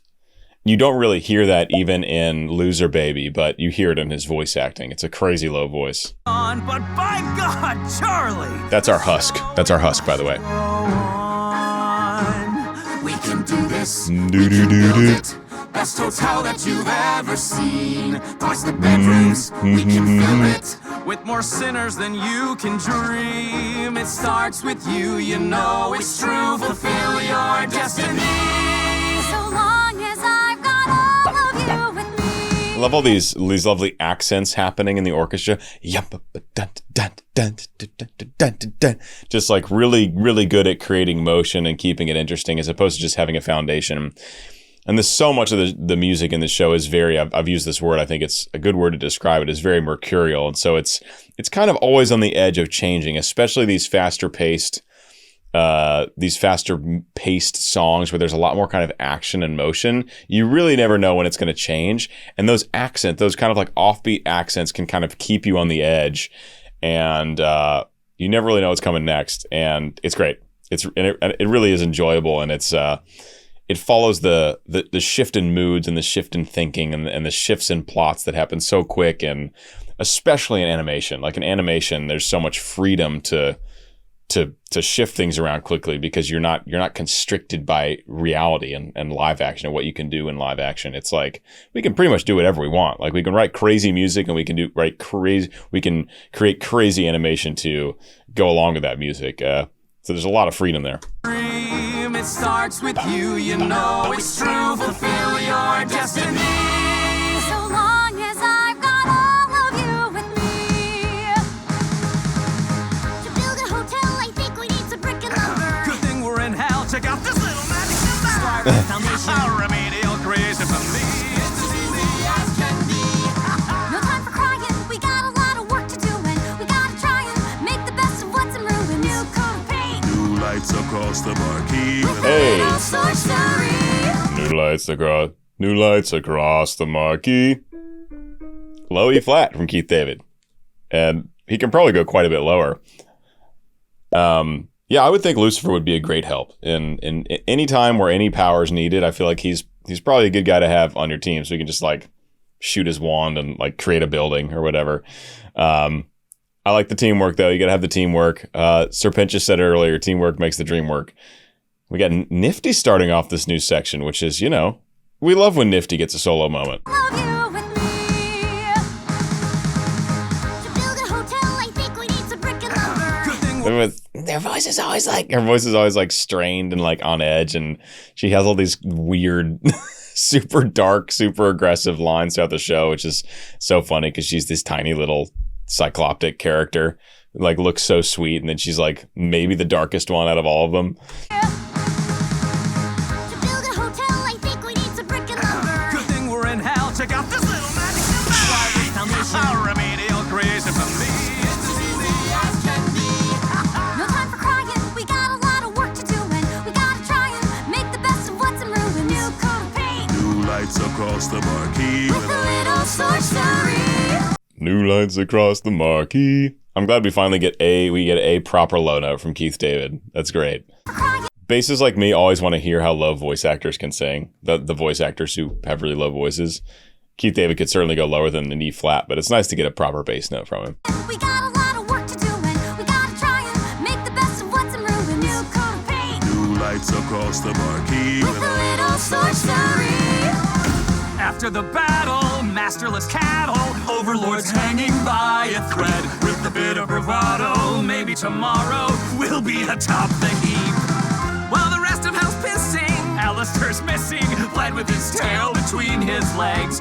Nature abhors a power vacuum, it leaves room for you and me. The future of hell belongs to the V's. They suck. It's really shocking that like more of hell didn't want to rise up against the extermination. Like why wasn't everyone just like, yeah, let's all band together? Because like they fended off the Exorcist with just the cannibals and like the hotel crew. Like imagine if they had actually had everyone involved. It would have been I think the Exorcist would have been in big trouble if that had happened. After the battle, masterless cattle, overlords hanging by a thread. With a bit of bravado, maybe tomorrow we'll be atop the heap. Like there's a nice two-part duet between these two, and Velvet doesn't sing at all. I don't think in this section. It's just Vox and Val, two of the worst, but they sound great. With a bit of bravado, maybe tomorrow we'll be atop the heap. Will be. It's like I love that Vox has a lot of those like really aggressive vocal moments that are, you know, again much more like voice acting.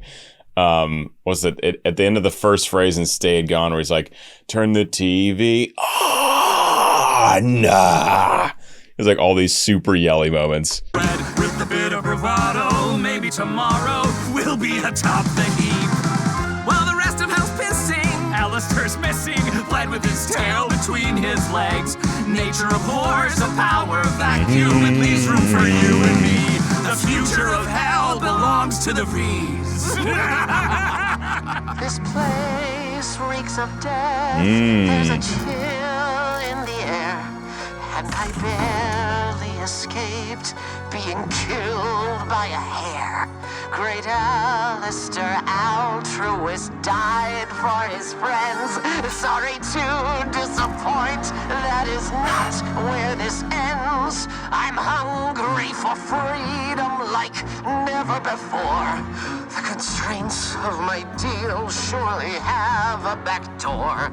Once I figure out how to unclip my wings, guess who will be pulling all the strings?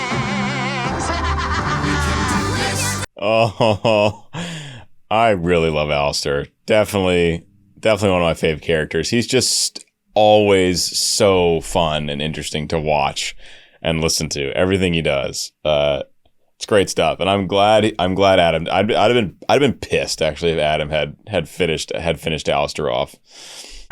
This is by far the weakest his voice has kind of sounded, right? This place. It's like he's very clearly hurting. And it's good to hear that vocally as well. Belongs to the V's. This place reeks of death. There's a chill in the air.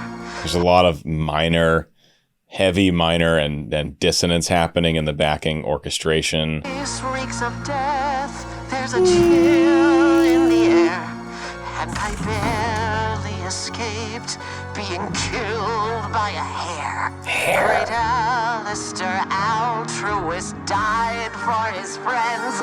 Sorry to disappoint, that is not where this ends. His voice getting kind of stronger and stronger as he goes through and gets more and more revved up. Sorry to disappoint, that is not where this ends. I'm hungry for freedom like never before.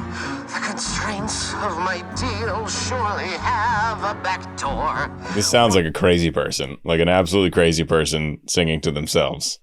And it's great stuff. I mean, look at this. Oh, it's so good. The design, the character design for Alistair is really peak. Constraints of my deal surely have a back door.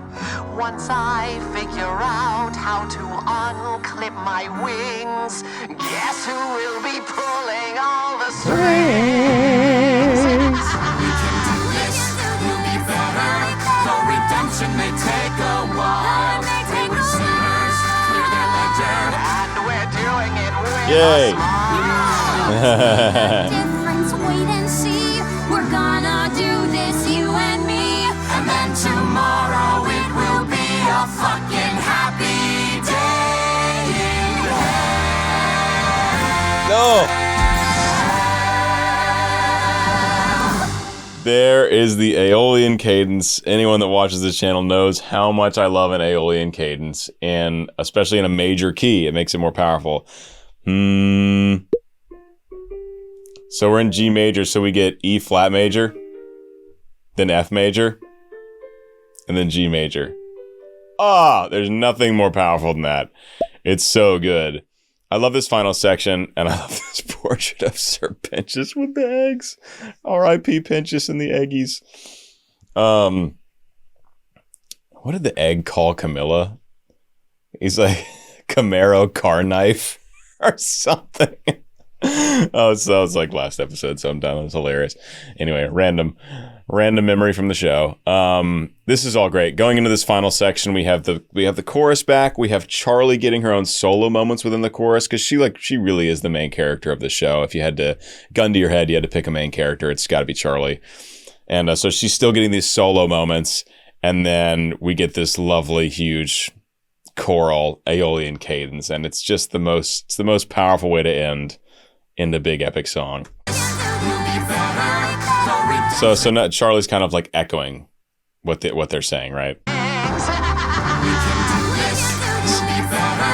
Though redemption may take a while. Wayward sinners clear their ledger, And we're doing it with a smile. We'll make a difference, wait and see. We're gonna Backing chorus on Ooze, which I don't think we've heard anywhere in this show before. We'll make a difference, wait and see. We're gonna do this, you and me. and then tomorrow it will be a fucking happy day in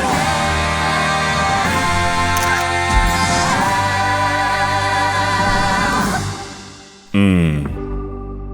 That's it, baby. All right, time for me to go finish the show. There's like just a few minutes left, I think, in the whole show. Or maybe this is the very end, and I just watched the end of it. We'll see. I'll find out very soon. Guys, thanks for joining me on my Hazbin Hotel journey.